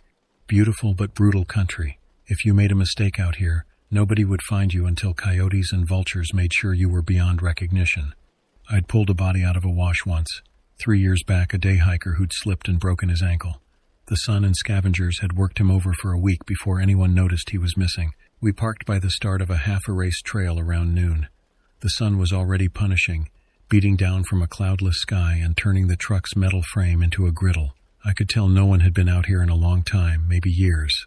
The official BLM marker was nearly hidden by sagebrush, sun-bleached and unreadable, its wooden post rotted through at the base and listing at a 45-degree angle. "Is this really the trail?" Jonah asked, looking around uneasily. His voice had gone up half an octave. "It used to be," I replied, studying the faint depression in the earth that might have once been a path. "Probably washed out years ago. BLM doesn't maintain this sector anymore. Budget cuts." I felt their hesitation but didn't give it any voice. The truth was, I felt it too, a wrongness in the air, like the land itself was holding its breath. Instead, we loaded our packs with water and essentials, checked our compasses, and started walking. I made them each carry an extra 3 liters of water beyond what they thought they'd need. Jonah complained about the weight until I told him about the hiker with the broken ankle, how he'd drunk his own urine on day 5. The land rolled out before us in eerie silence. Scrubby junipers hunched over cracked earth like arthritic old men, their twisted branches reaching toward nothing. Rock fins jutted from the ground like ribs of some massive buried beast, casting sharp shadows that seemed to move when I wasn't looking directly at them. The air tasted of dust and something else, something metallic and ancient that settled on my tongue and wouldn't wash away no matter how much water I drank. Every step felt alien, wrong. The ground crunched under our boots with a sound like breaking bones. By the time we found a suitable campsite under an overhanging ledge, shadows were long enough to cloak the hills in premature dusk. We gathered dried branches and scraps of juniper bark to make a fire, and as Jonah and Eileen took notes and photographs, I studied the ground around us with growing unease. Scattered cattle bones, bleached white by sun, lay partially buried near the edge of camp, picked clean but unbroken. There were no signs of claw marks or tooth scrapes, no evidence of scavengers at all. The bones were arranged in a pattern I couldn't quite make sense of, too deliberate to be natural, too subtle to be obviously intentional. It struck me as odd, though I chose not to alarm the others. Strange things happened out here sometimes, and there was rarely a simple explanation that didn't make you sound crazy. Darkness came swiftly, dropping a deep silence over us like a heavy blanket. The fire crackled and popped as we talked briefly about plans for the next day. Eileen explained geological formations excitedly, her hands drawing shapes in the air, while Jonah nodded along, scribbling notes in a leather journal. But my attention kept drifting toward a distant ridge, maybe half a mile north of our camp. Twice I caught myself staring into shadows, each time certain I'd seen a shape against the dim glow of evening sky. Something upright and still, too tall to be a deer, too motionless to be anything natural. I convinced myself it was my eyes playing tricks, my mind filling in blanks with half-remembered fears. The desert did that to people, especially at night. Sleep came hard and shallow. I lay awake staring up at the canopy of stars visible through the juniper branches, listening to Jonah and Eileen's quiet breathing gradually slow and deepen. The temperature dropped fast once the sun was gone, and I could see my breath misting in the firelight. Just as I began to drift off, my body finally surrendering to exhaustion, I heard something, a soft step on dirt and stone. It was careful, slow, rhythmic, deliberate. My hand tightened around the grip of the revolver beneath my sleeping bag. The metal was cold enough to burn. I listened closer, heart thumping so hard I was sure the others would wake. The steps circled our camp methodically, never varying in pace, never stumbling on the rocky terrain. Whoever or whatever it was moved with a smoothness that bothered me deeply, a steadiness unnatural in this rocky terrain where even I stumbled in full daylight. I sat up slowly, moving with the exaggerated care of someone trying not to wake a sleeping predator. I flicked on my headlamp. The beam swept through shadows, catching only empty desert juniper branches, rock formations, the pale shapes of those scattered cattle bones. The sound stopped immediately. Not gradually, not with a final scuff of heel on stone, but instantly, as if someone had pressed pause on a recording. I sat in tense silence for a long moment, waiting, listening. My ears strained so hard they ached. Nothing moved, nothing breathed, only the faint whisper of wind in the junipers, carrying that metallic taste I'd noticed earlier. Eventually, exhaustion forced me back into my sleeping bag, but my fingers remained curled around the cold metal of my revolver until dawn, unwilling to trust the darkness fully. I didn't close my eyes again. When dawn finally broke, I sat up slowly, my muscles stiff and aching from the tense, sleepless hours. Every joint protested as I moved. Across the fire pit, Eileen rubbed her eyes, stretching silently as she took in the first hints of daylight creeping over the ridge. The morning sun turned the rocks blood red. "Jonah," she called softly, glancing toward his sleeping spot. My stomach dropped instantly. That sick feeling you get when you know something is terribly wrong but your brain hasn't caught up yet. Jonah's sleeping bag lay empty, its nylon fabric rumpled and twisted as if he'd left in a hurry. But his boots still sat neatly beside it, untouched. His backpack leaned against a rock exactly where he'd left it. His jacket hung from a juniper branch, swaying slightly in the morning breeze. Eileen stood, stepping closer. "Jonah, you out here?" Her voice had an edge, barely hidden by forced calm, professional veneer cracking. I rose slowly, scanning the surrounding area, forcing myself to stay steady despite the ice forming in my gut. "Maybe he stepped away," I offered quietly, but my gut said otherwise. My gut was screaming. I crouched by his gear, inspecting it closer. His wallet was still in his jacket pocket. His phone-dead battery lay in his boot. Jonah wouldn't have gone far barefoot in this terrain. The desert floor was a minefield of sharp rocks, thorns, and cactus spines. I'd seen grown men reduced to tears trying to walk 50 feet without proper footwear. We spread out, calling his name louder each time. Each unanswered shout echoed through the canyons, bouncing back mockingly until it died away in the distance. "Jonah!" Eileen's voice cracked. "Jonah, this isn't funny." I carefully studied the ground, looking for tracks or scuffs, anything that might give us a direction. But the desert floor revealed only faint disturbances, too vague to follow reliably marks that could have been footprints, or could have been wind-blown debris, or could have been nothing at all. Finally, after nearly an hour of fruitless searching, I caught sight of something through my binoculars. Just a smudge at first, something upright among the juniper bushes down in a narrow ravine about 200 yards below our camp. I hesitated, adjusted the focus, and felt every hair on my body stand up at once. "Eileen," I called, voice dry as sand. "Down here." She came quickly, following my pointing hand. We scrambled down a rocky embankment, slipping on loose gravel until we reached the bottom. My boots sent small avalanches of stone clattering ahead of us. Ahead of us stood Jonah, or rather, Jonah's body positioned stiffly against the twisted trunk of a juniper tree. His shoulders were squared awkwardly, head tilted to an unnatural angle. The posture was impossible. Bones couldn't bend like that without breaking. And yet Jonah stood upright, as if at attention.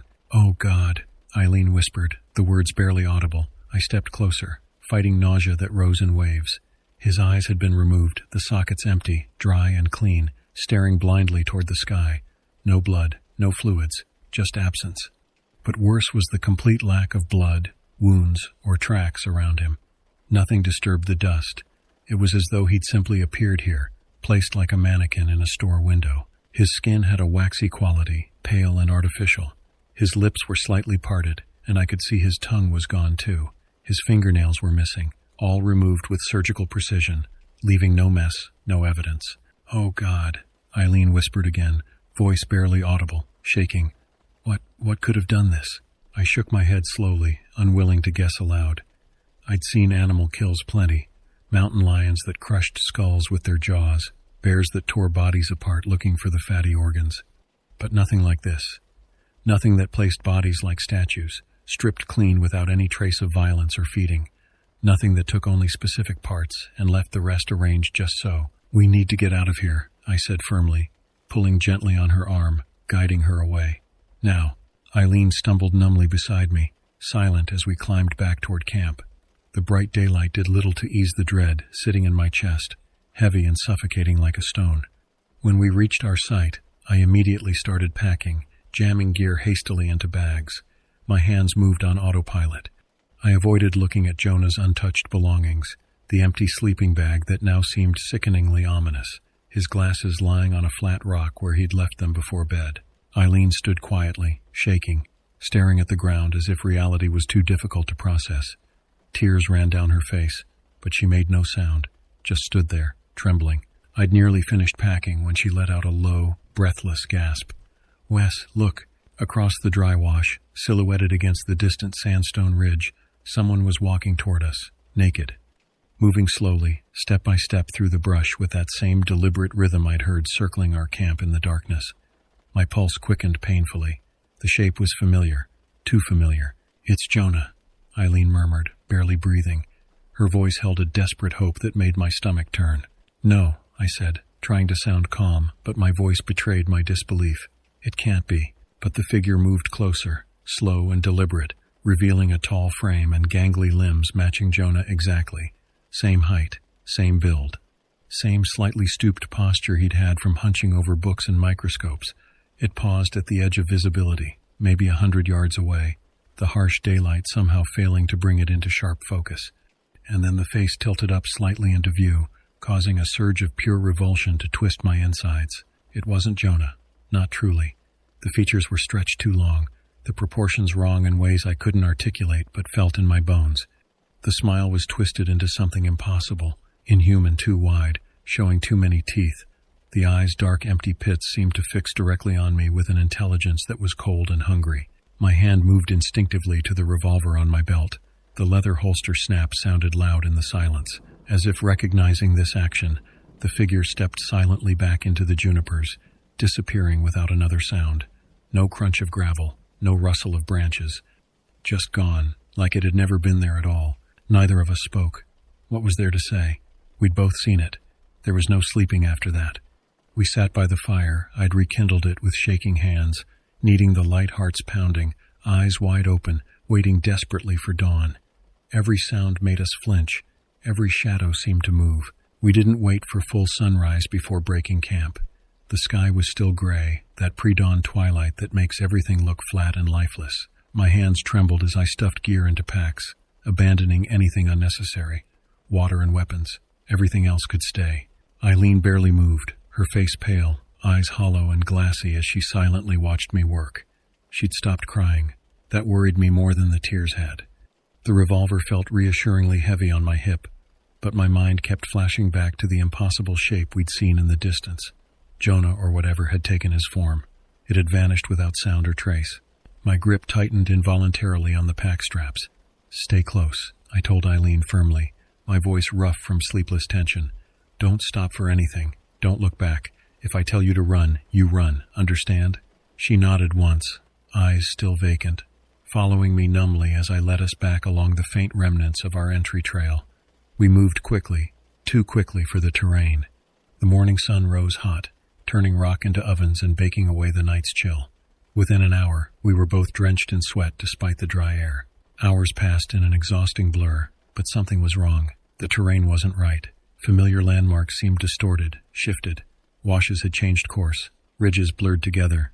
That distinctive rock formation I'd used as a marker, it was gone, or we'd somehow passed it without noticing.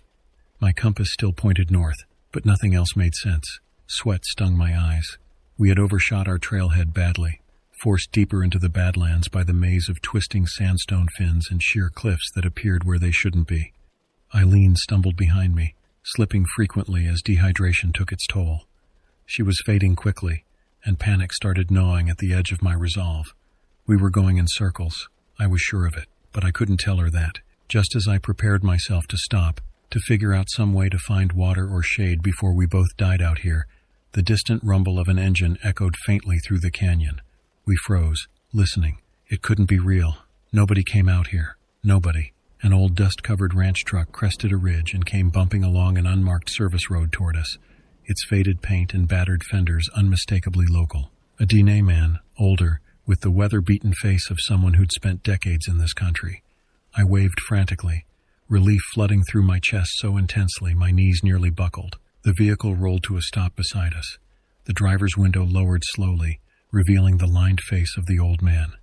His dark eyes briefly flicked toward the revolver on my hip, then to our faces, reading the terror there like a book he'd read before.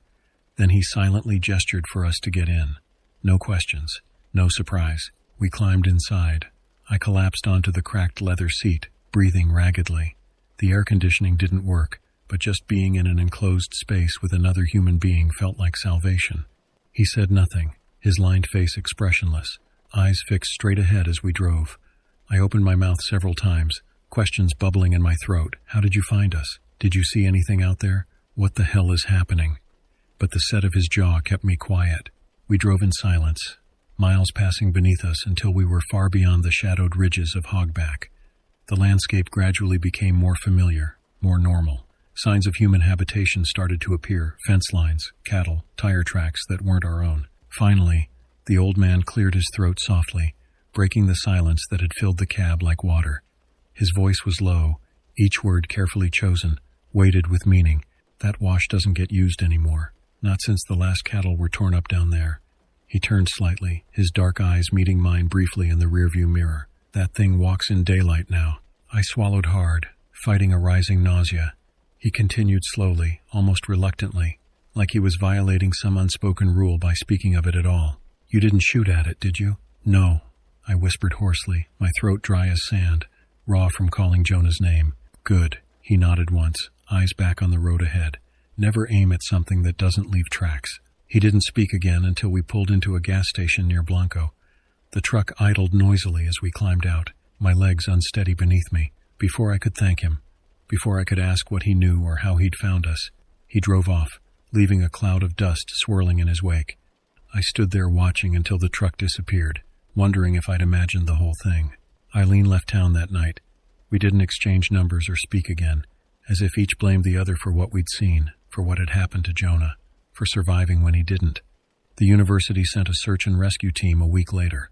They found his body still positioned against that juniper tree, exactly as we'd left it. The official report called it exposure and scavenger activity, which made me laugh a hard, bitter sound that scared me when it came out of my mouth. A week after that, I piled every piece of gear I owned into a rusted metal drum behind the hardware store and lit it all on fire. Maps, compass, sleeping bags, tent, the backpack I'd carried for 15 years. All of it burned until nothing remained but ash and metal buckles glowing dull red in fading twilight. The smell of burning nylon and canvas filled the parking lot. I never guided again, and I never went back to Hogback. Sometimes, late at night when I can't sleep, I think about that thing circling our camp, about Jonah standing against that tree, about the figure that walked toward us wearing his shape like a stolen coat, and I think about what the old DNA man said, never aim at something that doesn't leave tracks. I sold the hardware store last month, moving to Colorado next week, someplace with trees and people and noise, someplace where silence doesn't feel like a threat. Because out here in the desert, in the quiet places where the land hasn't been touched in centuries, something old still walks, something that knows how to wait, something that knows how to wear the faces of the dead, and it's always watching, always waiting, always hungry.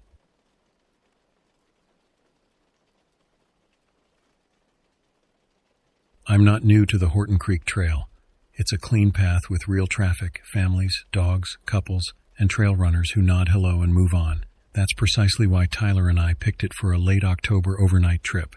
We'd been planning this for weeks, coordinating our schedules, checking weather reports, making gear lists on shared documents. Tyler had just turned 28, 3 years younger than me, and this was his way of celebrating before the holiday chaos began. The conditions looked perfect. Bright days, cold nights, maples gone red and gold along the water, travertine shelves stepping the creek up toward the spring in those distinctive limestone formations that make this area famous. We approached it like responsible adults. I spent an evening organizing my pack, checking my first aid kit, ensuring my water filter was clean. Tyler texted me photos of his new sleeping bag, rated for 20 degrees, proud as a kid with a new toy. We left Phoenix at dawn on a Saturday, driving north through Payson as the sun burned off the morning fog. The temperature dropped 10 degrees as we gained elevation. By the time we reached the parking area at Coles Ranch off State Route 260, we could see our breath. There were 4 other vehicles in the lot, a good sign. Not empty, not crowded. We parked, organized our packs one more time, and walked to the wooden kiosk near the trailhead. The information board displayed the usual Forest Service materials: fire regulations, wildlife warnings, leave no trace principles, and a map protected behind scratched plexiglass. Below it was a weathered clipboard with a voluntary sign-in sheet. The pages were warped from moisture, filled with names and dates going back weeks. Some people wrote just initials. Others added their home states or little comments. Beautiful day. Saw 2 elk. I wrote my first name in blue pen. Tyler added his below mine. We didn't include last names, phone numbers, or any other details. Just 2 first names in a column of dozens. I took a photo of the trail map with my phone, though I also had a photocopied version from the ranger station folded in my jacket pocket. Tyler adjusted his shoulder straps and grinned. "Ready?" he asked. "Let's do it," I said. The trail runs close to the water for long stretches, especially in the first 2 miles. You hear the steady flow over the limestone ledges and see spray hanging in the air near the drop-offs where the creek stares down the canyon. The temperature continued dropping as we gained elevation. Our boots found their rhythm on the packed dirt, and we fell into that comfortable hiking silence punctuated by occasional observations about the foliage or the water clarity. The maples were at peak color, their leaves brilliant against the darker pines. Tyler stopped every so often to take photos with his phone. He had this habit of crouching low to get interesting angles, trying to capture the way light filtered through the canopy. I kept a steadier pace, preferring to experience it without the screen between me and the landscape. We passed a family coming down around mid-morning, parents with 2 kids, maybe 8 and 10 years old. The children were arguing about who had seen more lizards. The father gave us that knowing smile parents share when their kids are being loud but harmless.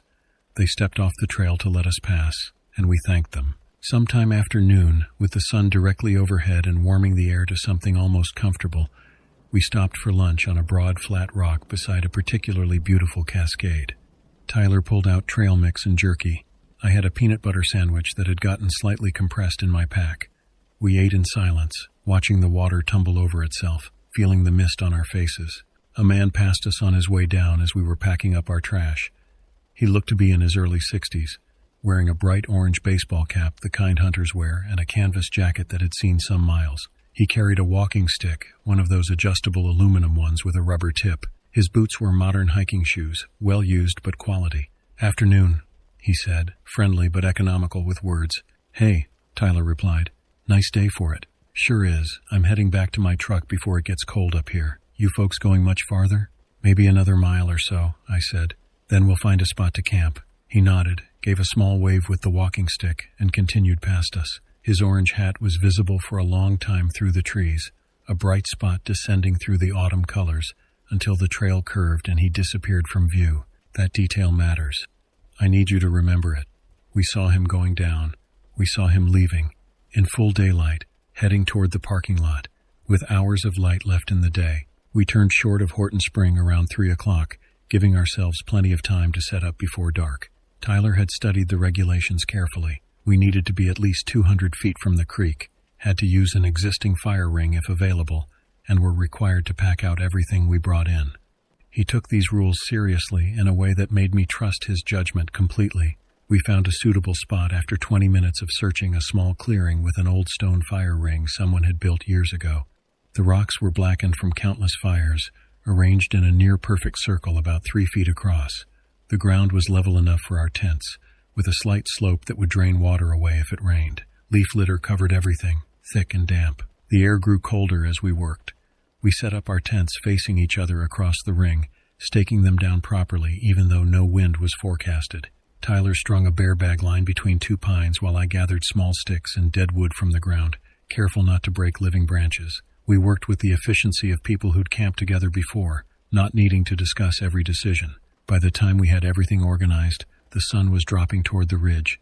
The temperature fell with it, that sudden autumn cold that makes you reach for your jacket. We got the fire started with Tyler's lighter and some dry bark from beneath a fallen log.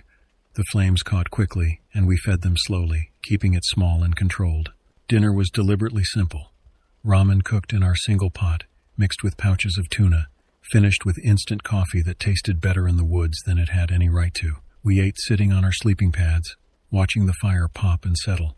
The forest around us darkened in stages, first the undergrowth, then the lower branches, finally the canopy, until we existed in a small sphere of orange light surrounded by absolute black. I had a canister of bear spray clipped to my belt, same as always. It was a habit from hiking in Montana years ago, and I'd never stopped carrying it even in areas where bears were less common. Tyler teased me about it sometimes, called it my security blanket, but good-naturedly. The can was full, never used, its safety clip bright yellow. We talked about ordinary things, work frustrations, family dynamics, whether we should plan a bigger trip next spring. Normal conversation that felt warm and human against the cold darkness pressing in around our little fire. The coals were glowing red, starting to ash over when the footsteps came. The sound came from the direction of the creek boots on leaves, steady and deliberate, not hurried, not hesitant, just walking. The steps came up the slope and stopped at the edge of our firelight, maybe 10 feet away. A man's voice emerged from the darkness. "Mind if I warm my hands?" My first thought was recognition. The orange hat guy from earlier. Had to be. Same general build from what I could make out, same type of jacket. It made sense. Maybe he'd decided to camp too. Maybe he'd gotten turned around. Maybe he just wanted some human contact before settling in for the night.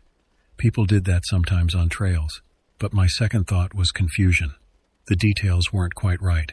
His hat brim caught the firelight at an angle, and it looked stiff. New. The kind of new where you can still see the manufacturer's shaping, where the fabric hasn't softened from sweat and weather. The orange was too bright, too clean.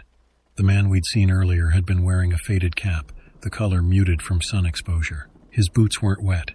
Everyone who'd been near the creek that day, including us, had picked up some splash, some mud, some of that fine silt that gets on your laces. The moisture caught the light. But his boots were dry, their surfaces dark and unreflective. He stood just outside the clear circle of firelight, in that zone where the illumination starts to fail and faces flatten into shadow. He didn't step closer to the heat, didn't rub his hands together in that universal gesture of cold people near warmth, didn't shift his weight or adjust his pack or do any of the small, unconscious movements humans make. "Yeah, sure," I said. standing up more from social habit than genuine welcome. My hand moved to my belt, touching the bear spray clip. Just touching it, not gripping. We're about to put this out, though. He didn't move, didn't acknowledge my words. He said it again. Exact same words, exact same inflection. Mind if I warm my hands? Same cadence, same slight pause between mind and if. Same emphasis on warm, like he was replaying a recording, like he'd heard someone say it once and was reproducing the sounds without understanding the meaning. Tyler stood up beside me, and I felt his posture change. He gave me a look in my peripheral vision, a quick sideways glance that communicated, something is wrong here, but let's not escalate. Let's stay calm. Let's handle this intelligently. We went into task mode, the kind of automatic efficiency that emerges in uncomfortable situations. Tyler started packing the camp stove.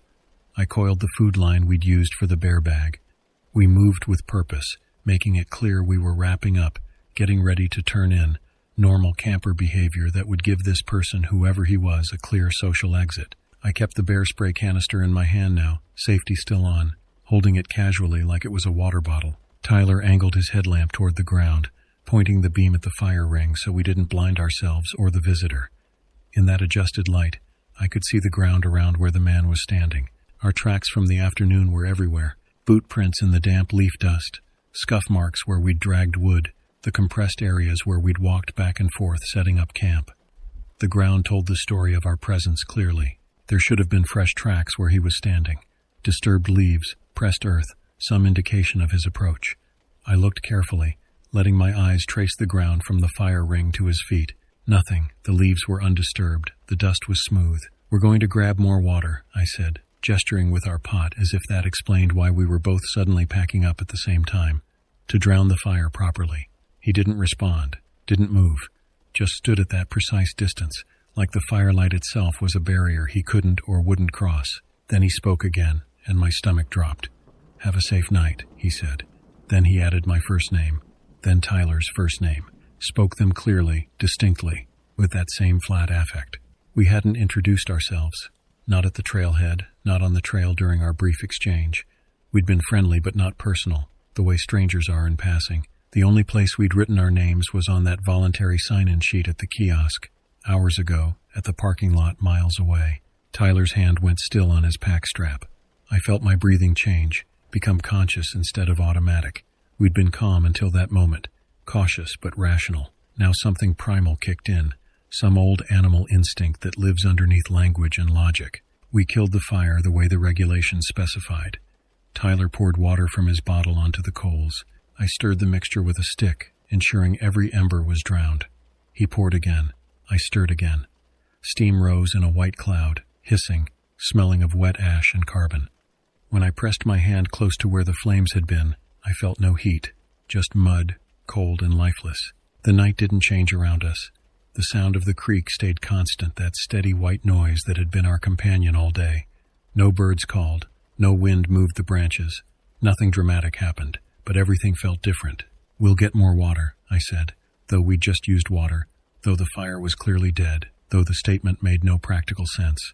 I said it anyway because speaking felt important, felt like it maintained some thread of normalcy. We picked up our packs, not putting them on properly, just grabbing them, holding them ready. We backed toward the creek, headlamps pointed down at our feet, watching the ground, watching the space where he stood. He held his position, didn't follow, didn't speak again, just remained there, motionless, a shape at the edge of where our light reached. We'd scouted a crossing earlier, wide flat stones forming a natural bridge where the creek was shallow. The water ran clear over them, reflecting our lights. Algae made their surfaces slick. So we moved carefully, testing each step before committing our weight.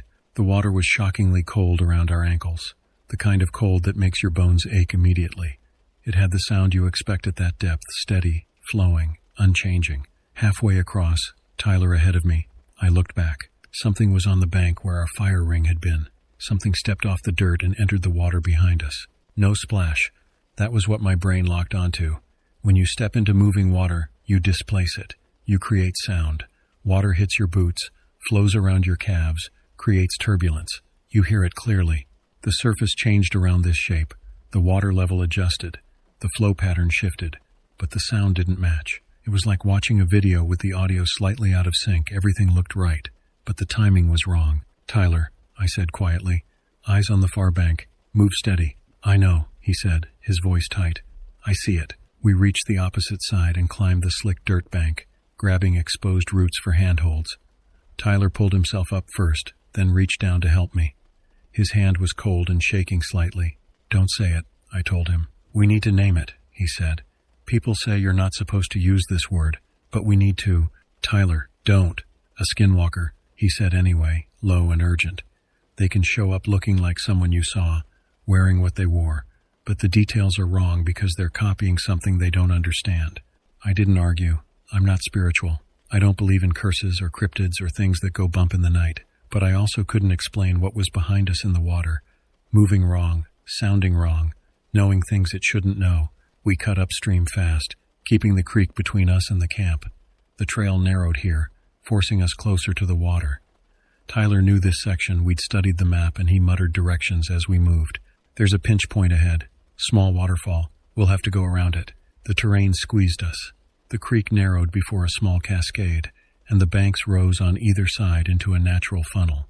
It's the kind of spot photographers love, where the water tumbles over rocks in perfect white sheets, but it forced us onto a narrow ledge with the fall ahead and a short wall at our backs. We could move along the ledge, but it required careful footwork. One wrong step and you'd slide into the water. We proceeded single file, Tyler leading, his headlamp beam jumping across wet stone. That's when we saw the hat. It was in the water ahead of us, the orange brim bright against the dark creek. The shape beneath it moved wrong, not wading, not walking through water the way a person walks. It closed distance in hard, clipped movements like watching stop-motion animation, like frames had been removed from the film. It was here, then it was closer, then it was closer still. No transition, no continuous motion. My hand had already unclipped the bear spray. I pulled it free, flicked off the safety with my thumb, and aimed low across the waterline. The instructions said to spray in short bursts, to aim for the face and eyes, to create a barrier between yourself and the threat. I pressed the trigger and swept a wide arc, coating the air above the water and up toward where a chest would be. The spray hung in the mist from the waterfall, a cloud of capsaicin droplets catching our lights. There was a harsh intake of breath from that direction, sharp, sudden, like someone had inhaled wrong, then a cough wet and painful, then a laugh. It was the laugh I'd made 3 hours earlier, standing by our fire, when Tyler had told me a stupid joke about trail mix. Same rhythm, same length, same little breath at the end where I'd tried not to snort, but wrong. Like someone had recorded it and was playing it back with the speed slightly off, the pitch slightly adjusted. "Move," Tyler said. "Move now." We didn't discuss options, didn't evaluate alternatives. We moved, hands and knees along the ledge, scrambling over wet stone, up the crumbly dirt slope to the main trail, grabbing branches that bent but held, then running, really running, the kind of sprint that empties your lungs and burns your legs. I didn't look back.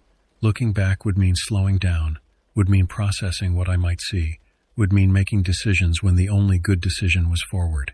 We hit the log you have to step over. I jumped it, nearly losing my balance on landing.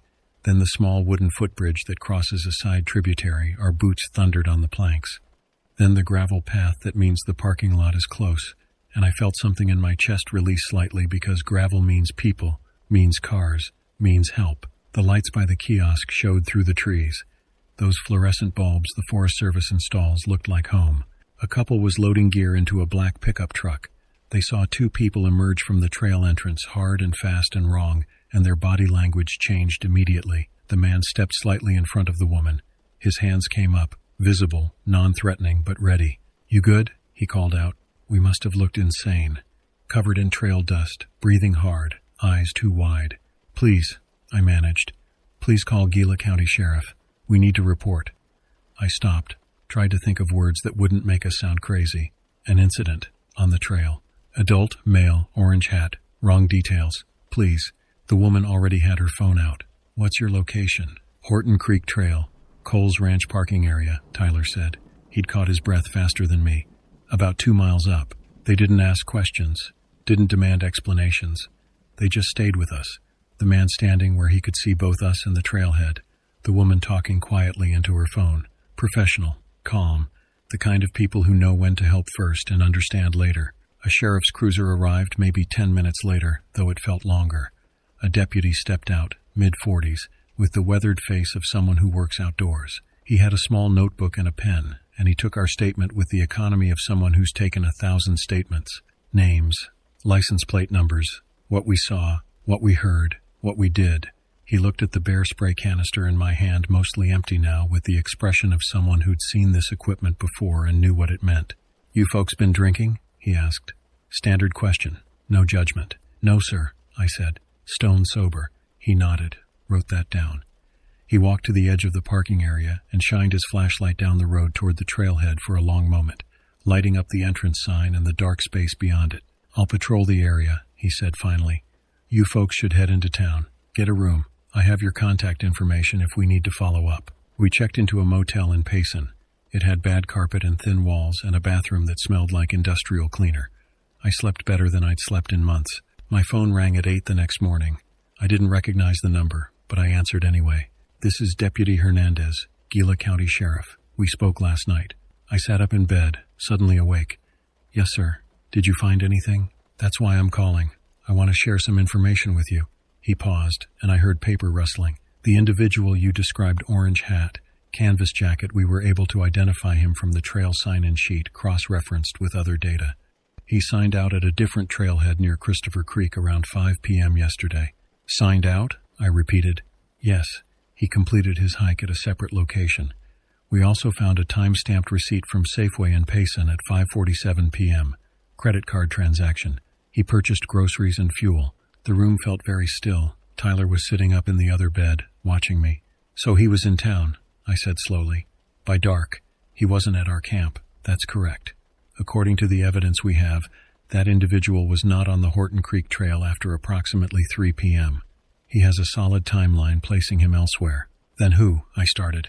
"I don't know," the deputy said, "but I wanted you to have this information, for your own peace of mind or lack thereof." He hung up.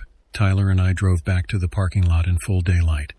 We needed to remove our names from the sign-in sheet seemed important somehow, though I couldn't articulate why. We also wanted to check the camp one more time, to make sure we hadn't left anything behind in our hurry. The trail looked different in morning sun. Friendly. Families were already starting their hikes. A man with 3 dogs on leashes nodded to us as he passed. Our campsite was easy to find. The old stone ring sat undisturbed, the rocks still wet and dark from where we'd drowned the fire. Our footprints were everywhere, scuff marks from setting up tents, the compressed areas where we'd walked, the slide-down tracks where we'd left in a hurry toward the creek. I walked around the ring slowly, examining the ground. Tyler did the same from the other direction. "Here," he said, pointing to the spot where the visitor had stood. "Look at this." The leaves were smooth, undisturbed. No boot prints, no compressed earth, no indication that anything heavier than a bird had stood there. The dust showed our tracks clearly, but where he had been was blank. I mounted the empty bear spray canister in a small shadow box when I got home. I hung it by my front door, not as a trophy, as a reminder. We still hike Horton Creek Trail, but only in daylight now, only when there are crowds. We park at the lot, we wave to families, we eat our snacks sitting in our car before we drive home. We don't camp there anymore. If someone stands at the edge of your light and speaks in recordings, in repeated phrases, in words that match but don't connect, don't try to understand it. Don't invite it closer. Don't fix the details that don't add up. Make the water your barrier. Keep your spray where you can reach it. If your instinct says a detail is wrong, trust it. Leave clean. Leave fast. Leave your pride behind. The trail is beautiful. The water is clear. The maples turn red every October. None of that matters if you forget the basic truth. The night doesn't owe you understanding, and not every voice asking to share your fire walked there on human feet.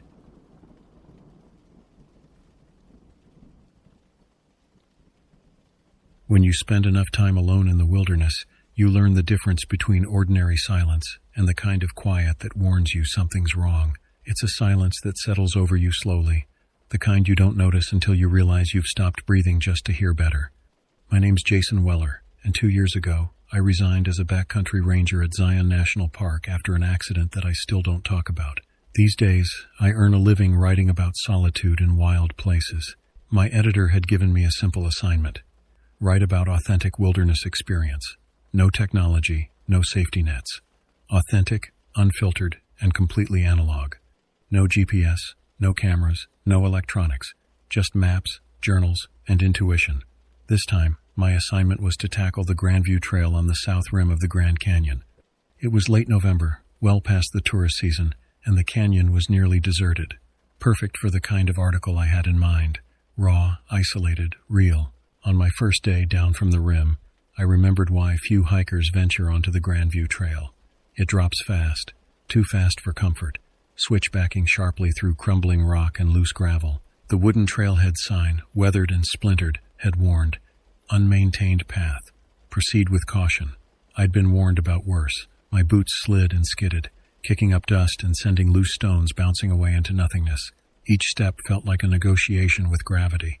The trail hadn't seen maintenance in years, maybe decades. Sections had simply eroded away, leaving gaps where I had to stretch across empty air, my fingers clinging to whatever handholds I could find in the fractured limestone. The rock here was ancient, layered in bands of rust red and ochre that told stories millions of years old. But beneath the geological wonder, there was something else, an absence of life that struck me as unusual even for November. No birds called, no insects buzzed. Even the wind seemed to avoid this particular stretch of canyon, as if the air itself had learned to move around it rather than through it. I paused briefly to look back up at the rim above a sheer wall rising into the sky. Already I felt small, reduced to something insignificant against the vast indifference of stone and sky. The sun hung low, casting long shadows that turned the canyon walls into something primordial and unknowable. By sunset, I'd made it down to Horseshoe Mesa.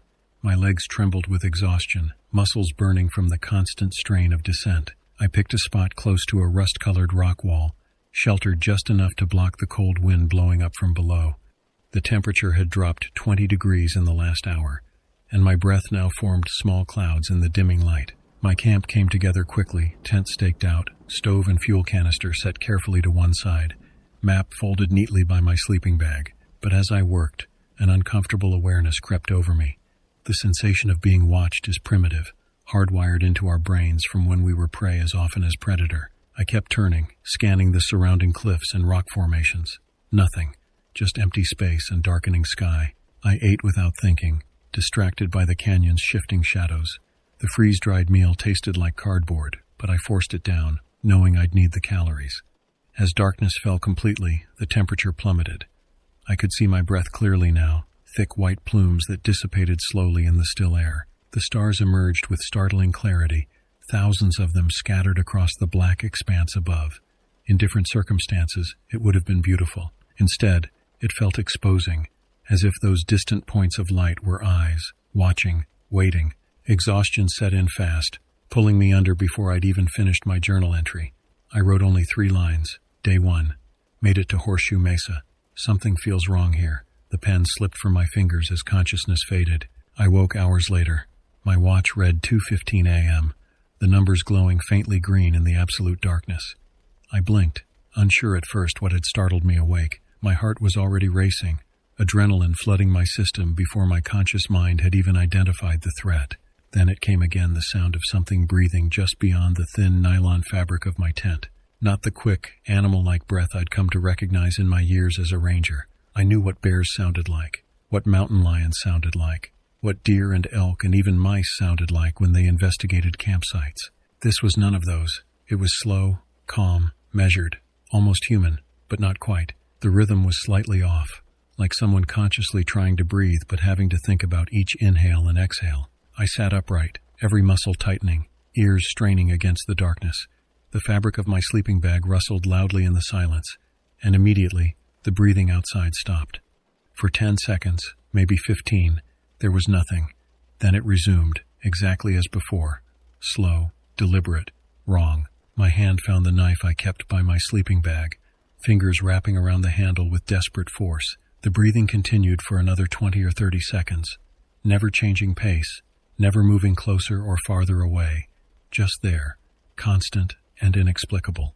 Then, as abruptly as it had started, it ceased. I sat frozen, knife clutched in my hand, listening so intently my ears began to ring. Minutes passed, 5, then 10. Nothing but silence, and the occasional whisper of wind against the tent fabric. Finally, I reached for my headlamp with trembling fingers. The zipper of the tent opening sounded impossibly loud as I pulled it down, each tooth of the zipper clicking like a gunshot in the quiet. The tent flap opened, revealing the stark emptiness of the night. I shone my light around the camp in a slow arc.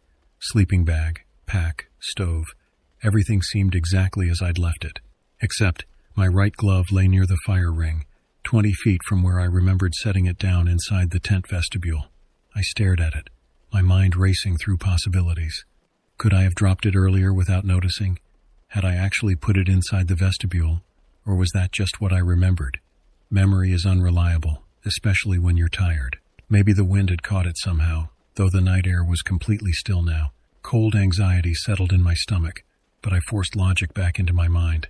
I was overtired, spooked by the unfamiliar surroundings and the isolation. The breathing had probably been wind channeling through the rocks in some strange way. The glove had fallen out when I'd gotten into the tent. There were rational explanations for everything. I crawled out of the tent, my bare feet touching the cold ground, and retrieved the glove. The ground was frigid, almost painful against my skin. I scanned the area with my headlamp one more time, then retreated into the tent, zipping it up quickly. My brain spun excuses as I pulled my sleeping bag tighter around my body. "You're fine. Everything's fine. Just the wind. Just your imagination. But somewhere deeper, in a part of my mind that still remembered what it was like to be prey, a voice whispered, 'Run.' Sleep returned uneasily, filled with half-formed dreams of breathing and footsteps and eyes watching from the dark. When dawn arrived, pale and reluctant, I lay in my sleeping bag for several minutes, listening. The quality of light seeping through the tent fabric was gray and weak, suggesting heavy cloud cover. No bird songs greeted the morning, no sounds at all except the faint moan of wind across distant stone. I dressed slowly, delaying the moment when I'd have to leave the relative security of the tent. Finally, I unzipped the flap and stepped outside. The camp had changed. I stood motionless, my mind struggling to process what I was seeing. My fuel canister had been disconnected from the stove and now lay neatly atop a flat rock 3 feet away. Not dropped, not knocked over, placed. The precision of it made my skin crawl. The map I distinctly remembered leaving folded inside my tent was now tucked under my sleeping pad, edges perfectly aligned as if someone had used a ruler to ensure it was exactly centered. And on top of my pack, folded with military precision, were my extra socks side by side, perfectly parallel. Someone had been here. Someone had been in my camp, handling my things, rearranging them with methodical care, and I had heard nothing except the breathing. I dropped to my knees, scanning the dust around my campsite desperately for tracks. There had to be footprints, some evidence of who or what had done this. The ground was soft enough that my own boot prints from the previous evening were clearly visible.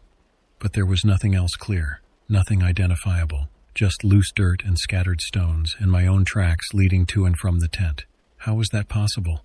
How could someone enter my camp, move my belongings, organize them with such precision, and leave no traces? My hands shook as I examined the ground more closely, looking for any disturbance I might have missed. There a vague depression in the dust near where my fuel canister had been moved. But it was smudged, indistinct, useless for identification. The canyon walls loomed silently above me, indifferent and unmoving. The morning light did nothing to warm them. If anything, they seemed colder, more hostile than they had the previous evening. My hands still trembling, I grabbed my journal and wrote quickly, my fingers leaving smudges on the page. This doesn't feel like my camp anymore. Someone was here. Someone touched my things. I underlined the words twice, then added, "No tracks. How is there no tracks?" The words stared back at me from the page, heavy and dark. Reading them made the situation feel more real, more immediate. I closed the journal with a tight snap and shoved it deep into my pack. Already I felt the canyon changing around me, or perhaps I was changing, my perception warping under the weight of isolation and fear. It was subtle, a tug, a whisper of uncertainty, but unmistakably present. The rational part of my brain, the ranger who had spent years in the backcountry, who had handled emergencies and dangerous situations with calm professionalism, that part of me wanted to pack up and leave immediately. But another part, perhaps the writer, perhaps just the stubborn core of who I was, refused to be chased away so easily. There had to be an explanation. Someone else was camping in the area, someone who had stumbled upon my sight and had a very strange sense of humor. Or maybe I was more exhausted than I realized, and had rearranged these things myself in some fugue state during the night. Even as I thought these explanations, I knew they were hollow. I knew what I'd seen, what I'd heard, and I knew, with a certainty that bypassed logic entirely, that something was deeply wrong. I packed up quickly and quietly, glancing around too often. There were no signs of life, no evidence of other visitors, yet I felt eyes somewhere, watching me, not constantly, but in flickers, brief moments when the weight of observation pressed against my awareness, then vanished before I could locate its source. The canyon stretched before me, vast and ancient and completely indifferent to my fear. It was no longer just a wilderness trip for an article. It had become something else entirely, though I didn't yet understand what. It was only the first morning, and already I knew I should leave. But I didn't. God help me, I didn't. The deeper I moved into the canyon, the more acute my awareness became. Every sound, the scrape of my boots on stone, the rattle of gear in my pack, my own breathing seemed amplified, echoing off walls that rose hundreds of feet above me. Between these sounds, the silence pressed in, heavy and expectant. I felt eyes on me, not constantly, more like flickers at the edges of my awareness, brief moments that made me glance back over my shoulder. Nothing was ever there when I looked, just silent stretches of rock and shadowed crevices. The rational explanations I'd constructed during the morning were already crumbling. You can't rationalize a feeling that lives in your bones, in the ancient parts of your brain that evolved to detect predators. By midday, the switchbacks tightened into steep zigzags along the cliffside. My thighs burned as I climbed, lungs tight from the thin, dry air. Sweat soaked through my shirt despite the cold, and I could taste salt and dust with every breath.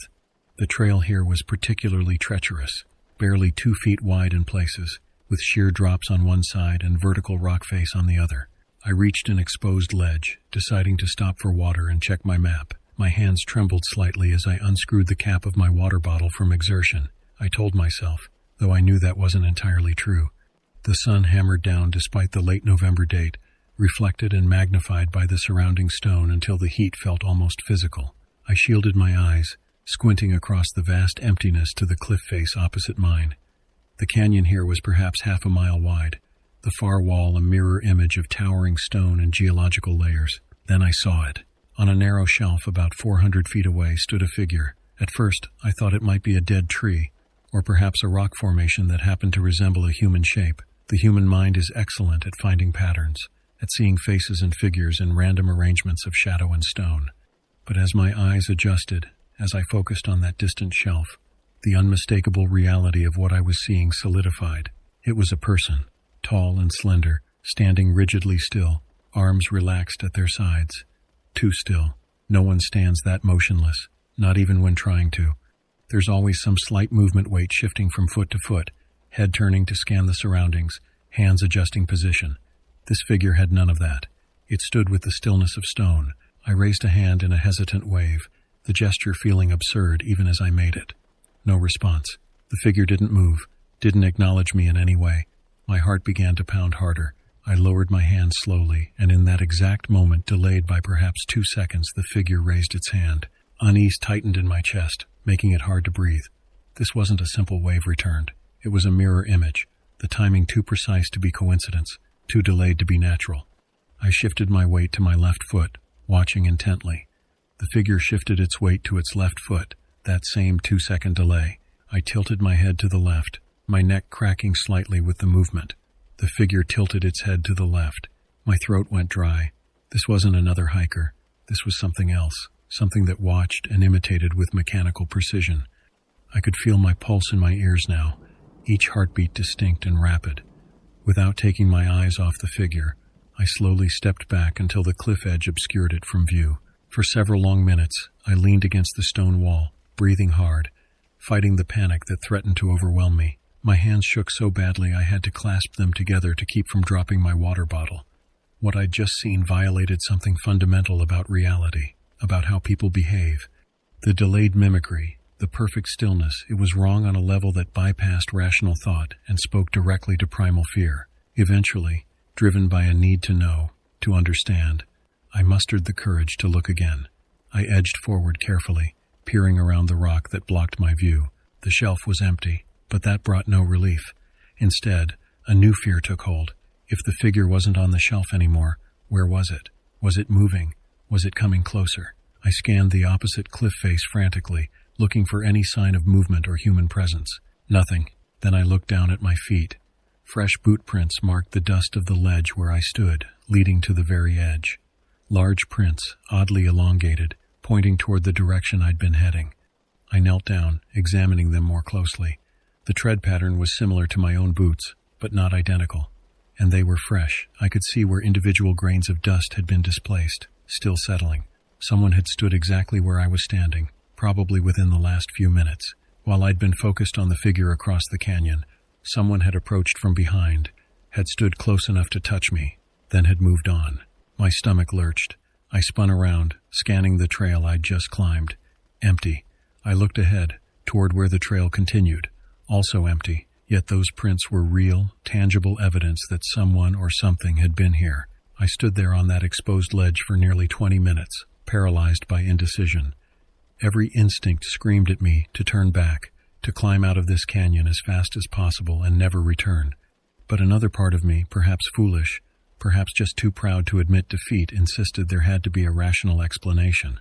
Another hiker, someone playing a cruel joke, or maybe the isolation and exhaustion were making me paranoid, making me see things that weren't there. The mind is capable of incredible self-deception when stressed.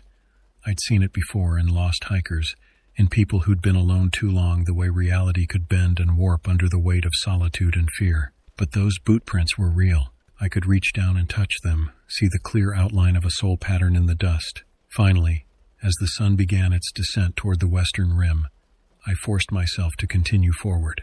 The alternative, climbing back out, meant admitting defeat, meant acknowledging that something had frightened me badly enough to abandon my assignment. My pride wouldn't allow that.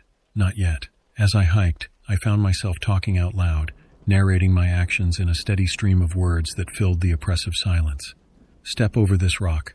Watch the loose gravel. Check the map. Drink some water. The sound of my own voice provided some small comfort, proof that I still existed, that I was still capable of affecting my environment.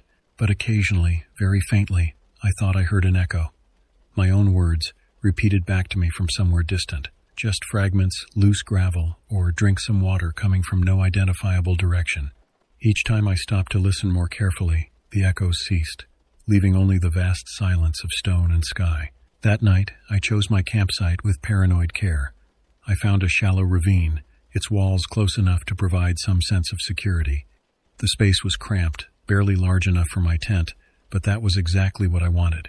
Anything approaching would have to come from one of two directions, and both were visible from my tent entrance. I worked methodically, anxiety making every action deliberate and precise. I arranged rocks protectively around the perimeter of my camp, not because they would stop anything, but because any disturbance of them would be immediately obvious. I hoisted my bear bag extra high on a strong tree limb, using every bit of rope I had to keep it well out of reach.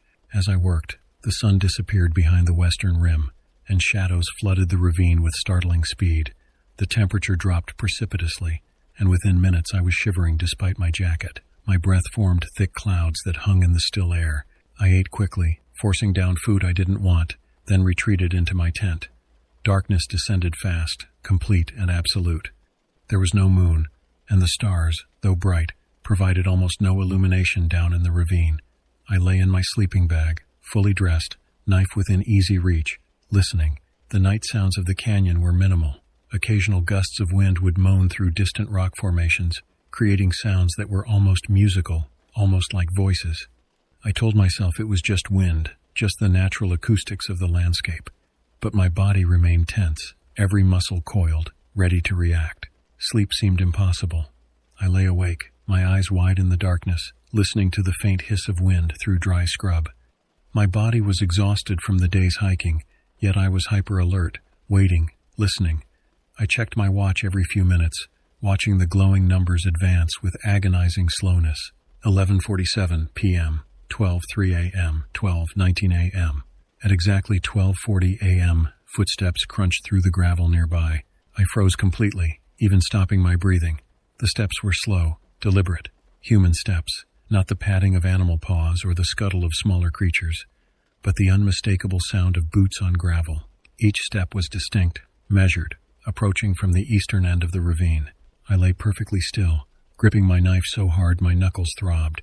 My heart pounded violently, so loud I was certain it could be heard outside the tent. The footsteps continued, growing closer, 10 feet away, then 5. The steps halted only a few yards from my tent. Silence. I waited, every nerve screaming. Seconds stretched into a minute. The silence was somehow worse than the footsteps had been. At least movement implied intention, purpose. This stillness suggested watching, waiting, considering. Then a voice spoke. Low, quiet, and perfectly calm. My voice. Stay awake, it said. Stay awake. A wave of nausea surged through me. Sweat pooled along my spine despite the cold.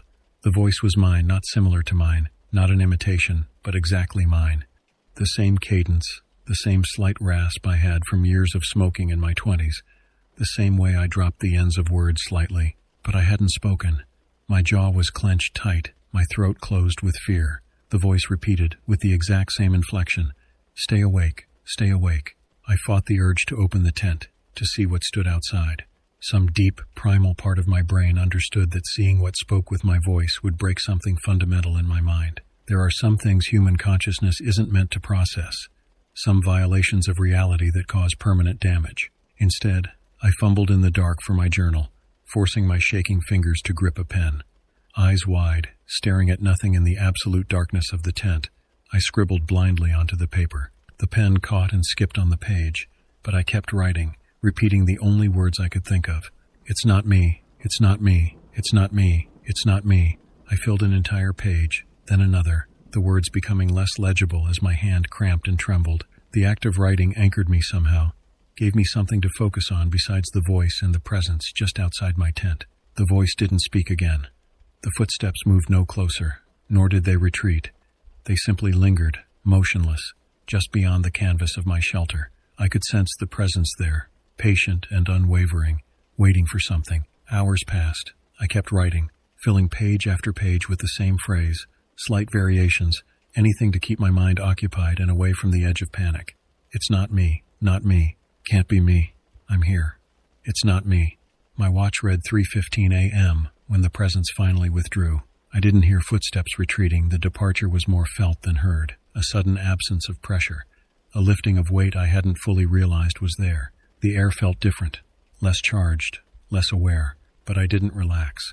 I continued lying rigid in my sleeping bag, knife clutched in one hand, journal in the other, waiting for dawn. Dawn took forever to arrive, weak sunlight finally spilling over the horizon and seeping through my tent fabric with agonizing slowness. The light turned from black to deep blue to gray to pale yellow, and only when I could see clearly did I finally allow myself to move. My muscles had cramped from lying in the same position for so long. I groaned involuntarily as I tried to sit up, my back and shoulders screaming in protest. My hand still clutched the knife, fingers locked in position, and I had to consciously force them to release. Trembling, I pushed the tent flap open and stepped outside, knife still clutched in my other hand despite the pain. The morning was cold and clear, the sky a perfect dome of pale blue. Everything looked normal, peaceful even. Just another day in the wilderness. My boots were gone. I stared at the empty space where I'd left them the previous evening, my mind refusing to accept what I was seeing. They'd been right there, just outside the tent vestibule, exactly where I always put them. Now there was nothing but bare rock. My bear bag hung untouched, swaying gently in a light breeze I couldn't feel down in the ravine. The rope was still taut, the bag at the same height I'd left it. Nothing had tried to get into it during the night, but beneath it, in the dirt, was something new. A perfect circle of ash and rocks, approximately 3 feet in diameter, placed exactly where I'd left my journal bag the night before. The stones that formed the circle were arranged with obsessive precision, each one the same size, equidistant from its neighbors. I knelt slowly, my heart racing again. The ash inside the circle was fine and gray, like the remains of a very old fire. But I hadn't built a fire. I hadn't even used my stove the previous evening, too nervous to do anything that might attract attention. My journal bag lay inside the circle, carefully centered. I reached for it with trembling hands, pulled it toward me, and opened it slowly. The journal was there, closed. I lifted it out, my breath catching sharply in my chest. The page it opened to was blank. I flipped back frantically, looking for the pages I'd filled during the night, those desperate, fear-soaked words I'd written in the darkness. It's not me. It's not me. I knew I'd written them. I could remember the sensation of pen on paper, the way my hand had cramped from gripping too tightly, but the pages showed nothing. just pristine, unmarked paper staring back at me. No indentations, no ghost impressions of removed text. The pages looked as if they'd never been touched. I flipped through the entire journal, checking every page.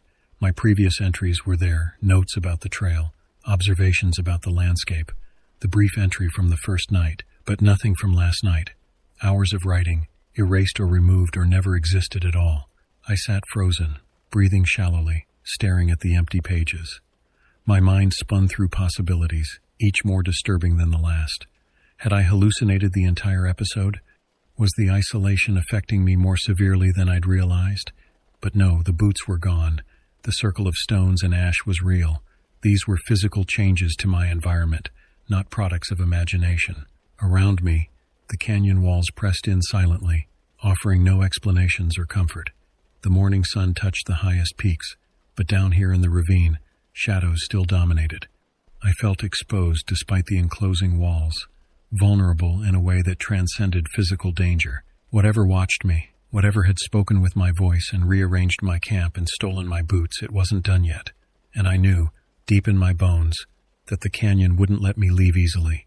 I'd gone too far in, I'd seen too much, and something out here didn't want witnesses. At first light, I packed what little courage I had left along with my gear. Without boots, I had to improvise. I duct-taped slabs of foam from my sleeping pad to my feet, wrapping them as securely as possible. They provided almost no protection, and I knew they'd fall apart quickly under the strain of hiking. But the physical pain that would come was almost welcome. It kept me grounded, kept me focused on something tangible and immediate rather than the inexplicable terrors of the previous nights. Pain I could understand. Pain made sense. I'd long abandoned the original plan, the article about authentic wilderness experience. My only goal now was simple and urgent. Climb out, reach the rim, find other people, get away from whatever inhabited this canyon. The trail was relentless. Each step sent jolts of pain through my feet as the sharp rocks pressed through the inadequate padding. Within the first 100 yards, I could feel the duct tape beginning to tear. By the first switchback, my feet were bleeding. With each turn of the trail, I felt weaker. The constant uphill climb combined with fear-induced adrenaline exhaustion left me lightheaded and nauseous. My pulse hammered relentlessly behind my eyes, and black spots danced in my peripheral vision whenever I stopped to rest. Every so often, a shadow would flicker at the edge of my vision, forcing my head around. Each time, there was nothing there. The canyon walls remained blank and unforgiving, their ancient stone faces revealing nothing. But the sensation of being watched never diminished. If anything, it intensified. To stay focused, to keep from simply collapsing in despair, I muttered quietly to myself as I climbed. Just keep moving, Jason. One step, then another. Don't stop. Don't think about it. Just move. Then, from somewhere above me on the trail, a voice echoed back clearly. My voice, with the exact same inflection and rhythm. One step, then another. I froze mid-step, my body going rigid. Cold sweat prickled across my skin despite the exertion. My stomach twisted violently, threatening to rebel. Who's there? My voice broke as I spoke, sounding thin and afraid. Nothing like the confident ranger I'd once been. The reply was immediate, eerily exact, and chillingly casual. Who's there? It was my voice, but hollow, flat. There was no life in the imitation, no human warmth or emotion. It mocked me, stole my words, and twisted them into something sinister, something wrong. My pulse surged painfully, panic flaring into pure terror. I looked up toward the ridge above me, seeing nothing but rocks and sparse, dry vegetation. The trail switched back several times before reaching that ridge, meaning whatever spoke was at least 100 yards away. "Stop it!" I shouted, my voice cracking. "Leave me alone." Silence. Then, after a delay of exactly 3 seconds, "Leave me alone." The same desperate tone, the same crack in the voice. I lost control then. All pretense of dignity or courage evaporated. I sprinted uphill, ignoring the agony in my feet as the duct tape tore completely away. The foam padding shredded on the sharp rocks, exposing raw, bleeding skin. Each step left a crimson smear on the stone, but I didn't care. I just ran. The trail blurred around me.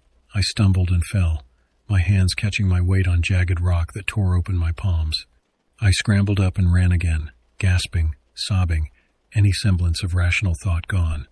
All that remained was pure animal panic, the desperate need to escape. I crested one of the final switchbacks, almost delirious from pain and terror. when something caught my eye just off the trail. A small flash of movement near a twisted juniper tree. Turning sharply, I glimpsed a shape crouched low beside the tree. My vision swam, darkness creeping in from the edges, but I forced my eyes to focus. It rose slowly, emerging into clearer view. My throat closed tightly, breath catching in my chest. It was a person impossibly thin, draped in tattered clothing that might once have been hiking gear but was now just weathered rags. The fabric hung loose on a frame that seemed too skeletal to support life, and on its feet, perfectly clean and maintained despite the filth of everything else, were my boots. The figure stood completely still for a moment, and in that stillness, I could see its face, or rather, what should have been its face. The features were there, eyes, nose, mouth, but they were wrong.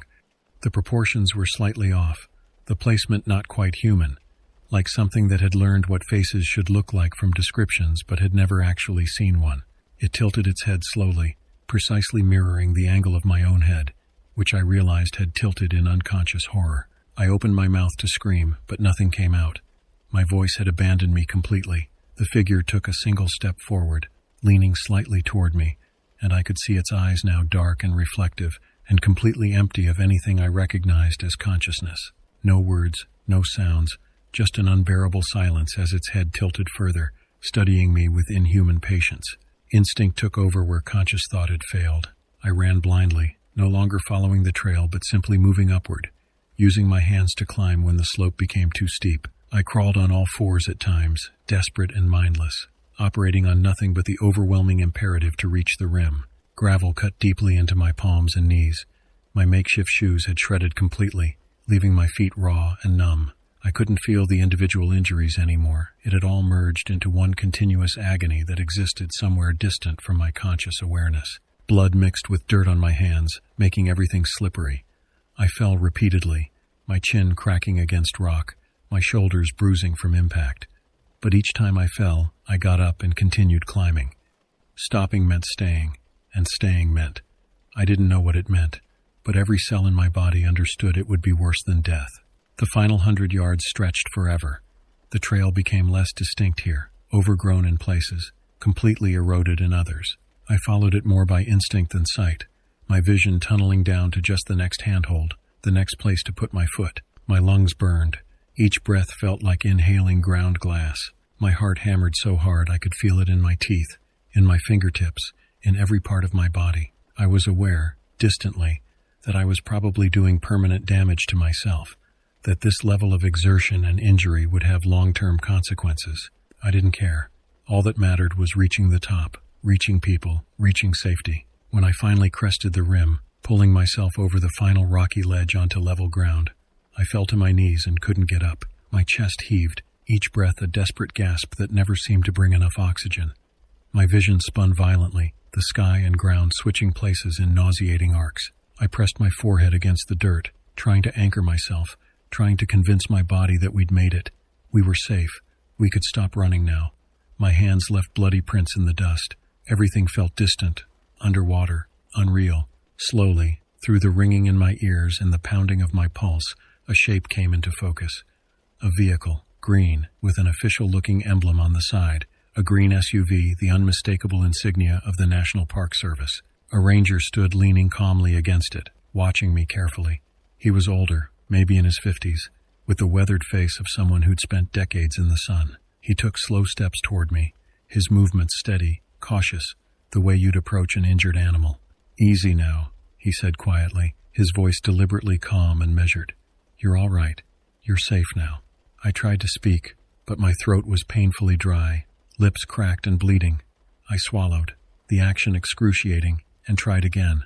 It wore my voice. I managed to whisper, the words trembling out of me. It had my boots. He hesitated only briefly, and in that hesitation, I saw recognition cross his eyes. Not surprise, not disbelief, just grim acknowledgement, as if I'd confirmed something he already knew. Without another word, he opened the vehicle's rear door and gently helped me inside. His hands were strong but careful, supporting my weight as my legs threatened to buckle. The seat felt impossibly soft, impossibly safe. I sank onto it, my entire body shaking uncontrollably, adrenaline finally giving way to shock. The ranger moved to the driver's seat, starting the engine. but before pulling away, he looked back at me through the rearview mirror, then turned slightly to look directly at me. His face was serious, tired in a way that suggested he'd seen too much over too many years. He glanced out toward the empty canyon, toward the trail I'd just climbed, toward the vast expanse of stone and sky that suddenly seemed less like a natural wonder and more like something ancient and aware and not entirely empty. Then he turned back to me, his voice quiet and resigned as he spoke the words that somehow made everything worse. "You're not the first." The vehicle pulled away from the trailhead, gravel crunching under the tires. I looked back through the rear window at the canyon rim, at the trail disappearing down into shadow and stone. For just a moment, I thought I saw a figure standing at the edge, watching us leave. It raised one hand slowly, perfectly mimicking a wave goodbye. Then we turned a corner, and it was gone. I never wrote that article. The journal I'd carried into the canyon sits in a drawer in my apartment, most of its pages still blank. Sometimes, late at night, I pull it out and flip through it, looking for those missing entries, those desperate midnight scrawlings that should be there but aren't. The ranger drove me to the nearest hospital, where doctors treated me for severe dehydration, exposure, and what they carefully termed acute stress reaction.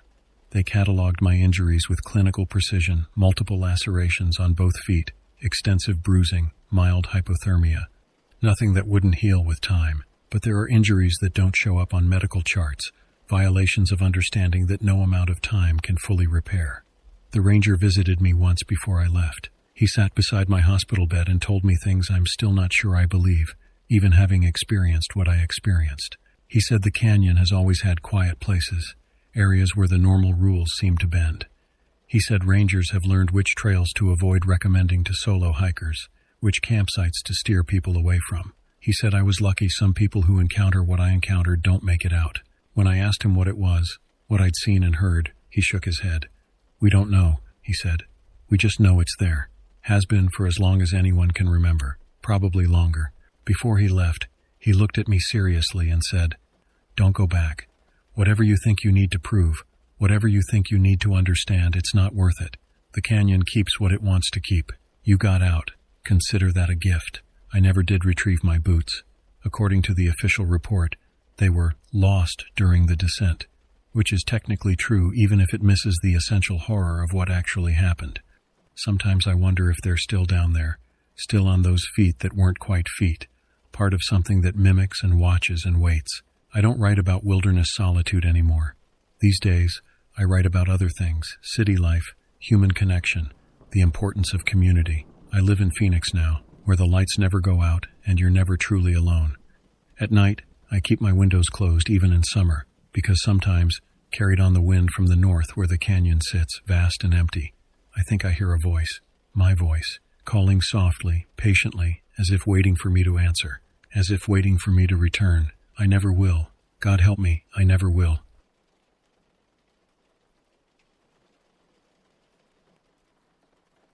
We parked for the night at a small turnout off State Route 89A between Sedona and Cottonwood. It was mid-October 2017, and the afternoon had been perfect until it wasn't. We had spent hours at Crescent Moon Picnic Site, watching the sun paint Cathedral Rock in shades of rust and amber. A short sprinkle sent us packing, and as we drove, the air took on that distinctive smell creosote mixed with wet dust, the kind that makes you feel like the desert is breathing. The turnout seemed ideal at first. Flat ground, close to a dry wash lined with low brush and scattered juniper. My phone showed 2 bars of service, just enough to stream some music while we cooked dinner. The wash cut a deep channel about 50 yards from where we parked.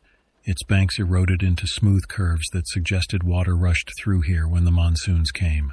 But now, in October, it was bone dry.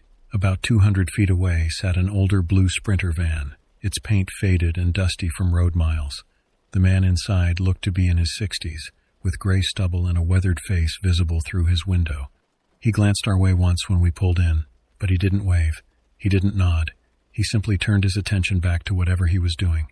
I appreciated that. We weren't looking for company, just a quiet place to spend the night before pushing on to Flagstaff in the morning. My partner started unpacking our cooking gear while I checked the area. The ground was hard-packed dirt with scattered rocks and dried vegetation. No trash, no fire rings, no signs that people use this spot regularly. That should have told me something. Our golden retriever, Bailey, jumped out and immediately started sniffing around the perimeter. She'd hiked 10 miles that day and should have been exhausted, ready to collapse the moment we stopped moving. Instead, she seemed restless, her tail held low, her movements quick and purposeful. We cooked pasta on our camp stove as the sun dropped behind the western hills. The temperature fell fast, the way it does in the high desert. I pulled on a fleece and watched the sky turn from orange to purple to deep blue. Venus appeared first, then the other stars, and within an hour the Milky Way stretched overhead in a band so thick it looked like someone had spilled milk across black paper. Our van is a simple build, nothing fancy. We have a bed platform that runs across the back, drawers underneath for storage, and a small kitchen area with a single burner and a cooler. A battery monitor glows soft blue near the sink, showing our charge level. We keep our shoes lined up by the sliding door, headlamps hanging from hooks in the map pocket. Everything has its place. After months of living in 70 square feet, you learn to be organized. After dinner, we cleaned up and put everything away properly. Food goes in sealed containers, dishes get washed and dried, trash gets bagged. You can't leave anything out when you camp in bear country, even if you haven't seen signs of bears. It's just good practice. I stepped outside to brush my teeth, spitting into the dirt well away from the van. The air had gone cold enough to see my breath. Bailey stood on the threshold of the sliding door, her front paws on the step, her body rigid. She wouldn't come down. I called her name twice. She glanced at me, then turned her attention back to the wash, staring into the darkness with an intensity that made my stomach tighten. Dogs know things. They sense things humans miss. I'd learned to trust her instincts over the years. We settled in around 10 o'clock, arranging our pillows and pulling up the heavy sleeping bag we used as a comforter. The battery monitor cast its soft blue glow across the ceiling. I cracked the passenger window open about an inch for ventilation, just enough to keep the air fresh without letting too much cold in. Then I clipped the insulated privacy cover over it, blocking the view from outside. You can still see thin lines of condensation forming around the edges when the temperature differential is significant. My partner pulled up a show on her tablet, but the signal kept buffering despite the 2 bars. After the 3rd time the video froze, we gave up and just talked instead. Small things, plans for tomorrow. Whether we should take the scenic route through Oak Creek Canyon or the faster highway, where we might stop for breakfast. The conversation was easy, familiar, the kind of talk that fills the space between waking and sleeping. Every few minutes, a pair of headlights would sweep along 89A in the distance, the beams cutting through the darkness before fading as the vehicle moved on. The highway was maybe a quarter mile away, close enough to hear the occasional semi-downshifting on the grades, but far enough that we felt isolated. The wash carried no sound back to us. No insect drone, no cricket chirp, no rustle of small animals moving through brush. The silence felt dense, as if something heavy sat on top of the normal night sounds and pressed them down. Bailey stayed at the foot of the bed, her body oriented toward the wash. She hadn't relaxed at all. Her breathing was shallow and quick, her ears forward, every muscle ready to move. I put my hand on her back and felt the tension there, like touching a coiled spring. "She's just wound up from the drive," my partner said, but her voice had doubt in it. "Yeah," I agreed, wanting to believe it. The Sprinter's cabin light clicked on for a moment, throwing a yellow rectangle onto the ground beside it. Through our window cover, I saw the brief glow, then darkness again. I took it as a sign the older man was settling down for the night too. Somehow that made me feel slightly better knowing we weren't completely alone out here. The van ticked as metal cooled, small pings and creaks as everything contracted in the night air. I lay on my side, watching the battery monitor's blue glow pulse gently. My partner's breathing slowed and deepened. I felt myself starting to drift, that pleasant sensation of consciousness fading at the edges. Then everything changed. A little after 11, the quality of silence shifted. I don't know how else to describe it. The absence of sound became somehow more pronounced, more deliberate, as if the desert itself had stopped to listen. I held my breath without meaning to, straining to hear something, anything, that would break the stillness. Bailey let out a sound I'd never heard from her before, a low, continuous rumble from deep in her chest. Not a growl exactly, more like a vibration of pure fear. Her whole body shook with it. Then, moving with slow deliberation, she slid off the bed. She didn't jump down. She lowered herself carefully, her nails scratching on the plywood floor, and pushed herself backward into the dark space beneath the bed platform. "Bailey," I whispered, "come here, girl." Nothing. She had wedged herself as far back as she could go, into the narrow space between the drawers and the van's wheel well. I could hear her panting in short, rapid bursts. I reached down to try to coax her out, but my partner grabbed my wrist. "Don't," she said quietly. Her hand was cold. I eased the edge of the window cover up slightly, just enough to press my face against the glass. My breath fogged the window immediately, obscuring my view. I waited for it to clear, watching the condensation slowly evaporate at the edges. When I could see again, I looked toward the wash. Movement. Something upright, moving through the brush along the wash's edge. At first, my brain tried to make sense of it as a person, someone walking out there in the dark. But the movement was wrong. Humans bob when they walk, their bodies rising and falling with each step, their arms swinging in natural rhythm. This thing moved with a strange, gliding quality, as if its torso stayed perfectly level while its legs did something underneath that I couldn't quite parse. It cut left, then right, changing direction with unnatural speed.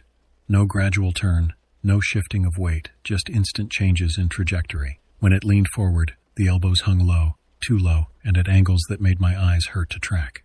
Each shift looked less like a step and more like a pivot, as if the thing was standing on a platform that could rotate without transitioning through the space between positions. I closed the cover and pressed my back against the bed frame, breathing through my nose, trying to calm the hammering in my chest. I'd seen people run in strange ways when exhausted. I'd seen shadows play tricks in bad light. I was trying hard to convince myself this was something normal, something explainable, but my body wasn't buying it. Every animal instinct I had was screaming that what I'd seen was wrong, fundamentally wrong. I slid my hand down between the bed and the wall, found Bailey's fur, and felt her trembling. She was panting so hard I could feel the vibration through the floor. The sprinter's cabin light flashed once, just a single beat of illumination, then darkness again. He saw it too. The older man saw whatever was out there, and his response was to go dark and quiet. That confirmed something I didn't want confirmed. I strained to listen, every sense heightened to painful intensity. I expected footsteps, the crunch of gravel under boots, some sound that would at least fit into a category my mind could accept. What came instead made my skin go tight across my bones. Soft steps, rhythmic and deliberate, circling the van.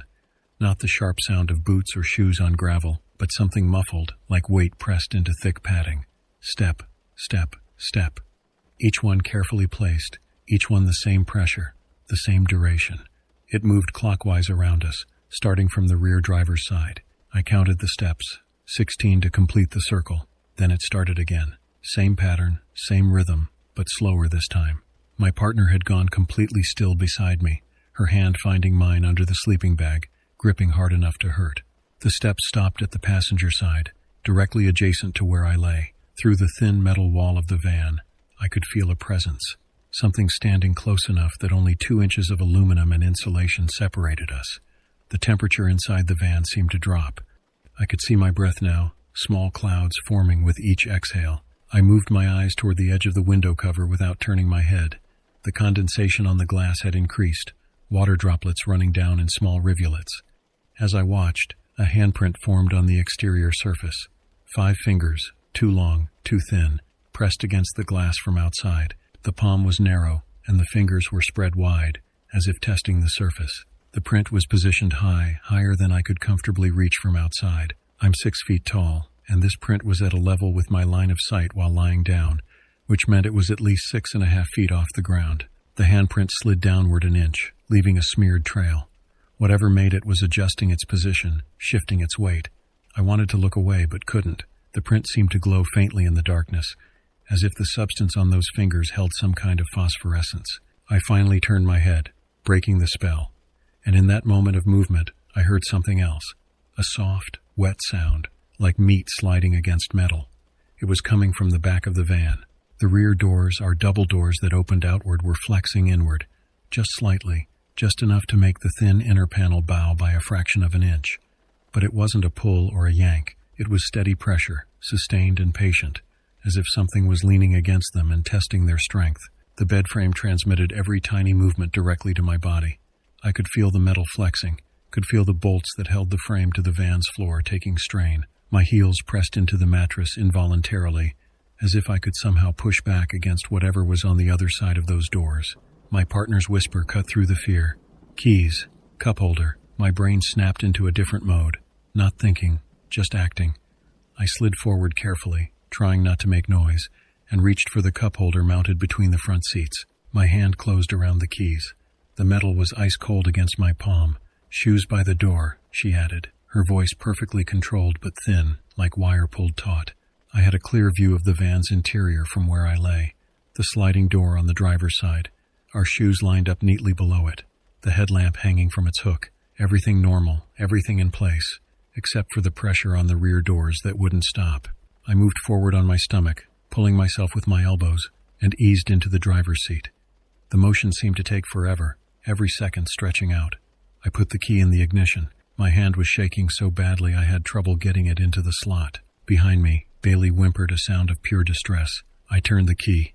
The starter motor ground over once, sluggish, like the battery was weak or cold or both. The sound seemed impossibly loud in the confined space. My teeth clenched so hard my jaw hurt. Come on, come on, come on. Then, the engine caught. The van shuddered to life, the diesel motor's familiar clatter filling the air. The headlights punched forward, throwing a cone of bright white light onto the brush and red dirt in front of us. At the very edge of the light, something straightened. It had been crouched or bent, and now it rose up in one smooth motion from the waist, unfolding like a carpenter's ruler. The movement was fast but deliberate, mechanical almost. I couldn't see details, just a shape, a silhouette that the light touched at the edges but didn't fully illuminate. My foot was on the brake, pressed down hard. The engine idled roughly. Behind me, the pressure on the rear doors eased, then stopped. I felt the exact moment it released, felt the panel flex back to its normal position. The bed frame stopped transmitting vibrations. The shape at the edge of the light leaned forward again, slowly this time, like it was studying us, like it was watching to see what we would do next. The posture was wrong too far forward, balanced in a way that should have been impossible without falling. I put the van in drive. I eased forward, feeding the engine just enough gas to start moving without spinning the tires. The last thing we needed was to dig ourselves into soft dirt and get stuck. The turnout surface was hard-packed, but decades of wind had laid down a layer of fine dust that could betray traction if I wasn't careful. The wash ran along our passenger side. As we moved, the shape moved too. It kept pace with us, staying just outside the full throw of the headlights, a darker mass against the dark. It moved parallel to our path, tracking us through the brush with unnatural fluidity. Then, behind us, the Sprinter's headlights blazed to life. The older man didn't hesitate. He came up fast, close enough that his high beams threw our shadow far ahead of us, two white cones of light turning the landscape into harsh blacks and bright whites. He accelerated past on the driver's side, taking the lead position, and angled his vehicle between us and the wash. As he passed, his headlights swept across the wash at full power. For just a moment, maybe half a second, the light caught something braced against a low juniper tree. A shoulder, angled wrong. A hand pressed high on a branch. Fingers splayed, at a height that made no sense unless the thing attached to that hand was standing on something elevated, or unless it was tall enough that even bent forward it could reach that high. Then the wash went black again as the Sprinter moved ahead. I stayed on his bumper, letting him choose the route back to 89A. He drove with confidence, like he'd done this before, like he knew exactly where to position his vehicle to block the wash from our path. My partner had one hand on the dashboard, the other reaching back to where Bailey was still wedged under the bed. Her heart's racing, she said quietly. Mine was too. I could feel it hammering against my ribs, could taste copper in my mouth, could feel adrenaline making my hands shake on the wheel. As we climbed the shallow rise from the turnout to the highway shoulder, the van gave a small lurch. It felt like the rear end dipped slightly, like weight had been applied to the back bumper or the rear doors. Not a hit, nothing violent, just that same steady pressure I'd felt before, but lighter now, testing us one more time before letting go.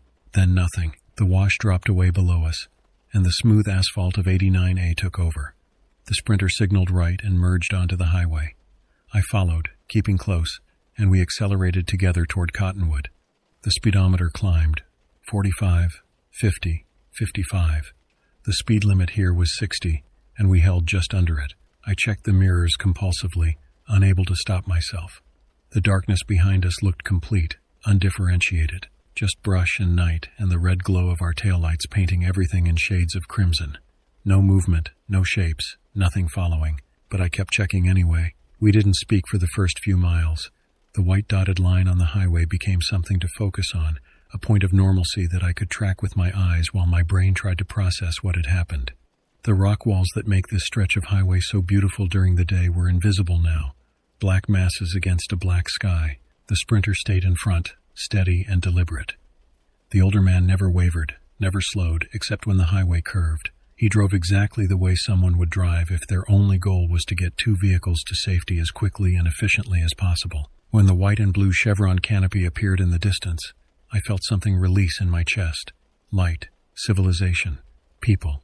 He pulled into the lot and chose an outside pump. We followed and parked parallel to him, our driver's side facing his. He stepped down from the Sprinter and stood there in his denim jacket and worn work boots. His hands were rough and scarred from years of manual labor. He looked at Bailey, who finally had her head up and was watching him through the window.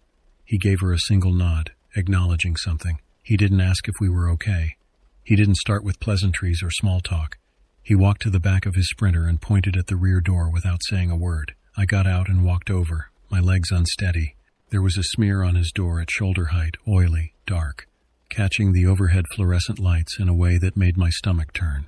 Within the smear were 5 faint lines, parallel, like finger tracks. The spacing was too wide, the length was too long. "You saw it too," he said. Not a question. "Yes." He nodded once, then looked past me toward the dark hills we'd come from. His expression was tired but not surprised. "I've seen it out by Loy Butte, near the wash systems that feed into Oak Creek.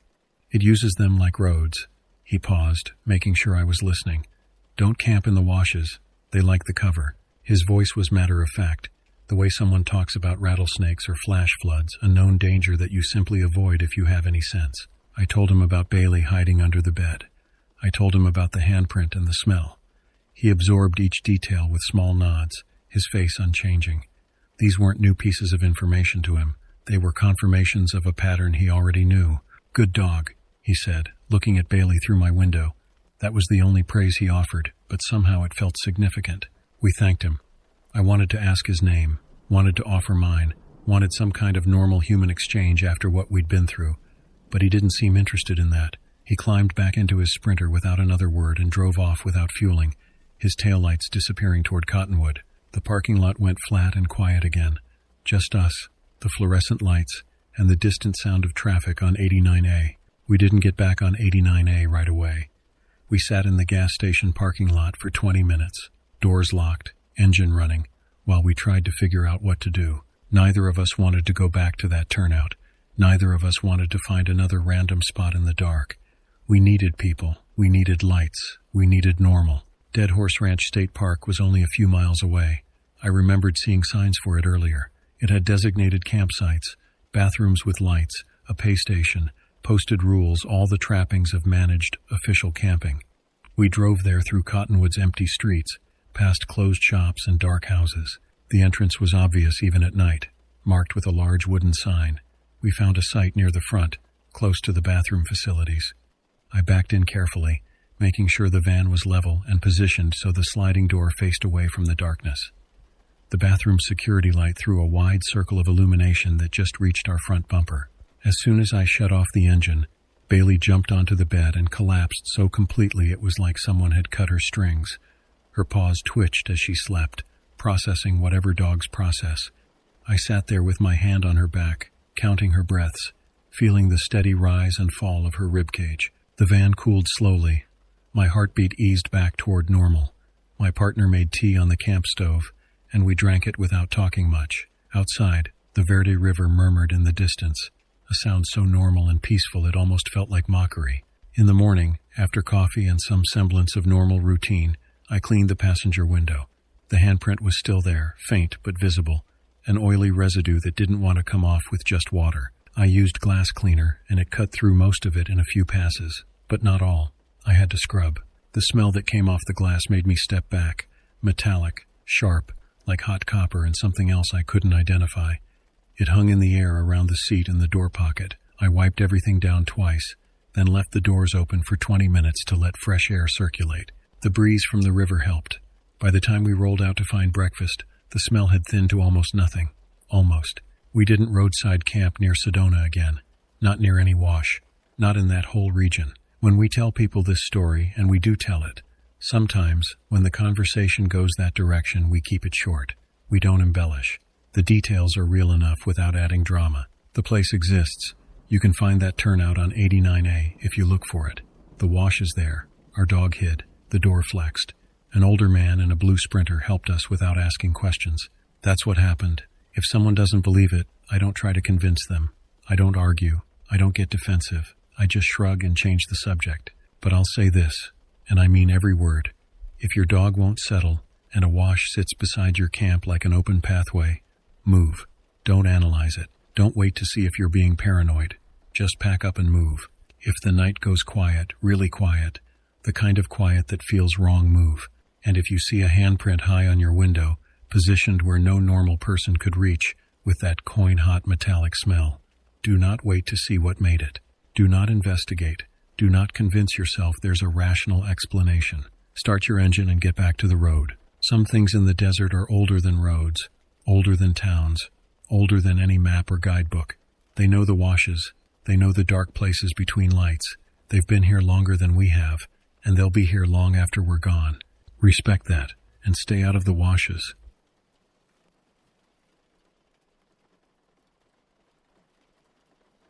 Growing up, my brother Cole and I spent almost every summer camping near Big Lake in the Apache Sitgreaves National Forest. It was Dad's favorite spot, somewhere quiet enough to lose yourself, but familiar enough to feel safe.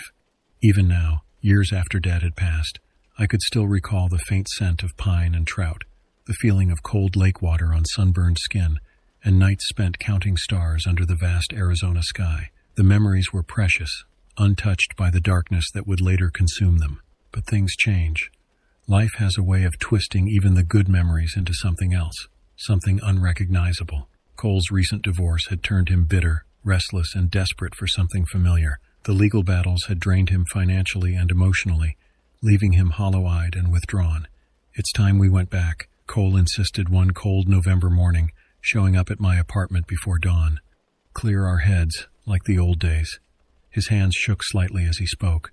Whether from caffeine or something deeper, I couldn't tell. I didn't want to go, not really. November at that elevation was brutal, unforgiving. But he needed this trip. And deep down, watching my brother fall apart over the past 6 months, maybe I did too. We loaded Dad's old Tacoma, the paint faded and chipped. The wheel wells rusted through with camping gear that hadn't been used in over a decade. The sleeping bags smelled of mothballs and mildew. The tent poles were bent in places they shouldn't be. None of it felt right, but Cole was already pulling out of the driveway, leaving Phoenix's warmth behind for the high-elevation chill near Big Lake, his jaw set with grim determination. At 9,000 feet in November, everything felt emptier, quieter, wrong. It was late autumn, the leaves long gone from the aspens, and frost glittered like tiny blades of glass in the morning sun. The temperature had dropped to barely 20 degrees as we climbed the winding forest road, our breath fogging the windshield despite the struggling heater. The forest pressed in on both sides, dense and watching. The lake itself was barely recognizable when we finally arrived. What should have been acres of pristine mountain water was now mostly dry. Nothing but cracked mud and gray dirt spreading out like an empty crater, a wound in the earth that hadn't healed. Only a small, stagnant pool remained at the northern edge, a sad reminder of what had been. The smell hit us first, dead fish and rotting vegetation, sweet and sickening. Drought got worse than I thought, Cole muttered, staring at the desolate landscape.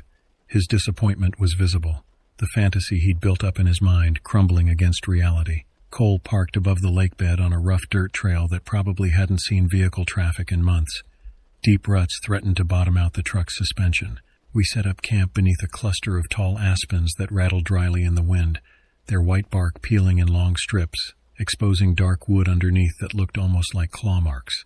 "This isn't exactly what I remembered," Cole said quietly, kicking a chunk of dried mud that crumbled to dust. The sound echoed strangely across the empty lake bed. "Seasons change," I replied, watching him carefully. His eyes had a distant quality, like he was seeing something beyond the trees that I couldn't. We built a small fire as evening approached, struggling with damp wood that produced more smoke than flame. The sky shifted from pale blue to deep purple to an almost black darkness that seemed to swallow the stars.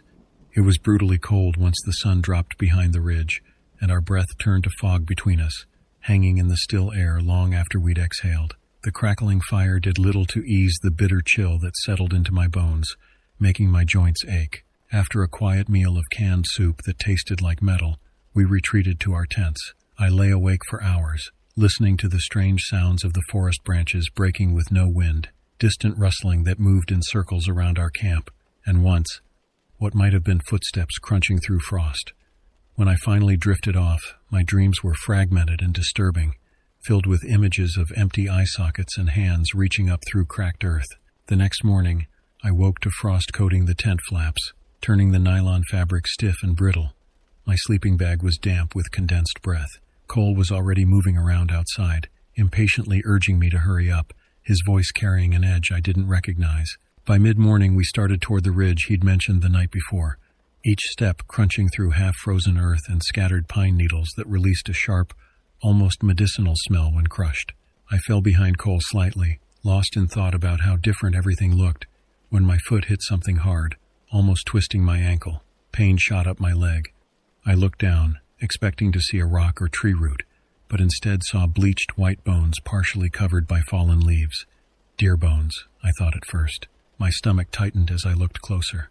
They weren't scattered naturally. They were stacked neatly, deliberately arranged in a pattern that no animal could manage, no predator would create. Ribs laid out like a small cage, perfectly spaced. A skull resting neatly at its center, positioned upright, facing our camp. The empty eye sockets seemed to stare directly at me. Smaller bones, vertebrae, I thought, formed a circle around the structure. The ground beneath was cleared of all debris, swept clean. "Cole," I called, my voice coming out thin and uncertain. "Come see this." I couldn't take my eyes off the arrangement, couldn't shake the feeling that someone had spent hours creating this, had done it recently, maybe even last night while we slept. He jogged back, his boots loud on the frozen ground, then stopped short. His face went pale as he examined the bones, reaching out but not quite touching them. "Probably some hunter with too much time," he said, but his voice lacked conviction. "Or bored teenagers." I nodded slowly, trying to accept the simple explanation. Yeah, probably. But we were miles from anywhere. The nearest town was 40 minutes down a dirt road that became impassable in winter. Who would come up here just to stack bones? We moved forward again, but the sight lingered in the back of my mind, a silent question nagging me. The arrangement was too precise, too deliberate, and there had been no tracks in the frost around it, no footprints at all, as if whoever created it had floated there. Back at camp that evening, as the sky turned from gray to black with frightening speed, we busied ourselves making dinner, sharing strained small talk about sports and weather, anything but the bones. Cole kept staring off into the forest, his head tilting slightly as if listening to something I couldn't hear. The shadows between the trees seemed darker than they should be, more solid. Then a sudden scream pierced the air, distant yet undeniably human. A woman's voice, raw and terrified, cutting through the stillness like a knife. The sound raised every hair on my body. We both froze, eyes locked, listening intently. My heart hammered against my ribs. It came again, clearer this time, closer. Not words, just pure terror vocalized. The scream seemed to move, circling around our camp in a wide arc. No echo, despite the rocky terrain that should have bounced the sound back to us. Cole stood abruptly, grabbing his flashlight with trembling hands. "Someone's out there. We should go help." "Wait," I said, gripping his arm hard enough to bruise. "There's no one else up here. We haven't seen anyone. No tire tracks on the road. No other camps." The scream echoed again, but this time it sounded wrong somehow, too perfect, like a recording played back. It faded deeper into the trees, growing impossibly distant in just seconds. Cole hesitated, conflicted, then shook off my hand roughly. "What if she's hurt? We can't just sit here." There was something desperate in his eyes, almost pleading. I watched helplessly as he disappeared into the woods, his flashlight beam swallowing by darkness within moments.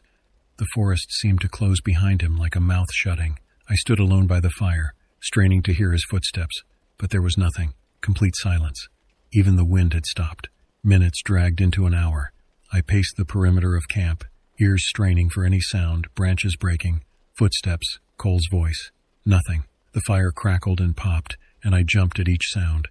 The darkness beyond the firelight felt alive, pressing in, watching. When Cole finally reappeared, stepping into the firelight so suddenly I yelped. He was pale and out of breath, his pupils dilated wide. Sweat froze in his hair despite the cold. "Couldn't find anything," he said quietly, avoiding my eyes. "Nothing at all, no tracks, no signs of anyone. What about the screaming? Stopped. Just stopped." He dropped into his tent without another word, zipping it shut with shaking hands. I followed suit, heart racing, unable to shake the sense that something about him had changed in that hour. Something in the way he moved, in the set of his shoulders. I lay awake, watching the tent fabric move with my breath, listening. Every rustle, every snapping twig jolted my nerves. I knew animals, knew their sounds, their calls, had grown up hunting with Dad.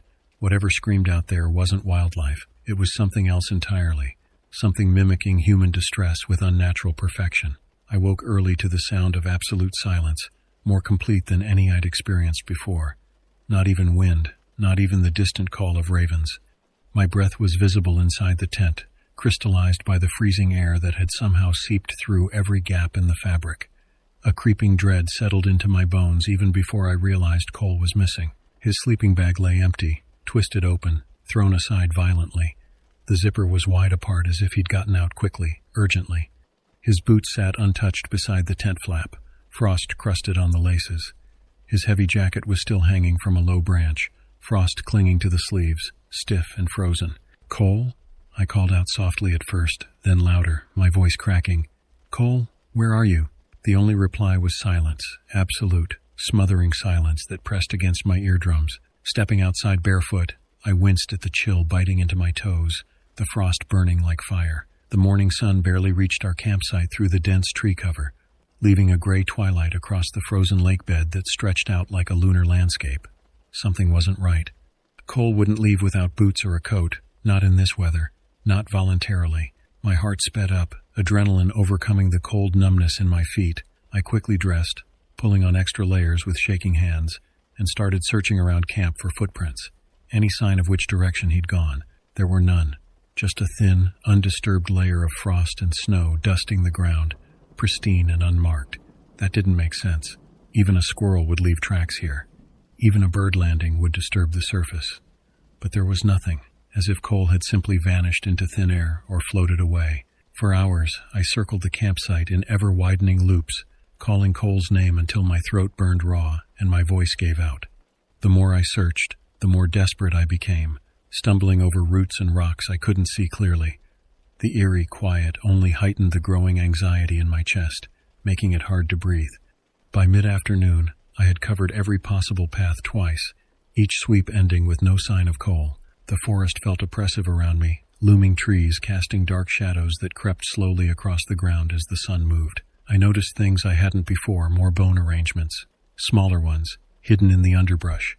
Strange marks carved into tree bark at regular intervals, symbols I didn't recognize, but that filled me with inexplicable dread, just as panic began overwhelming reason. Threatening to send me running blindly through the forest, a faint rustling broke through the silence. I spun around, heart hammering so hard I thought it might burst, and there stood Cole. But something was wrong. He was pale, almost gray, his skin waxy and strange in the dim light. His face was expressionless, blank as a mask. He walked stiffly from the direction of the ridge, his movements mechanical, like a puppet on strings. He wore only his thermal pants and long-sleeve undershirt, his feet bare and bloody from walking through the frozen forest. His hands were stained, dark red, with dried blood that had crusted under his fingernails and in the creases of his palms. "Dear God, Cole, where were you?" I rushed toward him, stopping short at the sight of the blood covering his hands, his wrists soaked into his sleeves. "What happened?" He stared at me blankly, as if I was a stranger, as if he'd never seen me before in his life. His eyes were different, the pupils too large, the irises a shade darker than they should be. He looked down at his hands slowly, with detached curiosity, like they belonged to someone else. "I don't know," he murmured, his voice flat and monotone.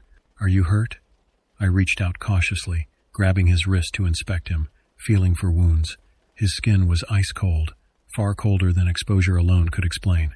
But there were no injuries, no cuts at all, just blood, dried and flaking, someone else's blood. "Cole, whose blood is this?"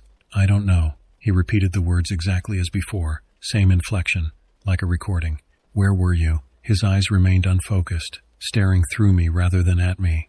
Then slowly, mechanically, he turned his head toward the ridge. I woke up near the rock pile. That's all I remember. My blood went cold. "The bones? The deer bones?" He nodded slightly, once. Then his gaze sharpened suddenly, focusing somewhere behind me, into the woods. His pupils contracted to pinpoints. "Maybe," he whispered, his breath visible in the cold air. "Let's get you warmed up," I said urgently, my voice shaking, guiding him roughly toward the fire pit. He stumbled slightly, unsteady on his feet like a newborn calf, but said nothing else. I managed to build up the fire with shaking hands, adding wood frantically, watching Cole closely. His silence disturbed me more than his disappearance, more than the blood.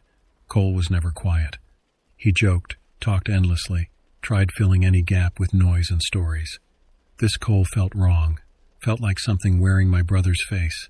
I sat across from him, the fire crackling between us, throwing dancing shadows across his blank features. You really don't remember anything? No. He kept his gaze fixed on the flames, unblinking. His voice was distant, almost dreamy. You've got blood on your hands, Cole. That's not nothing. You had to have done something out there, hurt something. My patience frayed, fear sharpening my words into accusations. He looked up sharply, sudden anger flaring in those wrong eyes. I told you, Tyler. I don't know. The way he said my name sounded strange, the syllables slightly wrong. Later, as darkness seeped into the sky like spilled ink, Cole retreated to the tent, collapsing into sleep almost instantly, falling onto the sleeping bag like his strings had been cut. I stayed awake, feeding the fire obsessively, listening carefully to every rustle and snap of branches around us. Cole began muttering in his sleep around midnight, low, fragmented words I couldn't quite catch, almost like another language, harsh syllables twisted together in combinations that hurt to hear. The sounds were guttural, wrong, not any language I'd ever heard. It didn't sound like my brother. It didn't sound human. The firelight flickered strangely, and shadows stretched across the ground in ways that defied the fire's position. My hand stayed wrapped tight around the hatchet handle all night, knuckles white, waiting. I didn't dare close my eyes. Something had happened to Cole out there, something he couldn't or wouldn't share. The blood, the missing hours, the unnatural quiet around camp. It all felt connected, pieces of a puzzle I didn't want to complete. As dawn approached, exhaustion tugged at me, my eyelids growing heavy despite my fear, but I jolted fully awake at the crunch of frozen earth. Cole was outside the tent again, standing barefoot and shirtless in the freezing dawn, his breath not fogging the air like mine did. He stood perfectly still, staring toward the ridge, his back rigid, arms hanging at his sides. Cole, get back inside. I scrambled up, panic flooding through me, but he didn't move, didn't acknowledge me at all.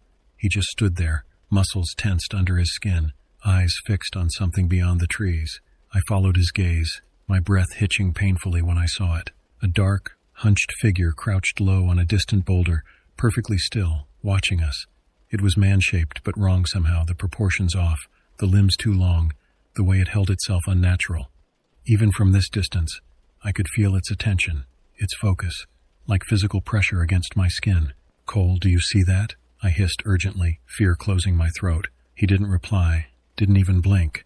His chest rose and fell slowly, mechanically. Then the figure was gone, slipping into the shadows beneath the trees with impossible speed, there one moment and vanished the next. No sound, no disturbance of branches. Anger overtook my fear, frustration bubbling up from somewhere deep and desperate. I grabbed Cole roughly by the shoulder, spinning him toward me. His skin was like ice.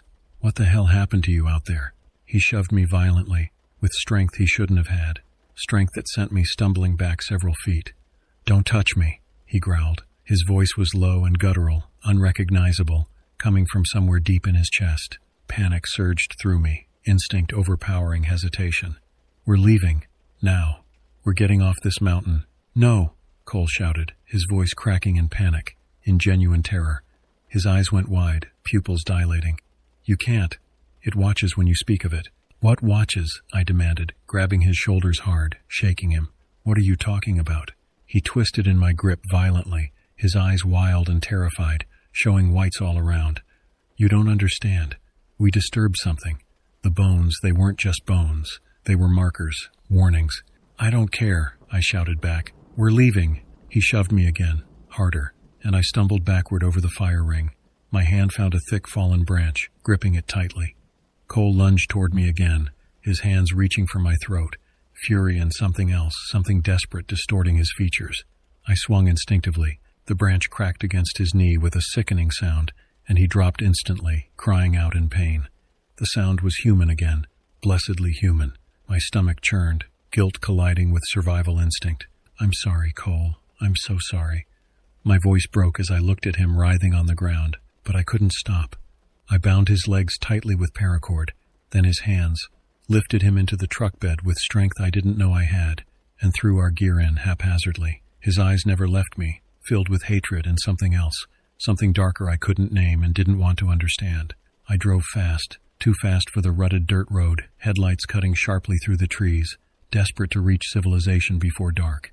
Cole remained in the truck bed, silent and unmoving, staring up at the sky with that blank expression. But I knew, with terrible certainty, that the thing from the ridge was following us. I could feel it in the rearview mirror, just beyond what the headlights illuminated, keeping pace with impossible ease. 2 days later, Cole opened his eyes in an urgent care clinic in Springerville. He stared at me blankly, confusion clouding his expression. Outside the window, sunlight warmed the white walls of the small-town clinic, creating an unsettling contrast to the dark, cold woods we'd left behind. "What happened?" Cole asked softly, his voice his own again, shifting uncomfortably on the stiff clinic bed. "Tyler? You don't remember." It wasn't a question. He shook his head slowly, genuine bewilderment in his eyes. They were the right color again, the right size. "We went camping, right? Why am I here? Why does my knee hurt so badly?" I hesitated, words caught in my throat. How could I explain the missing hours, the blood on his hands, the thing on the ridge? "You disappeared," I finally said, choosing my words carefully. "I found you hours later. You were disoriented. Not yourself." He frowned deeply, glancing down at his bandaged knee, then back at me with growing fear. "Did I hurt someone?" "I don't know." A nurse stepped in quietly, interrupting before Cole could question further. She checked his vitals, scribbled notes, and gave me a look that implied I shouldn't push him too hard. Cole drifted back into sleep, leaving me alone in the quiet room, haunted by questions I couldn't answer. Later, 2 forest rangers arrived to speak with me in the waiting room. They were polite, cautious, but their questions probed deeply, professionally. "Can you tell us exactly where you camped?" asked the older one, his weathered face serious. "Above Big Lake," I said vaguely, uneasy under their scrutiny. "We grew up camping there, wanted to revisit old memories." The younger ranger studied me carefully. "Did you notice anything unusual out there? Any other campers? Strange activities?" My throat tightened. The memory of stacked deer bones vivid in my mind, Cole's empty stare, the distorted figure on the ridge. I opened my mouth, then closed it. "No," I lied. "It was quiet, just us." The older ranger exchanged a glance with his partner, something unspoken passing between them, something that said they didn't quite believe me but wouldn't push further. After a few more formal questions about Cole's condition and our planned departure date, they left me alone. I sat for a long time, hands shaking, unsure why I'd hidden the truth. Perhaps I feared what acknowledging it might mean. Perhaps I feared they'd think I was insane. Or perhaps, deep down, I knew that speaking of it would draw its attention again. Days later, I drove Cole back to his apartment in Phoenix. He didn't say much, lost in thought, staring vacantly out the passenger window at the desert landscape sliding past. We never returned to the topic of the woods, as if an unspoken agreement had settled between us, one born of confusion and fear and something older, something that told us silence was survival. Over the next weeks, my attempts at normal life crumbled. Sleep became impossible, my nights riddled with nightmares of those woods and that figure. One night, after waking drenched in sweat, sheets soaked, I turned on my computer and searched desperately for explanations. Hours passed, my eyes aching from the screen's glow, until I stumbled upon accounts from other campers in that same area. Stories eerily similar to ours, disappearances, strange behaviors, people who came back wrong. The accounts spoke of something ancient in those mountains, something that had been there long before the forest grew, before the lake filled with water, something that marked its territory with bones and waited patiently for those who ignored the warnings. Closing the laptop sharply, I stared into the darkness of my room, heart racing with terrible certainty. Something had found us at Big Lake, something old and patient and hungry. Within days, I burned our camping gear in a barrel behind my apartment complex, unable to shake the feeling that something had followed us back, that it clung to the fabric and canvas. The old Tacoma, the truck Dad had loved more than any possession, I sold to a scrapyard in Tucson for a fraction of its value, desperate to sever all connections to that trip. Months passed. Cole stayed clear of wilderness entirely, refusing even to drive near mountain roads. He moved to San Diego, exchanging Arizona's deserts and forests for a busy city by the ocean, distancing himself from everything familiar. I relocated to Oregon, seeking cooler, greener landscapes, hoping to replace the shadowed woods of Apache Sitgreaves with something brighter, safer, wetter. We talked occasionally, brief phone calls that felt hollow, cautious, each of us careful not to trigger memories of those lost hours, dancing around the subject that defined us now. But one late winter afternoon, 6 months after our trip, something broke the silence between us. Cole called, sounding shaken, his breath rapid and panicked. "Tyler, it's happening again." "What do you mean?" My heart sank. "I keep waking up outside," he whispered, his voice ragged with exhaustion and fear. "Barefoot, in parking lots, on the beach, in my apartment complex courtyard. I don't remember getting there, but I'm always facing east, always, toward Arizona, toward the lake." Fear tightened my chest, old memories flooding back with visceral intensity. "Cole, listen to me. Don't think about it. Don't talk about it. Try to forget. Just try." He laughed bitterly, a sound close to sobbing. "I can't forget, Tyler. Something happened to me there. Something still inside my head, still watching through my eyes. Then come here," I urged desperately. "Stay with me. We'll figure this out together." He didn't respond right away. The silence stretched, filled only with his ragged breathing. Then softly, almost too quiet to hear, "I'm not sure it's safe for you. I think it follows me, Tyler. I think it's always following me." The line went dead. Days later, a small postcard arrived at my Oregon address, forwarded from my old Phoenix apartment. No return label, no postmark, just a single brightly colored image of Big Lake in summer, water sparkling blue under perfect skies, a scene that no longer existed. My hands trembled as I flipped it over, reading a simple message scribbled in familiar, jagged handwriting that hadn't changed since Cole and I were children. "Still watching, still listening. It knows your name now, too." I called Cole immediately, fingers fumbling with the phone, angry and terrified. "Why would you send this? What kind of sick joke?" "Send what?" He sounded confused, anxious, genuinely bewildered. "Tyler, what postcard? I didn't send you anything." In that instant, cold certainty settled in my stomach like a stone. Cole hadn't sent it. Whatever we'd found in those woods, or whatever had found us, had never left. It was patient. It was watching. And now it knew both our names, knew where we lived, knew we couldn't forget no matter how hard we tried. The postcard sits on my desk now, that impossible image of Big Lake mocking me. Sometimes, late at night, I swear I can hear screaming in the distance, raw, terrified, human. And sometimes, when I wake in the dark, I'm standing at my window, barefoot, staring east toward Arizona, toward a dry lake bed and a ridge where something waits. It's patient. It can wait forever. And deep down, I know that one day, whether in months or years, Cole and I will go back, not because we want to, but because it's calling us home.